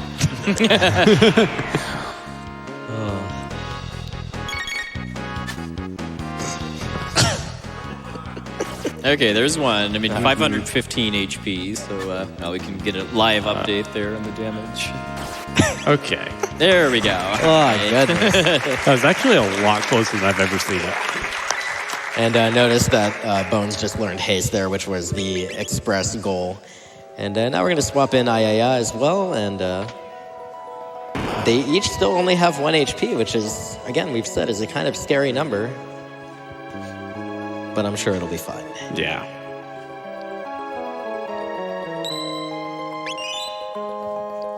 Yeah, I mean, because you only have 1 HP, so you save, right? You don't heal. I don't need to, like, heal or anything. Nah. That's a roar. Yep. Hey, this looks a lot like the Black Tyranno. It's not very black, though. True. This one is... It's more of a rust color.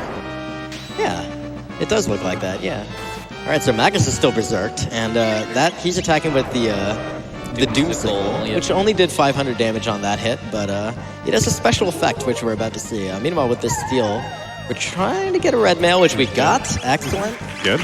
And now, Bones is going to be kind enough to throw a haste on Boo real quick. So he's going to be going real fast.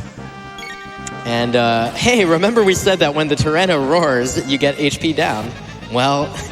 If you only have 1 HP, that status effect actually finally matters after 4 hours. And the Doomsicle deals extra damage, 100% extra, per dead party member. So, here we go. Yep. This boss has 25,000 hit points, which is the second highest total for a boss in the whole game after the final form of the final boss. So you remember how this countdown goes. Eventually he hits 0, and then you're in for a bad time, but... If he hits 0. Boo's not really concerned about that.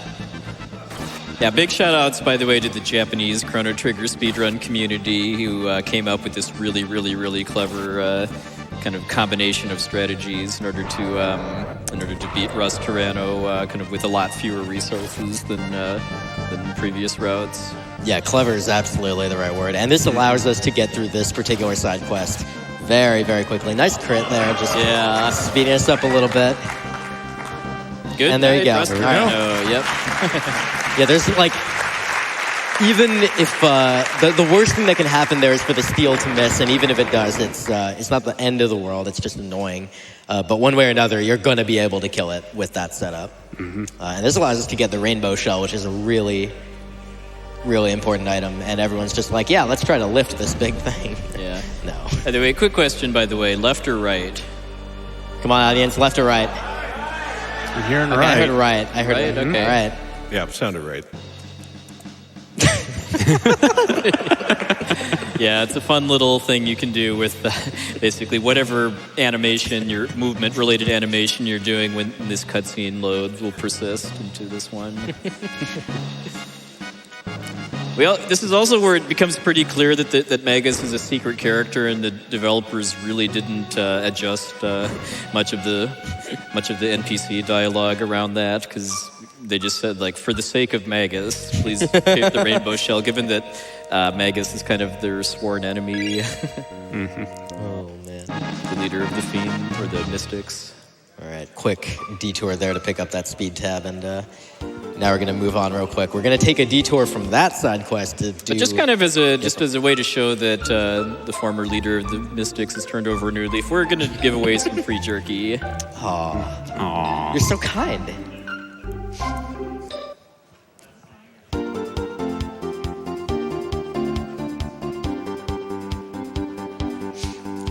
Cool. So we're going to take a quick detour to... we're interrupting the Rainbow Shell side quest. You don't actually get the rewards of the Rainbow Shell until you actually go do some additional stuff in 1000 AD Guardia. But we are going to take this detour to get the Sunstone and perform that side quest. And that is going to involve fighting a dangerous boss called Son of a Sun, which deals a lot of fire damage. Yeah. The trick to this boss is it has 5 flames spinning around it, and if you attack the right one, it does damage, and you have to hit that correct one 10 times. So Plexo's going to use a neat strat here of using a flame toss on the rightmost flame. Yeah, it was a runner by the name of Hannibal Graham that came up with this strategy. This particular version of it with flame toss, along with having Luca in the 3rd position, so that it hits the 3 flames like that. Yeah.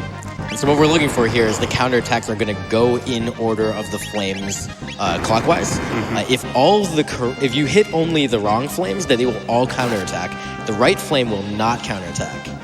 Nice. Okay. So we hit the right one there. So now we're just going to beat on it for a little bit. And you need to get 10 hits total, so we're just going to keep attacking until eventually Son of Sun will do roulette shuffle again, and then we'll have to repeat. And oh, by the way, it casts Flare, which is a lot of damage. So that's why we wanted the red mail. That's why we equipped a bunch of other fire protection stuff right before this fight. Yeah, along with using the barrier I picked up on the Mountain of Woe on Ayla. Well, I guess that's not for the fire protection, but that is for another attack that it's about to use. Yep. We should be able to get 7 hits in before it does another roulette shuffle. Yep. Okay. There's that purple. Yeah, because that's why I need the barrier, just so that it's only capable of actually killing Luca with that laser. So it should be just about to roulette shuffle again here. Incidentally, the amount of damage you deal to the flame, totally irrelevant. All that matters is just 10 hits and you win, basically. Yep. I'm going to do the flame toss again to figure out which one's the correct one again. Yep. So again, it's going in clockwise order. And you see, only the 1st and 3rd ones counterattack, which means it's the 2nd one. So if on the first time we didn't get the right one at all, so we had to just guess. It was a 50-50 between the top and the left flame. But on this time, we happened to find the right one, so we didn't have to waste any extra attacks.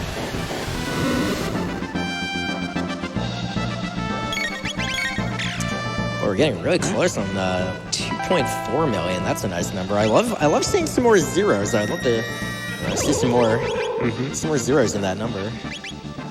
Ow.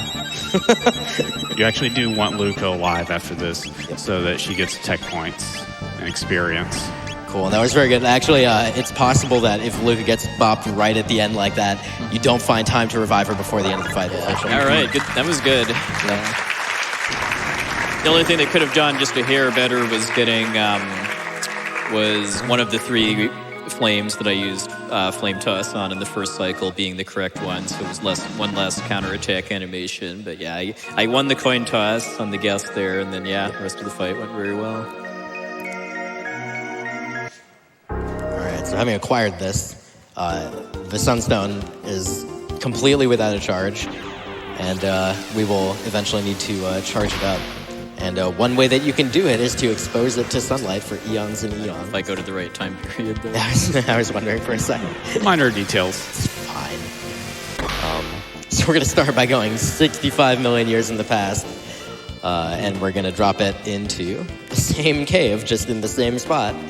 But 65,002,300 years ago. Yeah, stick it in a sunbeam is cozy.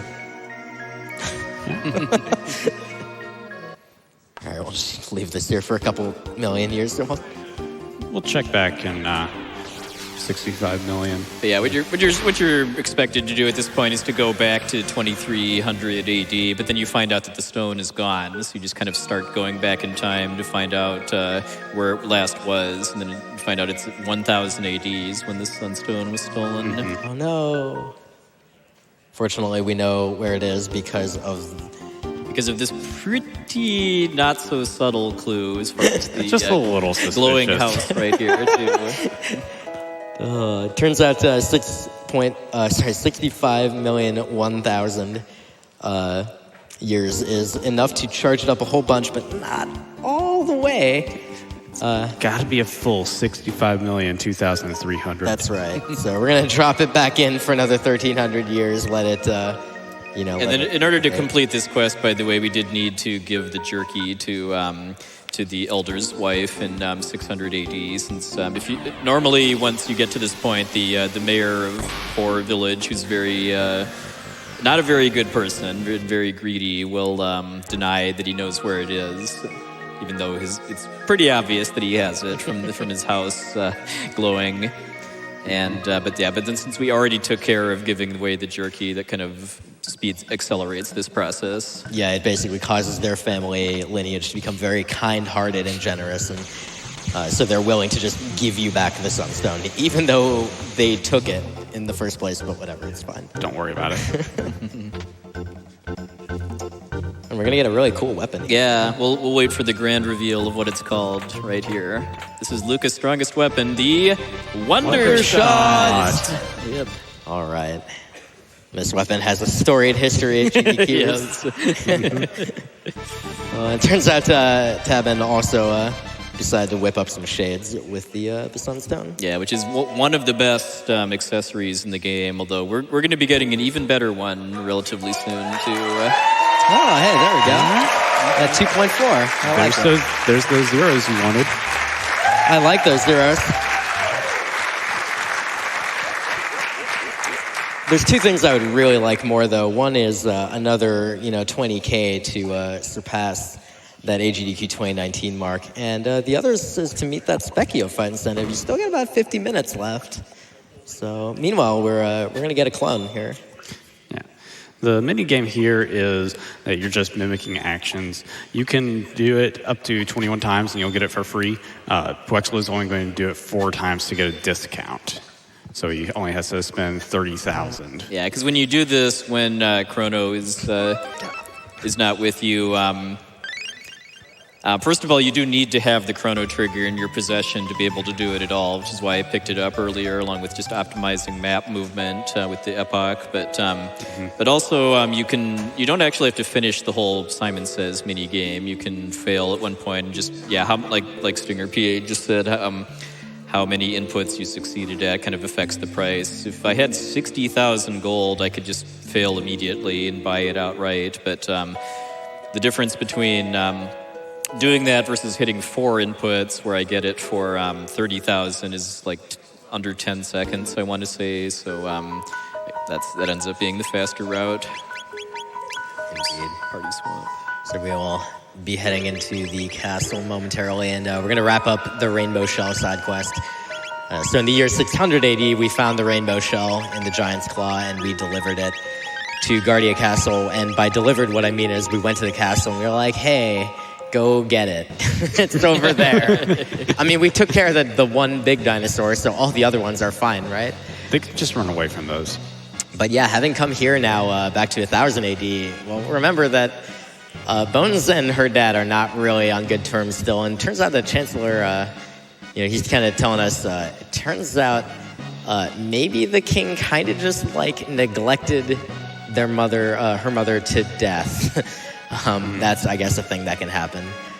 Yeah, because all the major side quests are kind of tied to one of the characters, and the Rainbow Shell and Sunstone one at first just seems like it's just kind of there. It's not really related to the story at all, but then we find out that it's actually, in fact, Marley's side quest. Indeed. So this is the courtroom. We didn't actually get to see where the entrance was earlier, but Yeah, there's This looks a trial familiar. going on. I wonder if their juror number 2 is bugged. I'm gonna guess this one's even more of a kangaroo court than the previous one. Yeah, so apparently the chancellor's claiming that the king stole the rainbow shell, basically, with the treasure of the kingdom of Guardia. I mean, he's the king, though. I mean, you'd think that... Right, you think you can take whatever he wants, he can do the whatever monarch. he wants with the kingdom's treasure. Furthermore, how does he not know about the rainbow shell? But whatever, it's fine. It's got to be something. Don't worry about it. Yeah, we got Ocean Palace music again. That's what Yes. matters. Yes. And we know that, like, the knights went and collected it back in 600 AD. It's got to be here. So we're going to go try to take a look around for it. Yeah, in addition to the Specchio fight getting kind of closer to, we are kind of starting to approach the cutoff point for the Death Peak Hug bid war, by the way, too. Gotcha. We're going to be cutting that off after the second Lavo Spawn fight on Death Peak.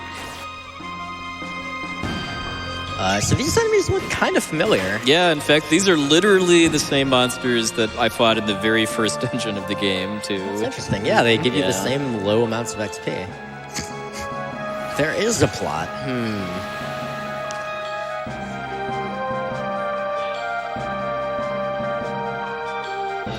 I love this exchange. Was I convincing? Like, can the judge not overhear that? Like, he's right there. Don't worry about He's it. like 5 feet away. You asked too many questions. All right, so that's the last unavoidable fight. The next 3 we can avoid through movement. Yep. Oh, goodness. Just almost got him. Just missed. Oh, man. Hey, look, it's the rainbow shell. A surprise. It is here. Dearest Bones. So this is from Queen Lean from the 600 AD. I don't know exactly how she knows things are tough between Bones and her father. Maybe there was some girl talk at some point while she was in the past. But yeah, now it's time for the verdict. Spoilers. It's not gonna go well. Yeah. Sadly, we don't get to hear all the jurors, though. All right, and better luck next time. Sorry. You tried. This one I do have to hesitate a little bit to avoid.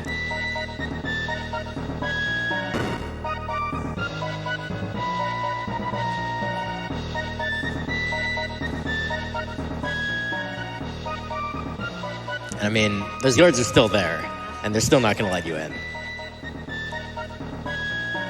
While you finish her side quest, thought I'd mention we're making progress on our side quest to fight Specchio. We're over $95,000 toward that goal. Nice.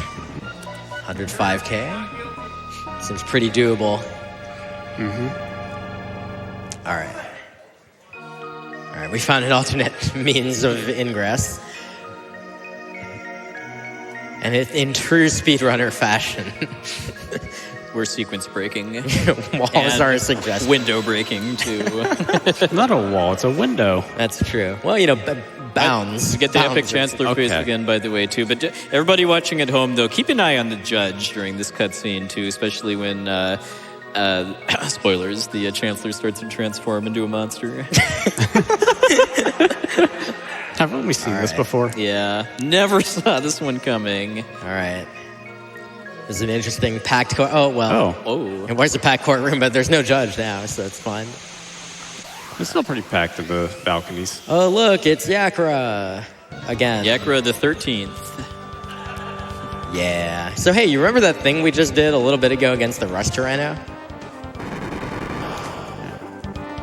We're going to do the same thing.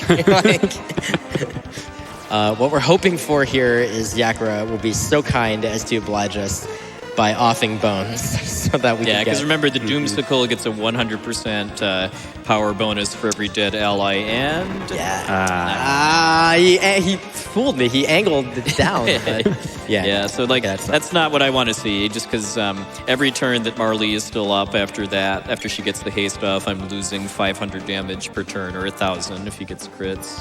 Yeah, so it'll take a bit longer, but this is just time lost. There's no danger here.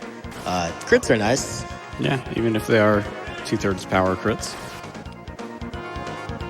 And a really nice thing about this strategy, too, is that it's making a lot of randomness with dealing with confusion go away, too, just because Magus can't be confused while he's Berserk. And there's a big hit There there. you go. All right. Yep. So he managed to finally take out Bones. Heard about it from the ancestors. I don't Heard think about his what? ancestor heard about this.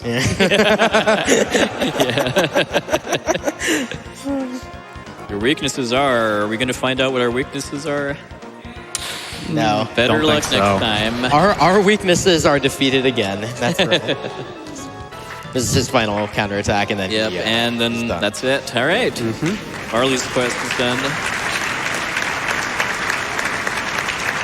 If anybody's getting concerned, by the way, that this is what the rest of the boss fights in the run are going to look like, this is actually the last time we use the Berserk Magistrat, because it's a very situational strategy that's only kind of safe to use when we're fighting a single target, and it's a boss like with an AI pattern where it just gives me a lot of downtime where it's not actually attacking me. So so for Thrust Tyranno, it has that whole countdown we can use, and then for Yakr the 13th, it starts with those weak blizzard attacks, and then generally just doesn't really do anything dangerous until it's too late. This cutscene, by the way, is very, very touching.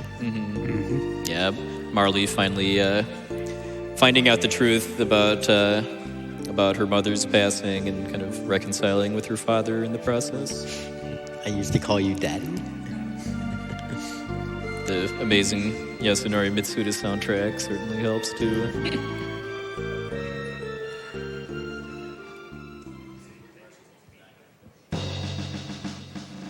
All right, and we have technically completed Marley's quest, but we're not quite done here yet, because now that we've done both the Rainbow Shell and the Sunstone quest lines in full, we can kind of get the final rewards from both of those quest lines via Melchior making some very strong equipment out of the Rainbow Shell. Oh yeah. So this isn't technically required as part of 100%, but it is required because of just how good this stuff is that we're about to pick up. And a lot of the routing that I'm doing for the side quest part of the run is kind of designed around trying to get this stuff as fast as possible because of how much time it saves on the remaining quests. While you're making very, very sure to pick 3 Prism Helms, should we do donation? Yeah, go for it. All right. Here is $2,500. Very nice. That coming in from one of our sponsors, Chrono.gg. A fitting name. They said we couldn't miss donating during Chrono Trigger. Don't forget to check out the official SGDQ game store at sgdq.chrono.gg, where all your purchases benefit Doctors Without Borders. Yeah, thank you to them for helping make the event happen and for that generous donation. Here we have a $10 donation from Sarah Deer. Hi, Sarah Deer. What are you doing to my wallet, Cent? I've already went over budget once, and I'm going over again. I only have these exact $10 this time, but here goes. Let's get that new incentive. Specchio is going down. A love from the back couch, less than 3. Thank you, Sarah Deer. And yes, a reminder to everyone, just a $10 donation right now. Only $10 enters you to win so many Chrono Trigger prizes and that console bundle, Switch, PS4, and Xbox One. Big or small, all of these donations matter. And one more for you. $1,000 coming from Mike Uyama. Oh, thanks, Mike. And Mike says, I remember the first Games Done Quick, CGDQ. I put the goal at a lofty $5,000, which was considered sky high. Now we're reaching a number that will shatter all GDQ records. It's crazy to see how far the marathons have come, and it makes me proud. Thank you, everyone who has participated, whether that's staff, volunteers, attendees. and even Twitch chat. Let's go! Big shout-outs to Mike, by the way, for being one of the main people to start Games Done Quick in the first place. It was so long ago. So long ago being 9 years ago now. My goodness. Yeah. Time flies. And we've given SporadicErratic more than enough respite over here, so I will be handing the host mic back to her to finish things out. Keep going, please, on behalf of me. Do it for me, do it for the charity. Whatever I've been Prolix, just donate, and let's get the Specchio fight. And thank you so much for helping out. We love you, and this event has been awesome for me, and I appreciate the chance to host for you all. Thank you so much, Prolix. Thank you.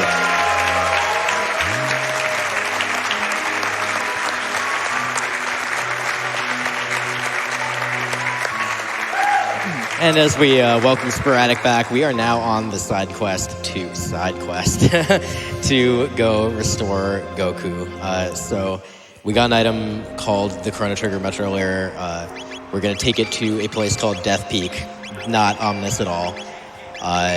Balthazar left a gift for us, basically, in his dome that is going to help us get through Death Peak. He's going to have a couple dolls. I just equipped a lot of the stuff I just acquired too. I equipped because we got Prism Helms, which are one of the best helmets in the game for stats, especially magic defense, but also status protection too.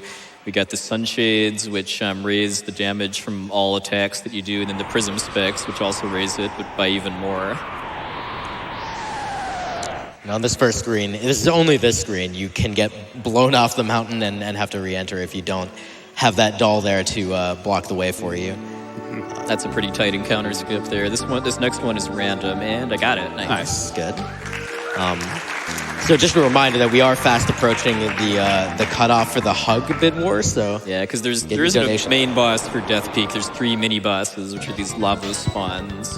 Oh my gosh, and it is neck and neck. It is $13,912.96 for Marl and $13,781.23 for Luca. If you feel strongly about Luca, you don't even need to kick in $200. Less than $200 to get Luca that hug. And it's after the fight with the second one of these that we'll be cutting it off. Yep. But yeah, the lava spawns only have 4,000 HP, but you have to you can only actually attack the head, because if you attack the shell, it counters with that needles attack that it did. That did like, what was it, like almost 300 damage to my whole party. So that would be a pretty bad time if it happened. One nice thing about the lava spawns is that they give 120 tech points, so you get a ton. Yeah, that is the highest tech point award for a fight in the whole game. I'm going to butt in here to say we just passed $100,000 towards our goal or incentive to fight Specchio.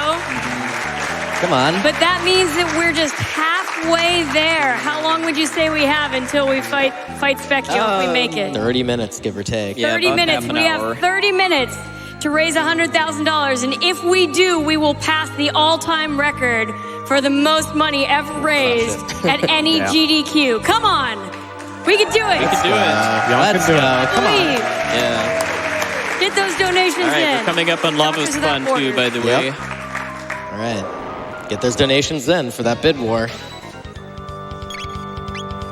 Hope All right. you got it in. Yep, close that bid war. Let's go. Yeah, for whatever reason, Lava Spawn 2 and only Lava Spawn 2 isn't flagged as a boss, and you can just run away from it. I do lose 120 tech points, but it was since found largely by the Japanese Chrono Trigger community that just running away and then fighting these crackers instead for a short while ends up being faster, because you're getting about the same amount of tech points in the same time, but you're getting a lot more experience too. Because with some very precise positioning that I'm using here, I'm able to actually fight 6 of these at once. And for my marathon route tonight, I'm going to be fighting 5 sets of them. Of which we have done 1 so far. Yeah, so I guess while we do 4 more of these, I think we can have some more donations to hear about how we're getting closer to meeting that Specchio incentive. Well, I do have a $10,000 donation here from the Yeti. Nice. All right. Hey, all Yeti here. You heard her, Yama. Let's hit that goal.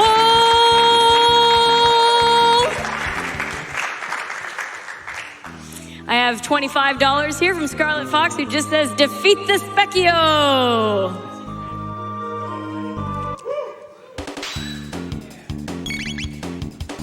It may look kind of weird, by the way, that I'm using Ice 2 to fight monsters on a snowing mountain, but all 3 of Magus's AoE spells at this point will one-shot crackers, and whenever I have a choice like that, I always choose Ice 2, just because it has the fastest animation of the 3 spells.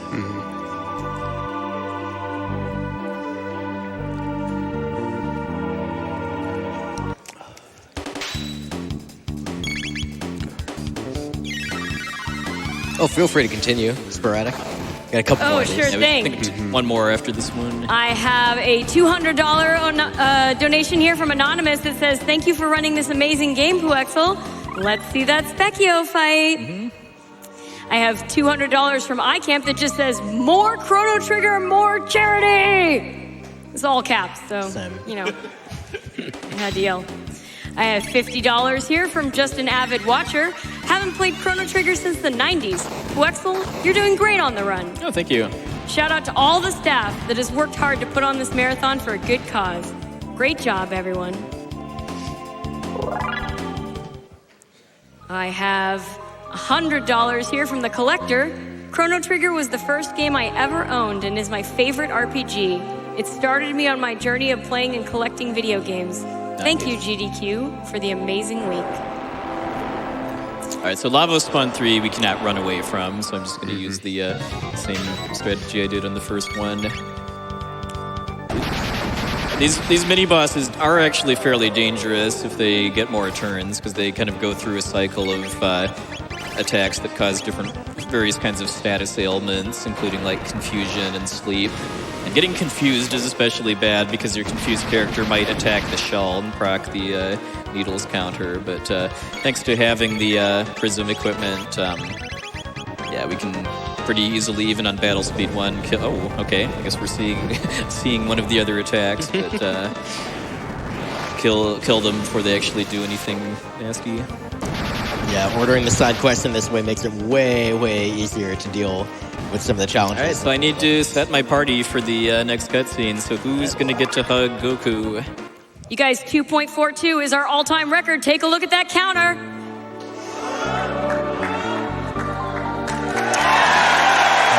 Oh, there we go. Sporadic, who do we got? Oh, for the Chrono Trigger Death Peak hug? Yeah. Yes. I think you're gonna have to wait a moment. Gotta be louder. Yeah. Where are we hugging? Right, by only $148.27, Luca is getting that Death Peak hug. All right. You guys raised $28,000 with that incentive alone. Very nice. Thank you so much. I guess there might be a spontaneous burst of applause in the middle of this, but otherwise, you know, we can enjoy the cutscene quietly. Yeah. And I'm going to slow down my text mashing a little bit during this cutscene too, just so people can, especially Luca fans, can enjoy what they donated for. In a normal run, we would actually have Robo as the party leader instead, because not having either Marley or Luca in the party gives you a much faster version of this cutscene. But it's so much more meaningful though when you get the hug. I think we're like a couple thousand shy of that milestone, so that will be, I'm sure there will be some applause at that point. No complaints. No. It's all right. That's what we're here for. It's all right if that interrupts the quiet moment.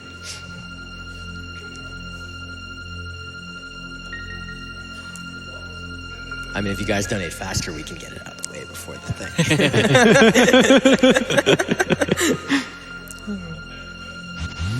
So we brought the Chrono Trigger, we bought the clone, we brought everything. And I'm being told it's 2.425 is what we're looking for. All right, real close. That's where we need to So I gotta do, in order to revive Goku, all we do is swap in the clone here.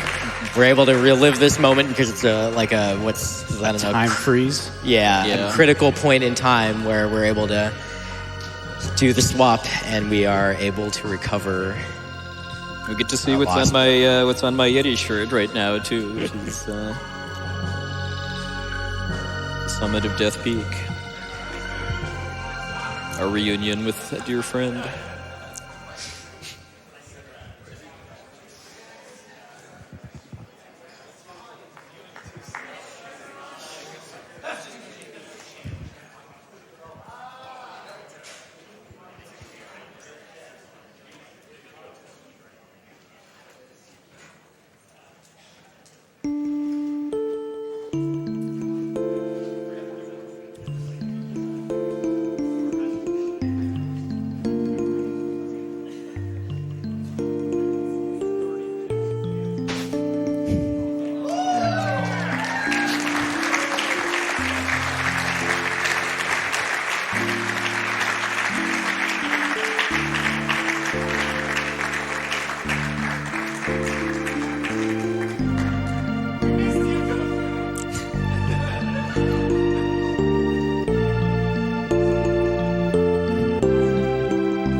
have another round of applause for all the amazing donations towards that bid war, too. If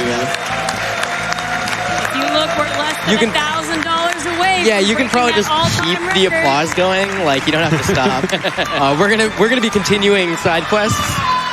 We're just going to the Genodome. It's gonna start with a quest, yeah. Yeah, and it's gonna start with a bunch of trash fights. So at the start of that, you've got plenty of time to focus on things that have nothing to do with the run. Yeah. Like donations. I hit the healing stuff bucket, by the way, even though instead of using a shelter, because the healing bucket heals heals your reserve party members too. I think something's happening. Maybe. It's a little under 2. Come on. There's still a couple hundred. You guys gotta wait until you see that big. Yeah. You guys gotta wait until you see that big light appear on the Omnibar. It'll flash up on the A little screen bit. when we beat it. It'll flash up on the screen when we beat it. I believe Mike has. There it is. There it is. Yeah.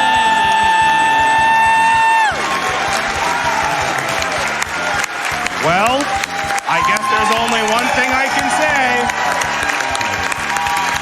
Go!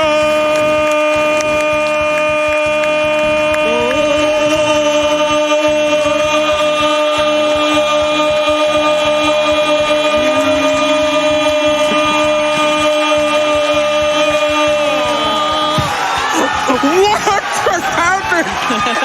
Wait, what? What the heck is that? What?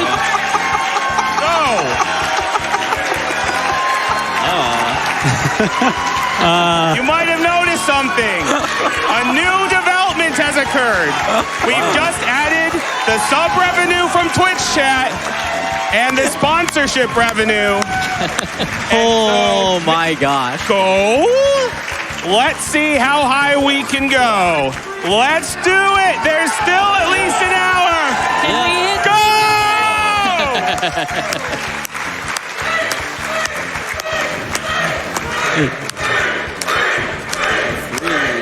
3 million. Let's do it. Oh my goodness.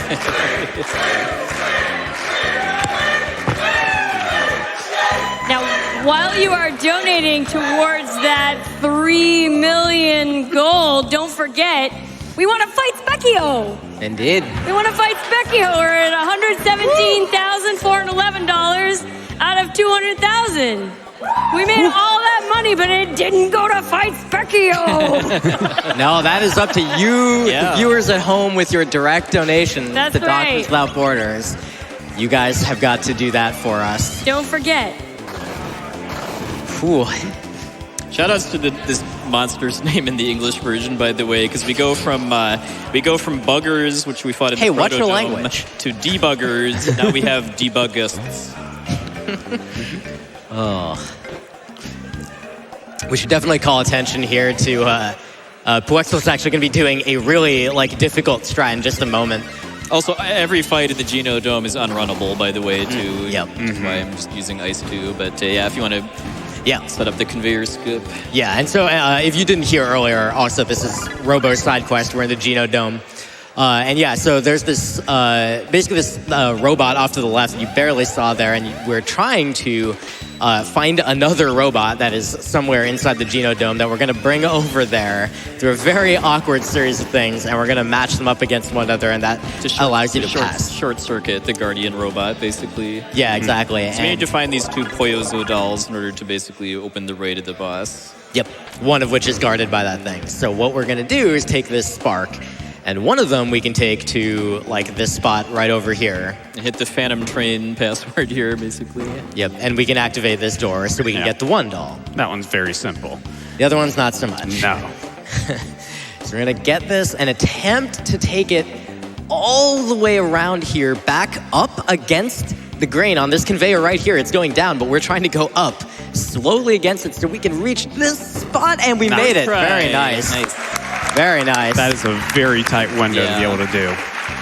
All right. And doing that lets us skip having to basically reverse the direction of the conveyor belt, and also skip 2 fights along the way. Yeah, that's like another half of the dungeon, basically. I just want to say we have an awesome $5 donation train going on. Oh, nice. Let's go. Keep it up. And all of the donations here. And there are so many of you watching. If each of you donate $5, we are going to blow this thing out of the water. Hey, don't forget to click that Fight Specchio button. Yes. That's really important. And then this is they're still doing some kind of complex movement, but there I was just abusing the fact that the robot buddy here is able to pass through the barrier in between the conveyor section and the charging terminal, basically. And then I used the time it was catching up to me to go back and pick up a speed tab near where I got the first one.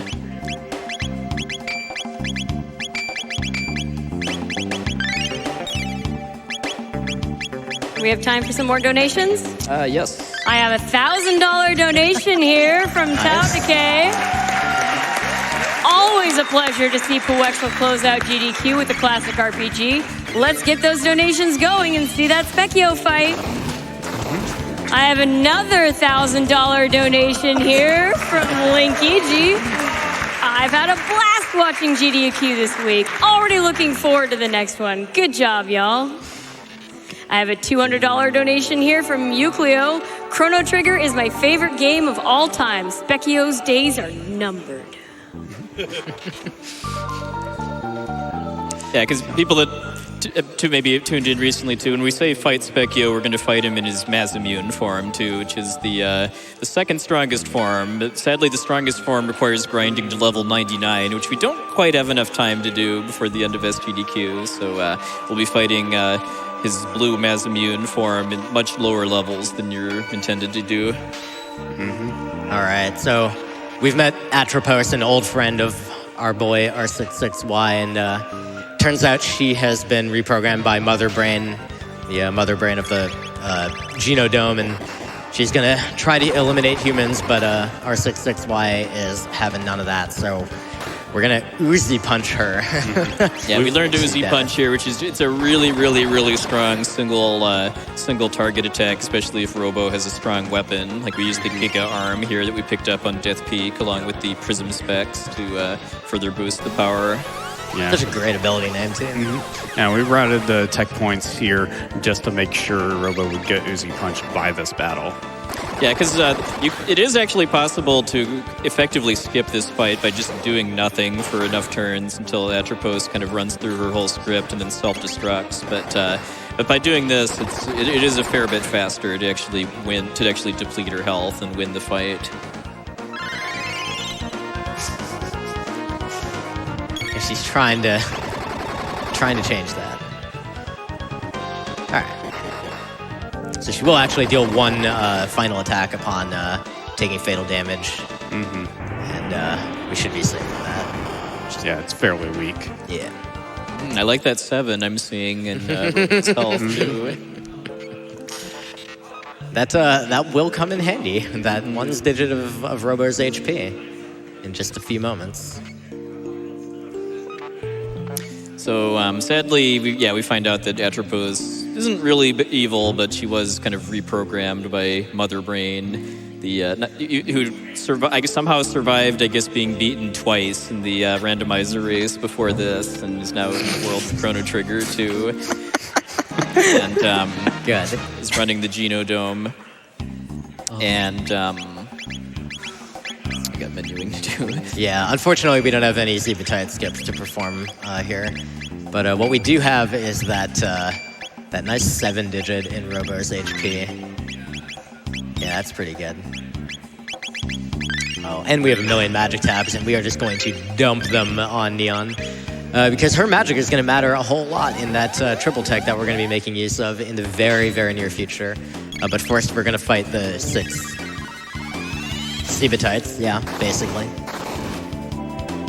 And also, but for defeating Atropos, we also got an upgrade for Robo, by the way. We got Atropos' ribbon, which isn't actually a piece of equipment. It's just kind of a storyline increase to Robo's speed and magic defense stats, which were abysmally low. Now they're just kind of on the bad side instead of... It went from abysmally low to pathetically low. Yeah, the 2 points of speed matter a lot. That's 3 points, actually. Yeah. The magic defense upgrade doesn't really matter at all. All right, guys, you have about 15 minutes, give or take, to meet that Specchio goal. We are at $137,204. However, we need 200,000. We're wrapping these side quests up pretty quickly. We don't got too much long. You don't even think we have 15 minutes? No, we've got more than that. Yeah. It's about 15 minutes. All right. Yeah. 15 minutes? Don't make $60,000? Yeah, don't Can make us we do late. it? Remember, if you're on that $5 donation train, remember to click Fight Specchio incentive. Make GDQ last that much longer. All right. So Mother Brain's not super scary, the strat we're going to use, but can be. Notably, we perform this Dark Mist tech, which does actually kill all 3 of those displays in the background. And when all 3 displays are gone, oh well, we killed killed more than those displays. Oh. It was too powerful. Don't sweat it too much. Our tech crew is working on that, and all we're doing is punching Mother Brain's face. Do we need to pause? Or? Yeah, just let us know whatever we need to do.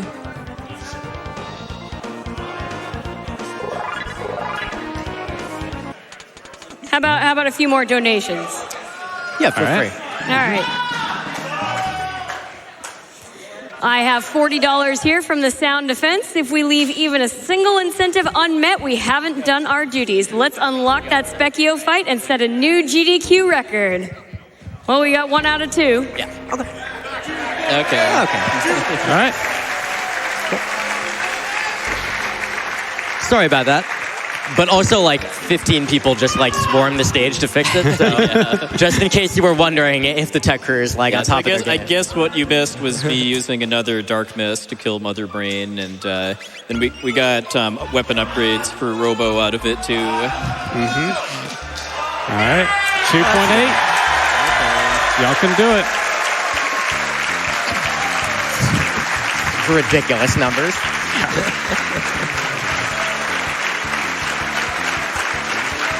I have a $1,000 donation here from Random Hughes that says, Specchio fight? Specchio fight! Take him down, Plexel. Thanks, Random Hughes. Thank you, Hughes. Awesome, generous friend of ours. All right, so we are, one of these encounters is skippable, right? But we're fighting intentionally. This is the only one that isn't. Yeah. But we want the tech points. We're still getting Luca to Flare. We should be learning it very, very soon off Red Knight, probably, right? This is one of the last couple of side quests, the Sunken Desert.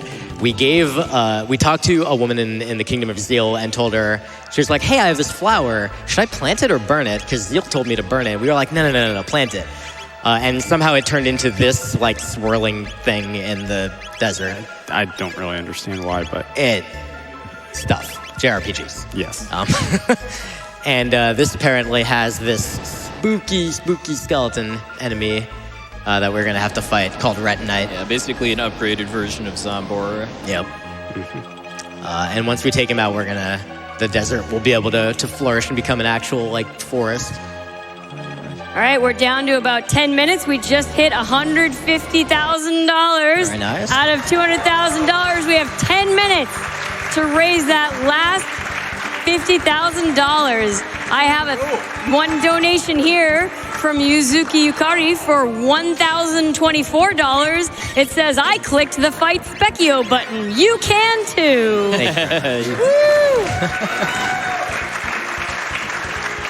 So on Red Knight here, the conceit is that if you use a water attack, it hardens sand, and that allows you to deal more damage to things. That Uzi Punch deals a lot of damage. In addition, it's powered up because Robo's ones digit of his HP is 7. If you, as your ones digit gets higher of your HP, you deal more damage when you have the Crisis Arm equipped, which is a weapon that Robo just picked up from defeating Atropos. So he's just dealing huge damage right now. Yeah, it's an extremely powerful weapon that we picked up for defeating Mother Brain. Okay. We're fine. Yeah. We'll be fine, yeah. Might have to punch again, but... Should be okay. Yeah, one more time. Yeah. Okay. So you generally want the core to die last, but it does run away once it's by itself. You only have a small amount of time to finish it off. She should be totally fine. Yeah. Just to make sure. Yeah. You do not want Luca to die right here because we really, really, really want to learn Flare. So this should be the killing blow right here. Yeah, it should be a bit of overkill. Yeah. But Good. And there's Flare. there's Flare. Yeah, so so in order to kind of set up the fastest possible kill on Ret Knight, I do want Robo's ones digit to be a 7, 8, or 9, leaving the Genodome. And I did luck out as far as just getting it off of the Atropos fight. If that doesn't work out, then I can kind of roll for it by using Robo's Heal Beam tech, which does random healing to kind of get like 2 or 3 more chances of getting a high number, but it was really nice that I was able to show that off without having to rely on luck. Yeah, and before we drop Robo off to help revive the forest, we're going to finish off the Aussie Fort side quest. Yeah, because it turns out now that we have Flare, we have all of the components for a very powerful triple tech. We've got Flare, we've got the other, whatever the other ones are, and we've got the Blue Rock, which we will equip on one character, and now they get access to... I guess just for an update too, we're finishing Ozzy's Fort, and we're going to finish the Fiona's Woods quest, and then after that is when the Specchio fight should be happening. If we get that And we're up to $158,000 now. All right. So here we need is the ultimate laser. 42,000 more. So it's so we're looking at probably like 5-ish minutes or so at this point at this pace. Because the finishing off and getting the green dream does take a little while, but not, that means not about that long. $10,000 a minute, guys. I feel like that's pretty doable. Come on, get to work. They can do it.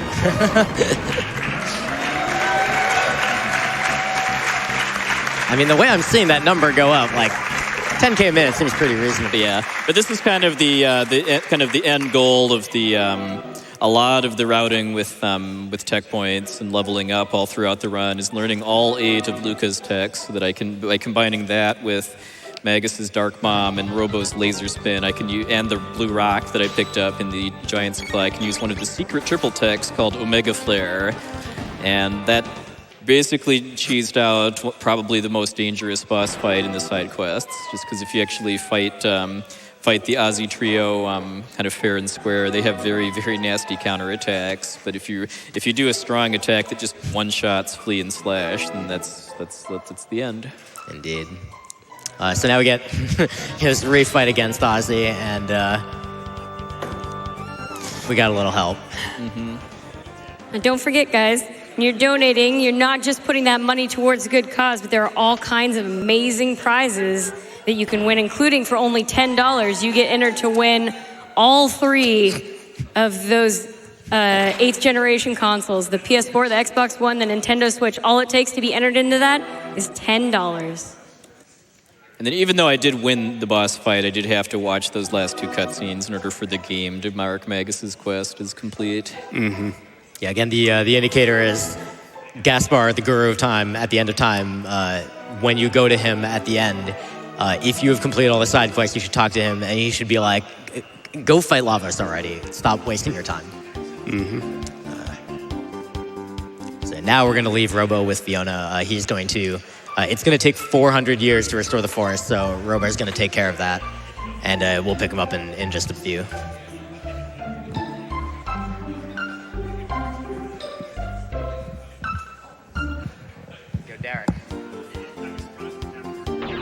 So we basically just got a couple cutscenes left before the normal spot I fight Specchio in my marathon route too. So let's. We're up to $168,000 out of 200,000. We need a little over 30,000. Let's go! Let's go!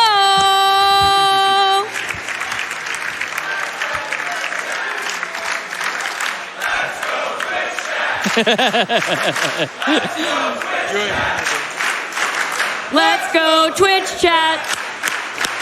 Let's go Twitch chat. And don't forget you can use those Twitch Prime subscriptions.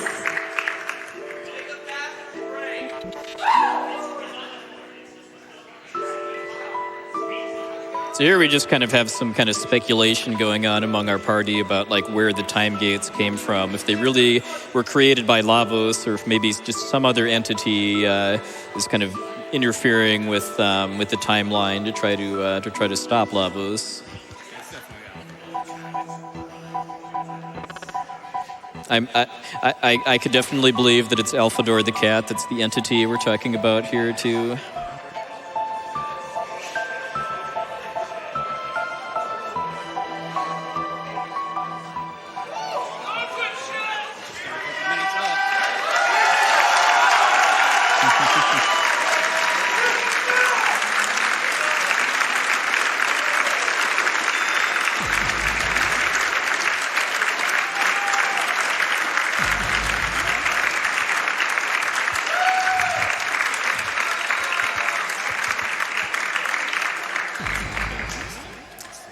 And then kind of one of our prizes for this quest line too is actually just kind of this random opportunity to kind of right a wrong from Luca's past that kind of explains how she kind of got to be the way she is too, as far as being interested in machines. All right, you guys, we're at $188,000, 985.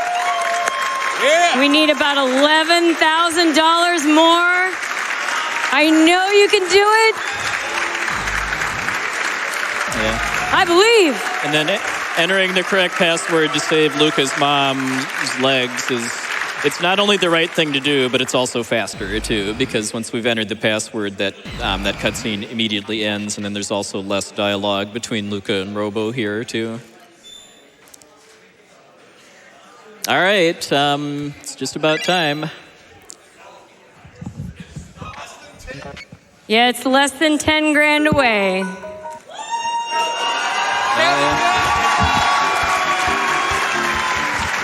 Well, you know, you might need to do some menuing before you go to the Black Omen. Just double check, like, you know, do you have all the right stuff equipped? All the right characters. Let me check. It says you should have Dash Ring on Ayla. Do you have? All right, you guys, just a little over 5 grand. Okay. Do you have your battle speed set right? Yeah, we need to set that at some point too. Hold on. Okay. Read that. Okay, yeah, it's good to double check. Good to double check both. Okay. Yeah, okay. And then We're down to 3 grand. gee, what was the battle speed? Was it 8? It was hold on. Do you have the notes? What was the battle speed again?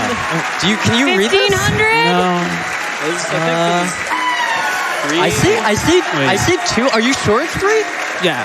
Did we make it? Three. Did we make it? All right. Did we make it? Did we make it? No! We made it! I think we made it. All right. Let's go do the thing we all want to do.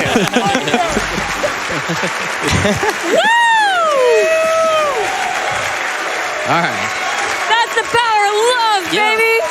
Thank you, everybody. Thank you so much, everyone. I believe for this, we do want Battle Speed 3, right? All right. Yes. All Yes. right. We just passed him by like $8,000. You guys are awesome. All right. Oh, man. All right, so this fight is actually really difficult, and we are intending to win here, so let's do our best. So he'll start off with some pretty nasty attacks, and it will kill Bones immediately, but she does have the Green Dream equipped. Which is one time re-raise per fight. Yep. Meanwhile, Magus is going to throw that barrier onto Luca, help her survive some of the upcoming attacks. She's going to elixir herself. We're going to go and get both Boo and Neon hasted, starting with Boo by Marley, because she's probably going to be eating dirt again pretty soon. Specchio, for his part, he's just going to cast Fire 2, Ice 2, Lightning 2 in some sort of order, throw some other very powerful attacks, and then eventually he's going to cast a single target, like instant death attack. That will not be pleasant. So we didn't bring Robo here because Robo's magic defense is so hilariously low, he would just not survive anything. So we wouldn't even be able to use Omega Flare. So it's actually better to bring back Bones, even though we haven't even been using her. right, guys, I'm expecting a huge cheer when he beats Specchio. All right? $200,000 All right? All right. $200,000 worth of hype. Okay, so we got the second haste off. We're going to go with some flares. I believe he has, what did you say, 10k HP? 10,000 HP. I believe this is the full setup, getting haste off on both Yep.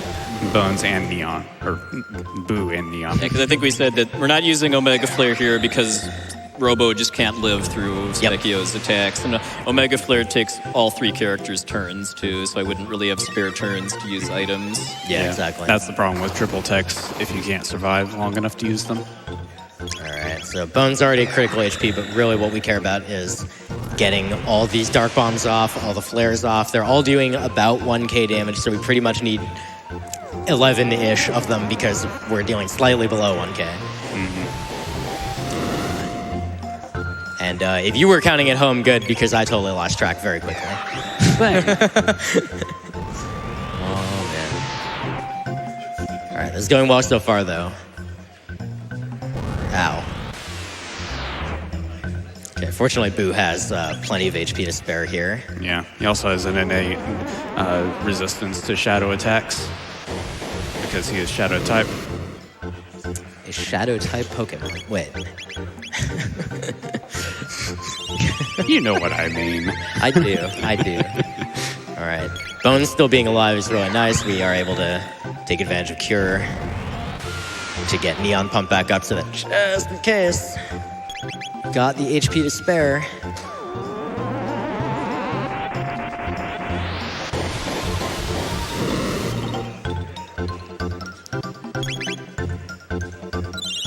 Okay. Ah, that sound effect. I believe the next one would be the single target death attack. So. Yeah, we really want to beat him before he gets to that point in his AI. Yeah. But we There did we it. go. All right. Whew.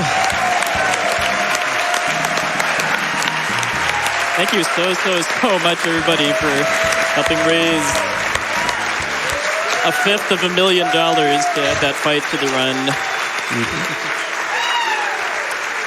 We're going to thank you going for Twitch chat. Thank you, Twitch chat. Thank you, Twitch chat. Thank you, Twitch chat. All right. All right. Well, now for the real ending. Yeah. Yeah.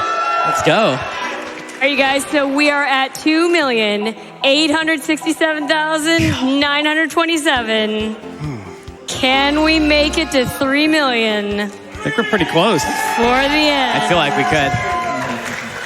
I have a $10,000 donation here from Fangamer. Oh my gosh. Fangamer is thrilled to donate a grand total of $26,000 and counting to Doctors Without Borders this SGDQ. It's all thanks to the many of you who shopped our GDQ collection this year. Thanks also to the whole GDQ team, without whom this wouldn't be possible. This $10,000 donation is going towards the Specchio fight. Well, thank you, Fangamer. We want to see it happen as much as you do, so get those donations in. Woo! All right, so we are entering the game's final dungeon, the Black Omen, which, strangely enough, is actually completely optional. We could just go straight to Lavos using the bucket at the end of time, but for the 100% speedrun category, we basically considered the Black Omen to be the final quest.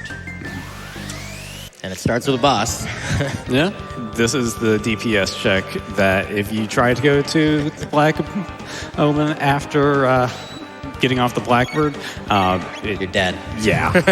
You're not alive anymore. This is where you find out, maybe I should go do some side quests, so I'm actually ready. Yep. Yeah, because I'm sure I'm very, very far from the only person that just came here immediately after the Blackbird and then just got confused and then killed by this guy. Because that attack he just did causes chaos, but thanks to the Prism Helms, I'm immune to it. Yeah, no, Mega Flare is kind of good. Yeah, just a little. One of the nice things about this run is we don't really super heavily abuse any one thing. Even Omega Flare, the most powerful attack that we're just going to spam a bunch here, we're only spamming it at the last like 30 minutes of the game, basically. Until then, we had so many other different strats come up with so many different people. Some by Puexel, some by Japanese speedrunners. Some by Essentia, who donated earlier. Some by Elmagus. So many different contributions. So it's pretty awesome the way that the speedrun ends up being a reflection of the contributions of like many, many different people. Yeah, we swapped Ayaya into the party so that she can charm some items from certain enemies, like the Synchri, where Puexel is going to try to get a gold earring from it. Hey, nice, good. Excellent. And I basically did a very specific setup there to buffer running away immediately after the steal attempt, too, before the enemies get attacks.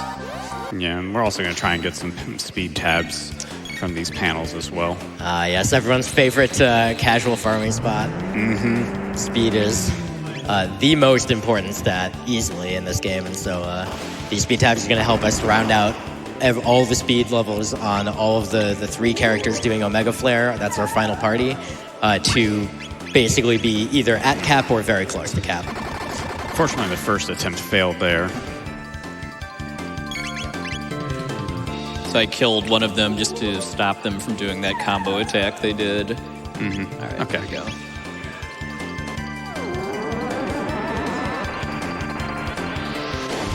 Okay.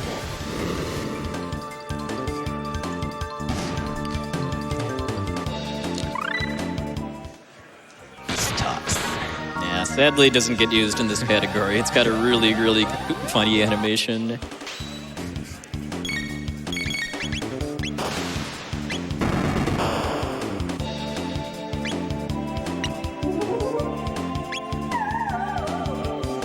Nice.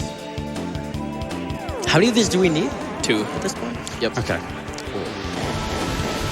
And we even have, like, we got the bonus one from doing the news fight. We got one another from bonus one too, from which Specchio. those are just going to become marathon safety for the end game. Yep.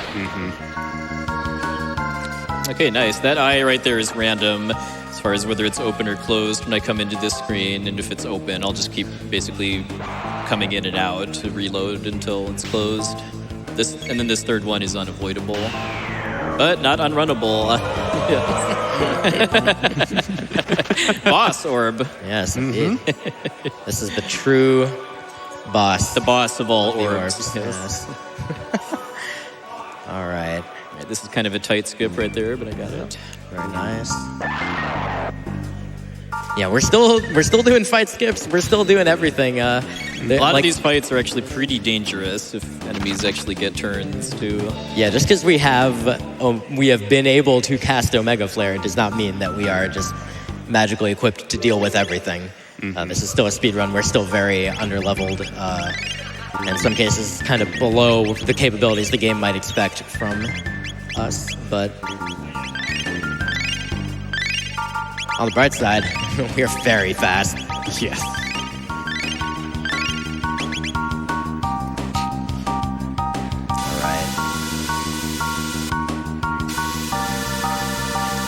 All right, so you may remember that elevator I went down in the Black Omen that had 3 encounters. There's 2 more in the Ocean Palace. There's 2 of them in the Black Omen, and they are both random as far as whether I get 0, 1, 2, or 3 battles here, all of which are unrunnable. Go ahead. I was just going to say the same thing you were. You do want at least 1. Or is it 2?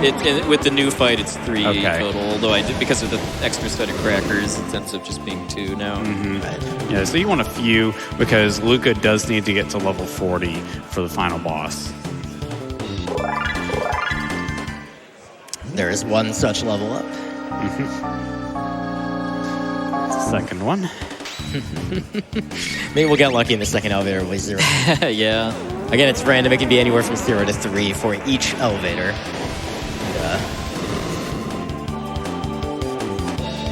And, ideally, we'll stop here. 2 and 0 would be great. Oh yes, and the very important double tech Duplev bomb. Okay. Some pretty tight encounter skips in this room too. Got the first one. That one's easy to buffer though.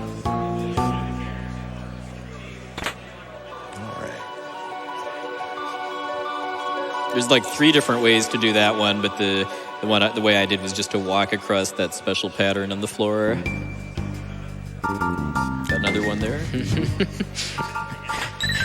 You watch a speedrun, you would think there's almost no like fights in this game. Then you play this casually, it's like, wait, why do I keep getting stopped?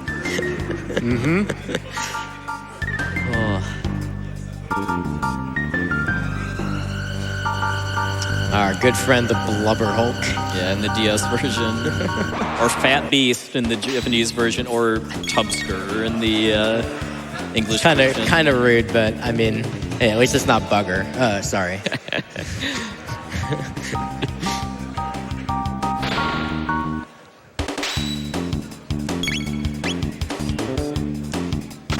All right. We're fast approaching the next boss. There's, they saw there was a Mega Mutant.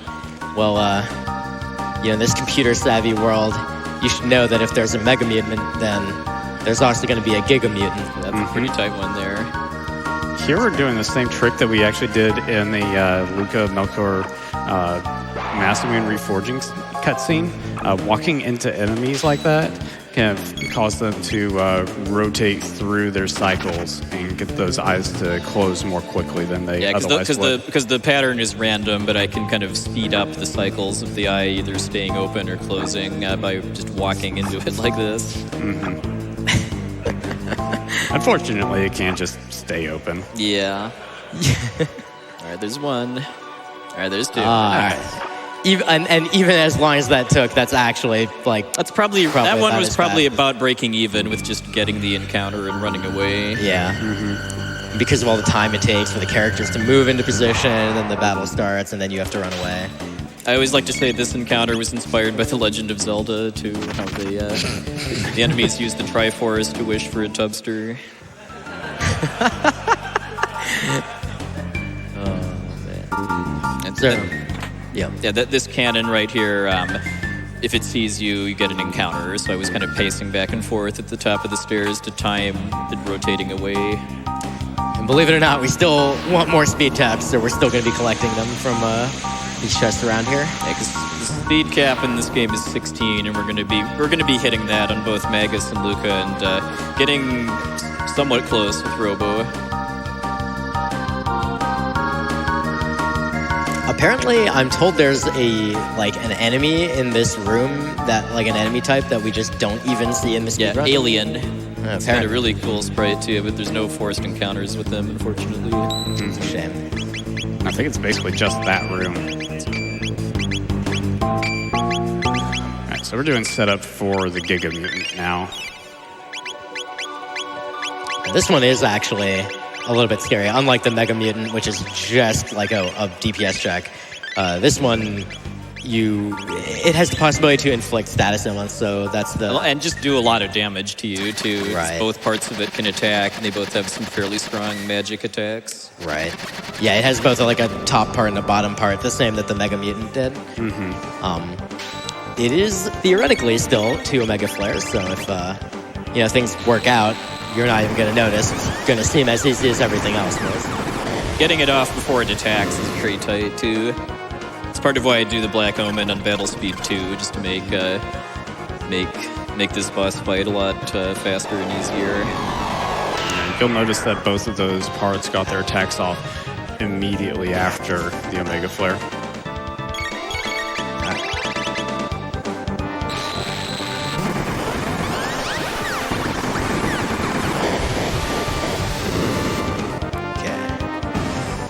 Good job. All right, Giga Mutant down.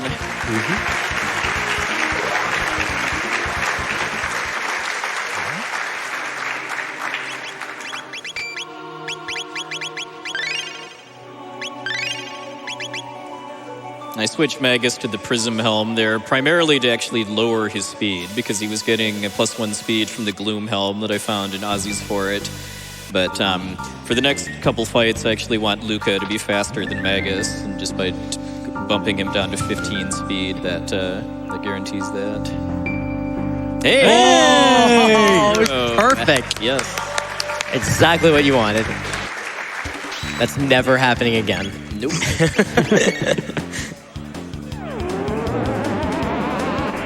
And then all the fights in this screen are unrunnable. But the next one I can just avoid. Yeah, this one was not avoidable, so flare them to death.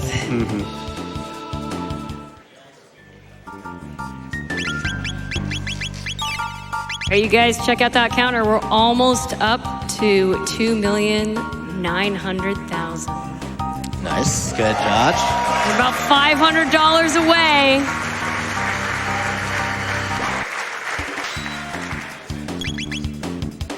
And this is why I want Luca to be faster, just so that for all these fights I can basically just mash A and queue up a flare immediately, which will kill the enemies.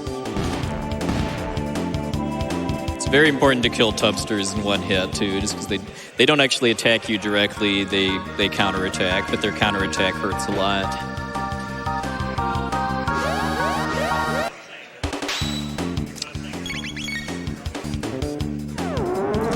We're also past the point of needing any more speed tabs, so we're just not. Well, there's one in that chest right there, but we need to steal. We're not going to steal anymore. Yeah. We need to switch Ayla in or Ayaya in for any particular reason.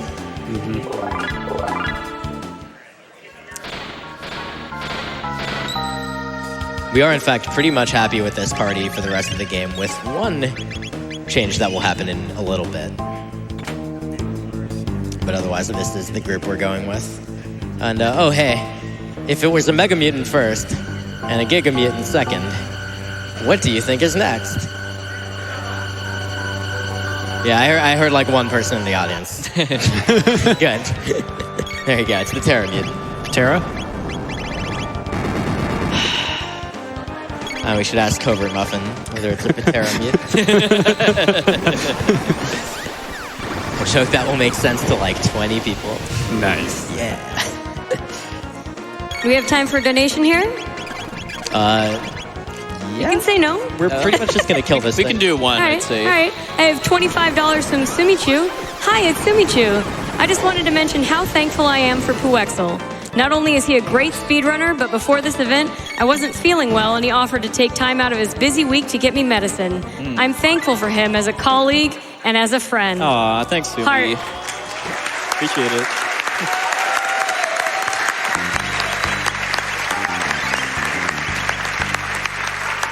Can I just say real quick, like, I mean, if any of you watched AGDQ, you know that I stepped off of staff last year. There's going to be a lava spawn here. It's marginally more dangerous than the previous ones. And we're going to punch it with Robo a lot.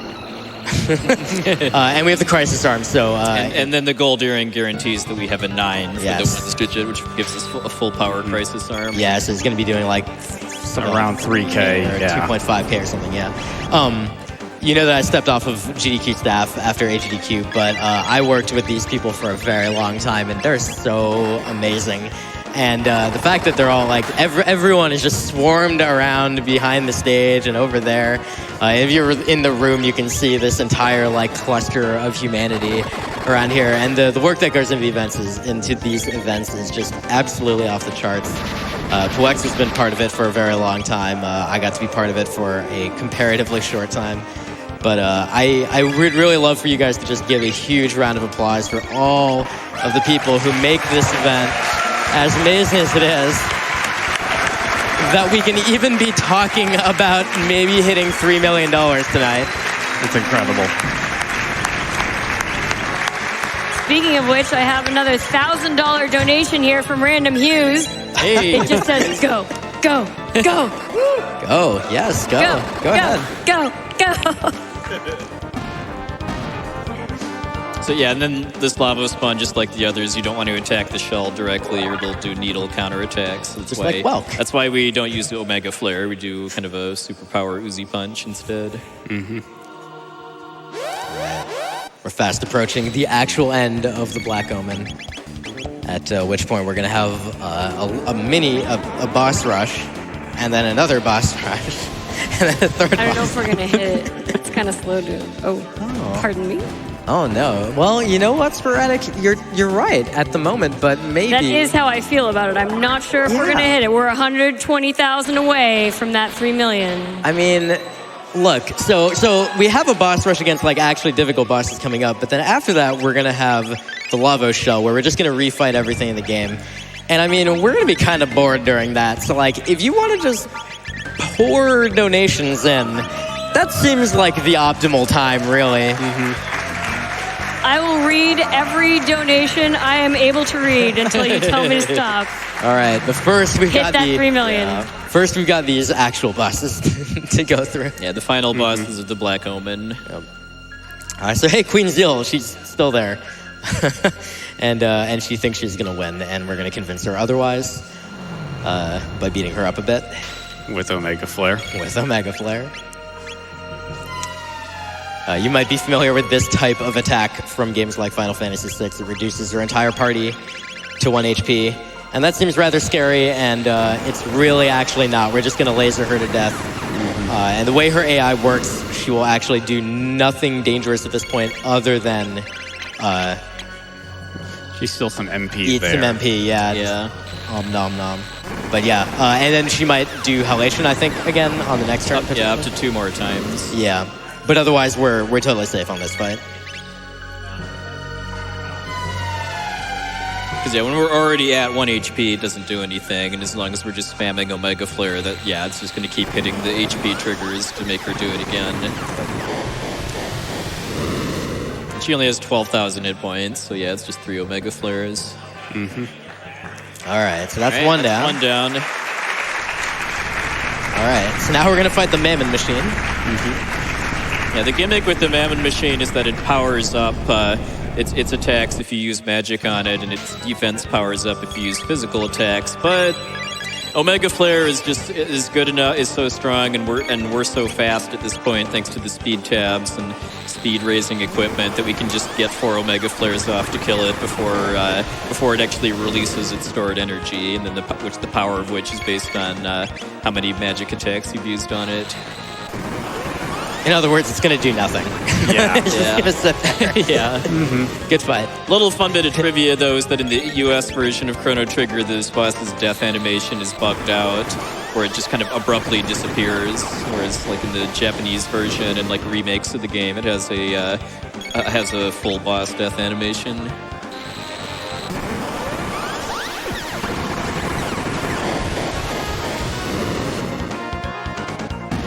All right. Yep. All right. That's 2 out of 3. There was that bugged out death animation. Yep. So for the third phase, we're not going to be able to just The third phase Omega Flare. is much harder than the first 2 combined. Yeah, for the third phase, it has a Zeal's face and 2 hands. If you attack the 2 hands, they will counter with nasty counterattacks. Yeah, Life Shaver, which takes you to 1 HP, and MP Buster, which takes you to 0 MP. It's bad news. Yep. So we have to only target Zeal's face. Remember I said we were happy with our party for the final, for the rest of the way. Yeah, it's because of this fight that I put Robo in the party leader. Yep. And you'll see why very soon for the strategy I'm going to use here. The one change. In the meantime, Magus... enjoy the music, by the way. You get the correct music for this fight if you have Magus in your party for Zeal 2. Yep. So Magus is going to be using single target Dark Bomb on Zeal's face. Oh yeah, we want MP. That's good. MP is nice to have. We're going to be using Dublev Bomb on Zeal's face, which is area specific around Robo. It happens to be perfectly aligned to only hit her face. Yep. Shoutouts to El Magus for that one. Discovered playing Chrono Trigger Randomizer.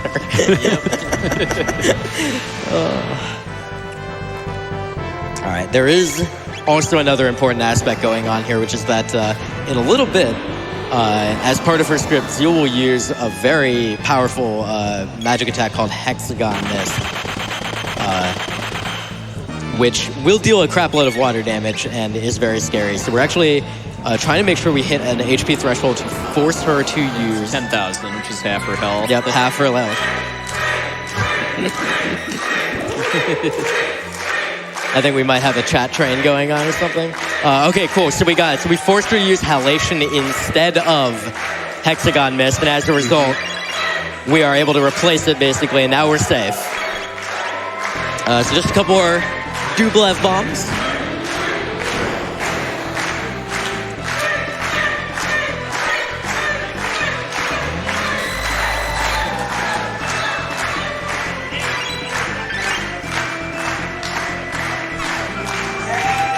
Please, Zeal. Let us end you. The energy in this room is just unreal. Everybody's so excited as we creep closer and closer to the 3 million. All right, and that's the Black Omen. It's the last part. All right. The Black Omen. Well then. So we finished the Black Omen. Zeal is defeated. But wait, she's not actually the real enemy, is she? There's this little parasite inside the ground. I don't think it's so little anymore. No, it's pretty big. So we're going to get sucked into a weird time warp thingy, and we're going to face Lavos, and we're going to refight all the fights from the game, roughly. Yeah, a lot of the major story bosses. And these fights are pretty much unchanged from their original fights, other than just some little things with like screen positioning, and they're all pushovers at this point. Oh, cool. And I'm going to be the main optimizations I'm going to be doing are related to MP use, just because of how much MP Omega Flare costs. So like for the first couple fights, I'm actually going to be bringing back Chrono, the hero of the game. We haven't actually used the battle for a couple hours. Good old Goku. But we are less than $10,000 from $2.9 million. Well, you know, Coexel, if these upcoming refights are pretty much pushovers, let's let Sporadic do her thing for a little bit and wrap it up here. Have some uninterrupted donation reading for a couple minutes. All right. Well, I have here $1,000 from Anonymous, $1,000 from Anonymous, $1,000 from Anonymous, $1,000 from Anonymous, and $1,000 from Tails Fox. Thank you, Tails Fox.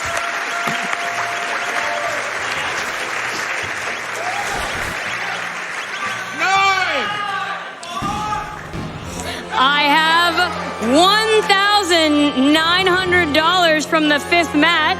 Have been watching since 2013. Thanks for the years of entertainment.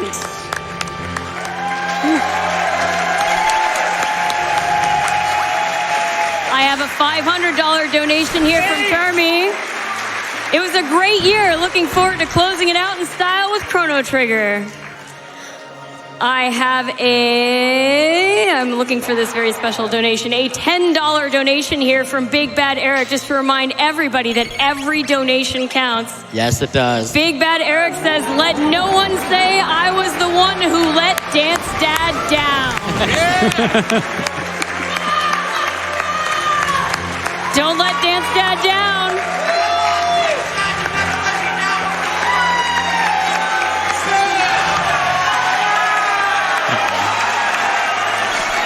I have a $150 donation here from Falco.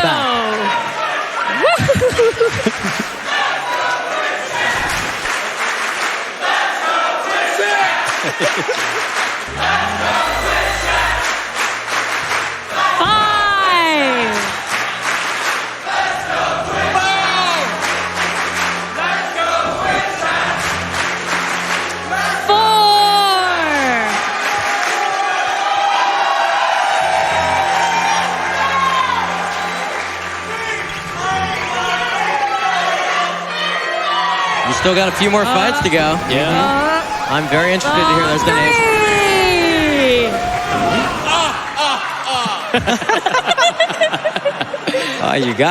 You guys gotta work harder. Come on, let's go. Come on. That ticker to stop.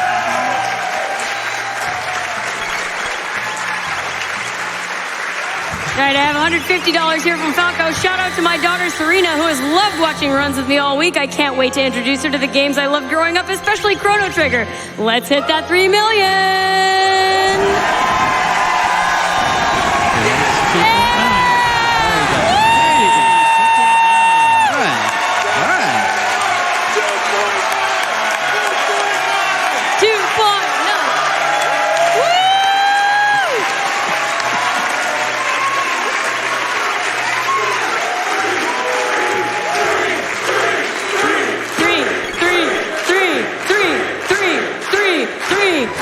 Three.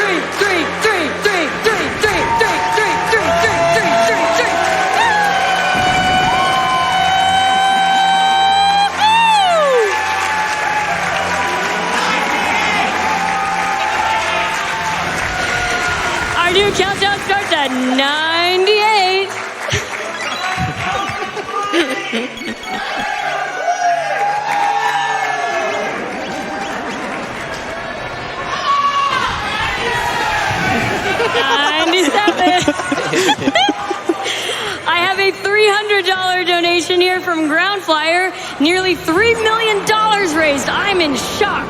SGDQ has renewed my faith in mankind. Thanks to chat, the audience, the runners, the people working behind the scenes, and everyone who has contributed to this amazing event. The charity offered by so many brings hope to my heart, and I thank you for everything. Now let's get that 3 million. Hype!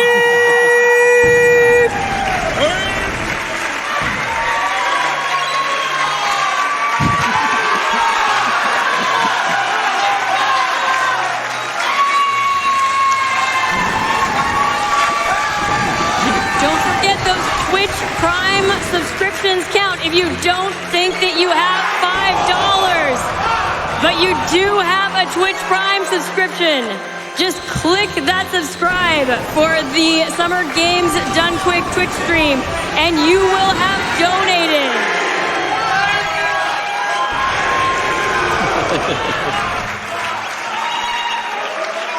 This is like the most hype run I've ever seen in my life. My voice is gonna be gone. Yeah, keep them going. We still got. I got $200 here before we get to the real final fight. Been watching these runs since 2012. I've had a blast watching Mario, Souls, and Zelda runs. Now Chrono Trigger is calling my wallet to action. Let's reach 3 million.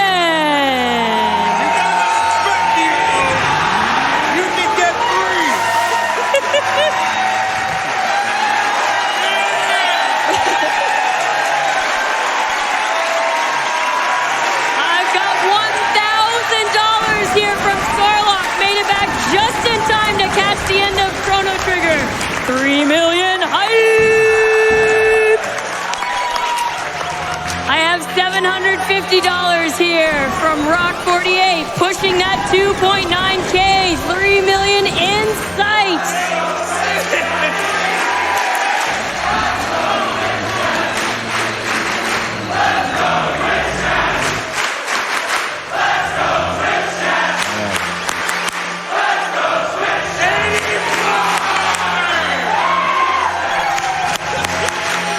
$5 here from Shifter, just as one last donation trade. Let's do this!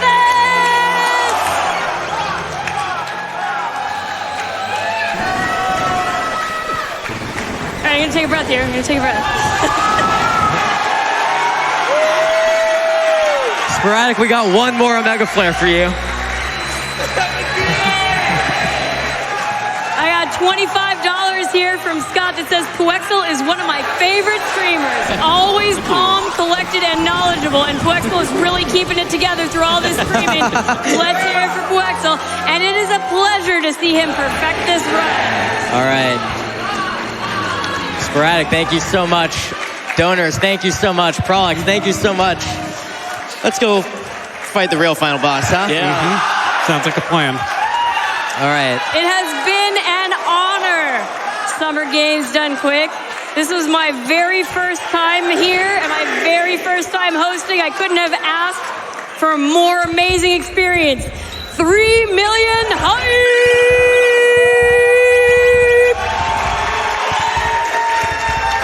All right. All right. Whew. Okay, so there's two forms on this final boss. We kind of just fought the first form. Now we're going to fight Inner Lavos. Yeah. Why don't we kind of calm down a little bit, too, especially so people can enjoy World Revolution, the final boss theme for this game, too. Yeah, this song is so good. Yeah. All right. All right. All right. We're going to do this.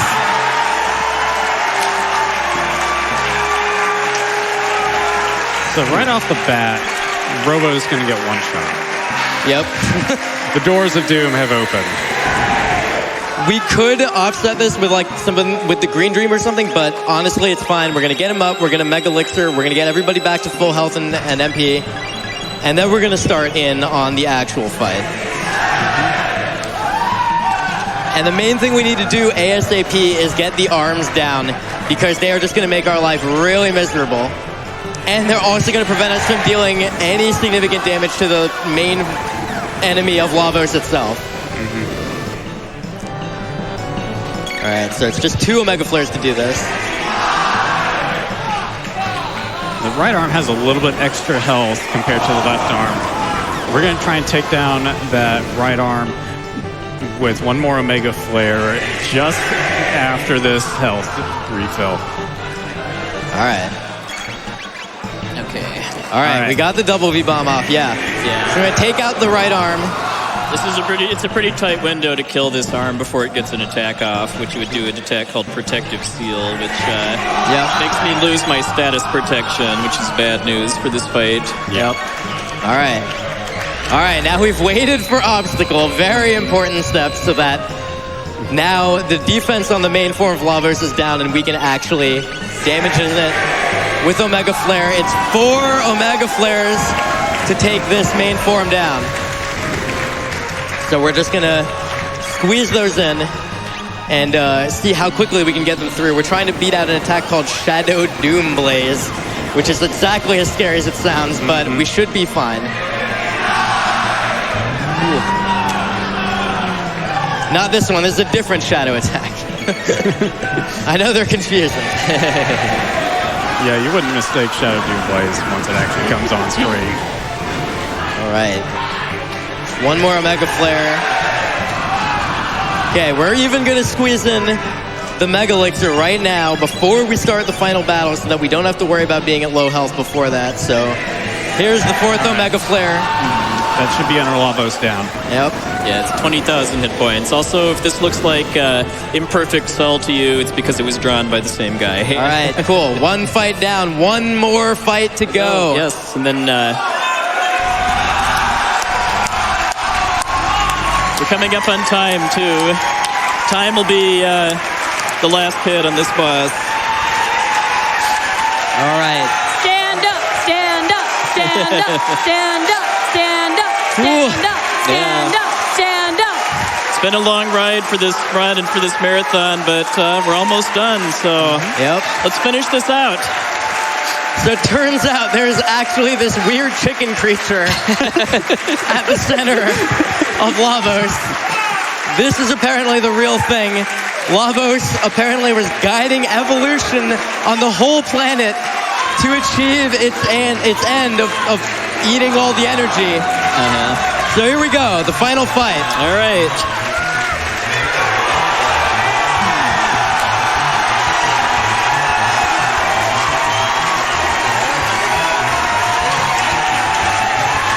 All right. The first step here, we are trying to get down the left bit. So we're going to throw an Uzi punch with Robo. There we go. The left bit is only vulnerable to physical attacks. My heart. And it only has 2,000 health, too, so it dies very easily. That's enough to kill it, so that takes that out of the equation. Very shortly, the right small dude is actually the Lavos core. The real final boss is the right dude. This is a big trick in this game. It doesn't expect you to think that the small guy on the right is actually the real final boss. It has 30,000 HP. And having one bit down, it caused it to lower its defense. So we're going to be able to Omega Flare it. 5k per Omega Flare, 30k HP. It's going to take 6.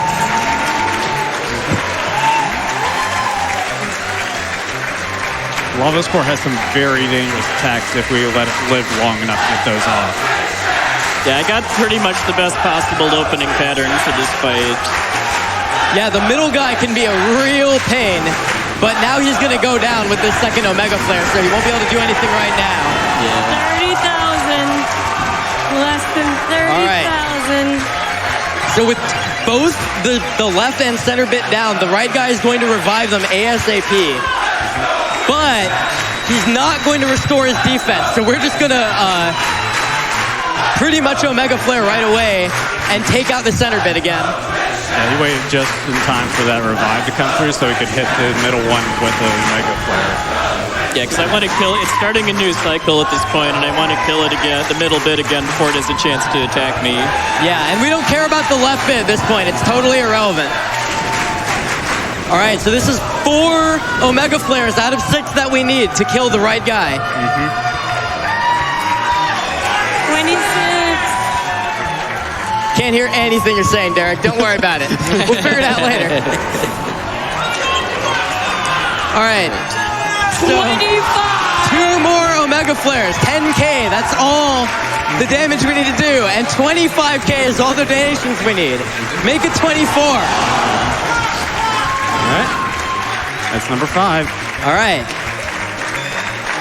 And just for the fans, we're going to finish it off in style. We haven't mentioned it yet, but the Wonder Shot that Luke is using, it deals a random amount of damage. And we think it would be kind of fun if we finished off the marathon with the Wonder Shot. All right, let's go, Luca. All right. All right. Ready on time? All right, get ready on time. Come on, Luca. All right, and time! Time! Beautiful.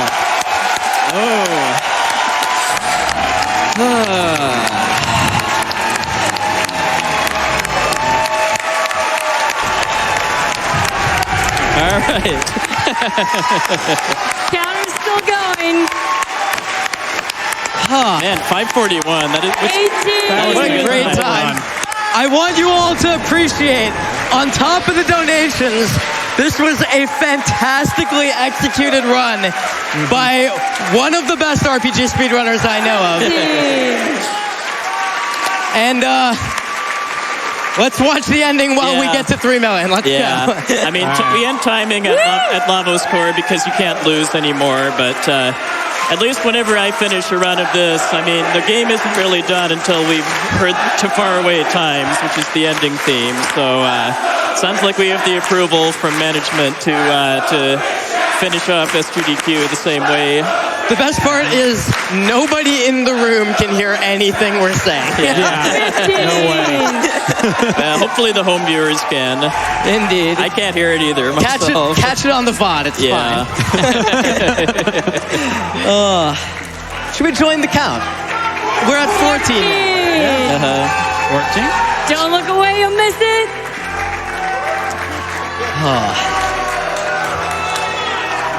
It's moving faster And than now we're at 13. 13.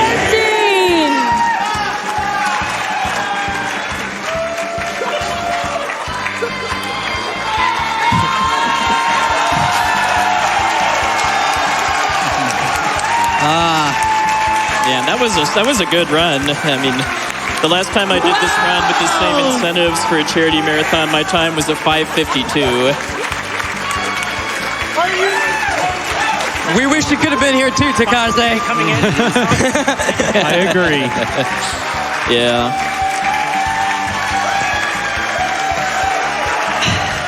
But more importantly than having a good run, we're almost to that 3 million.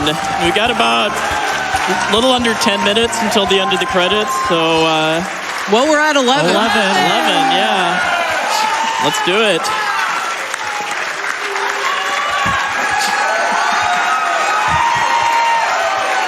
Oh, by the way, if you haven't finished this game before, spoilers. I think we're a little bit past that. Oh, okay, now we're at 5.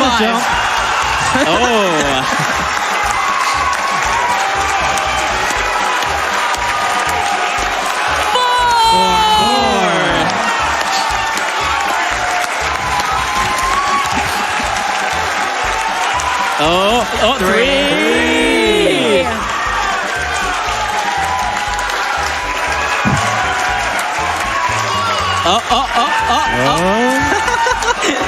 Oh.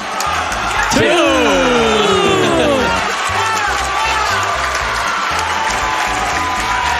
I can't handle this. I can't handle this.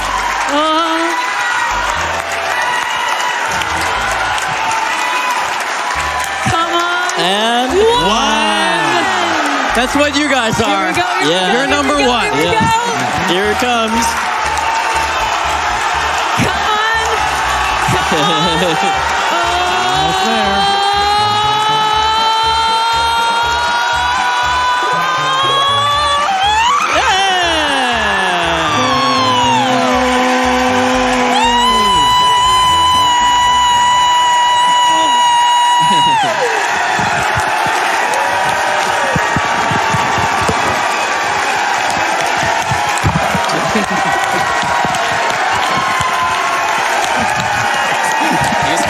Anymore.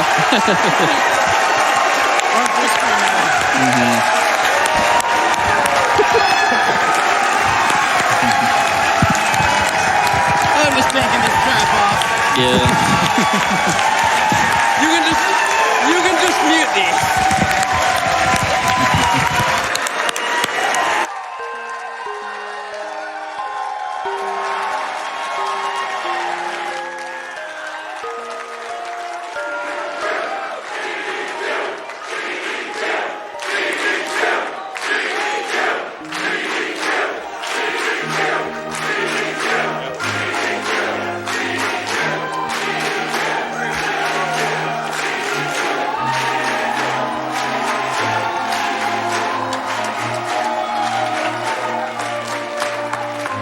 Well,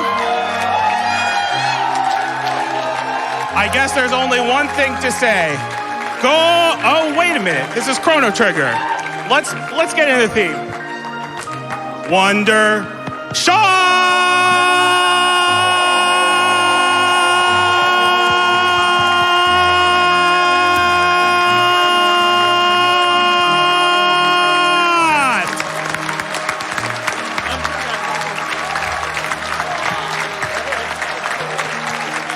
So funny story, about an hour before this happened, we were like, hey, this is pretty successful, but I don't think we'll hit the 3 million.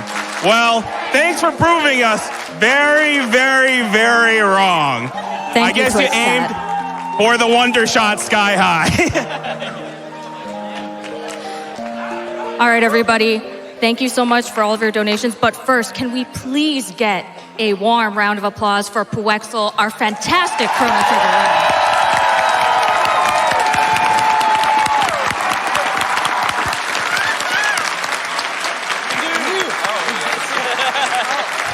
The new.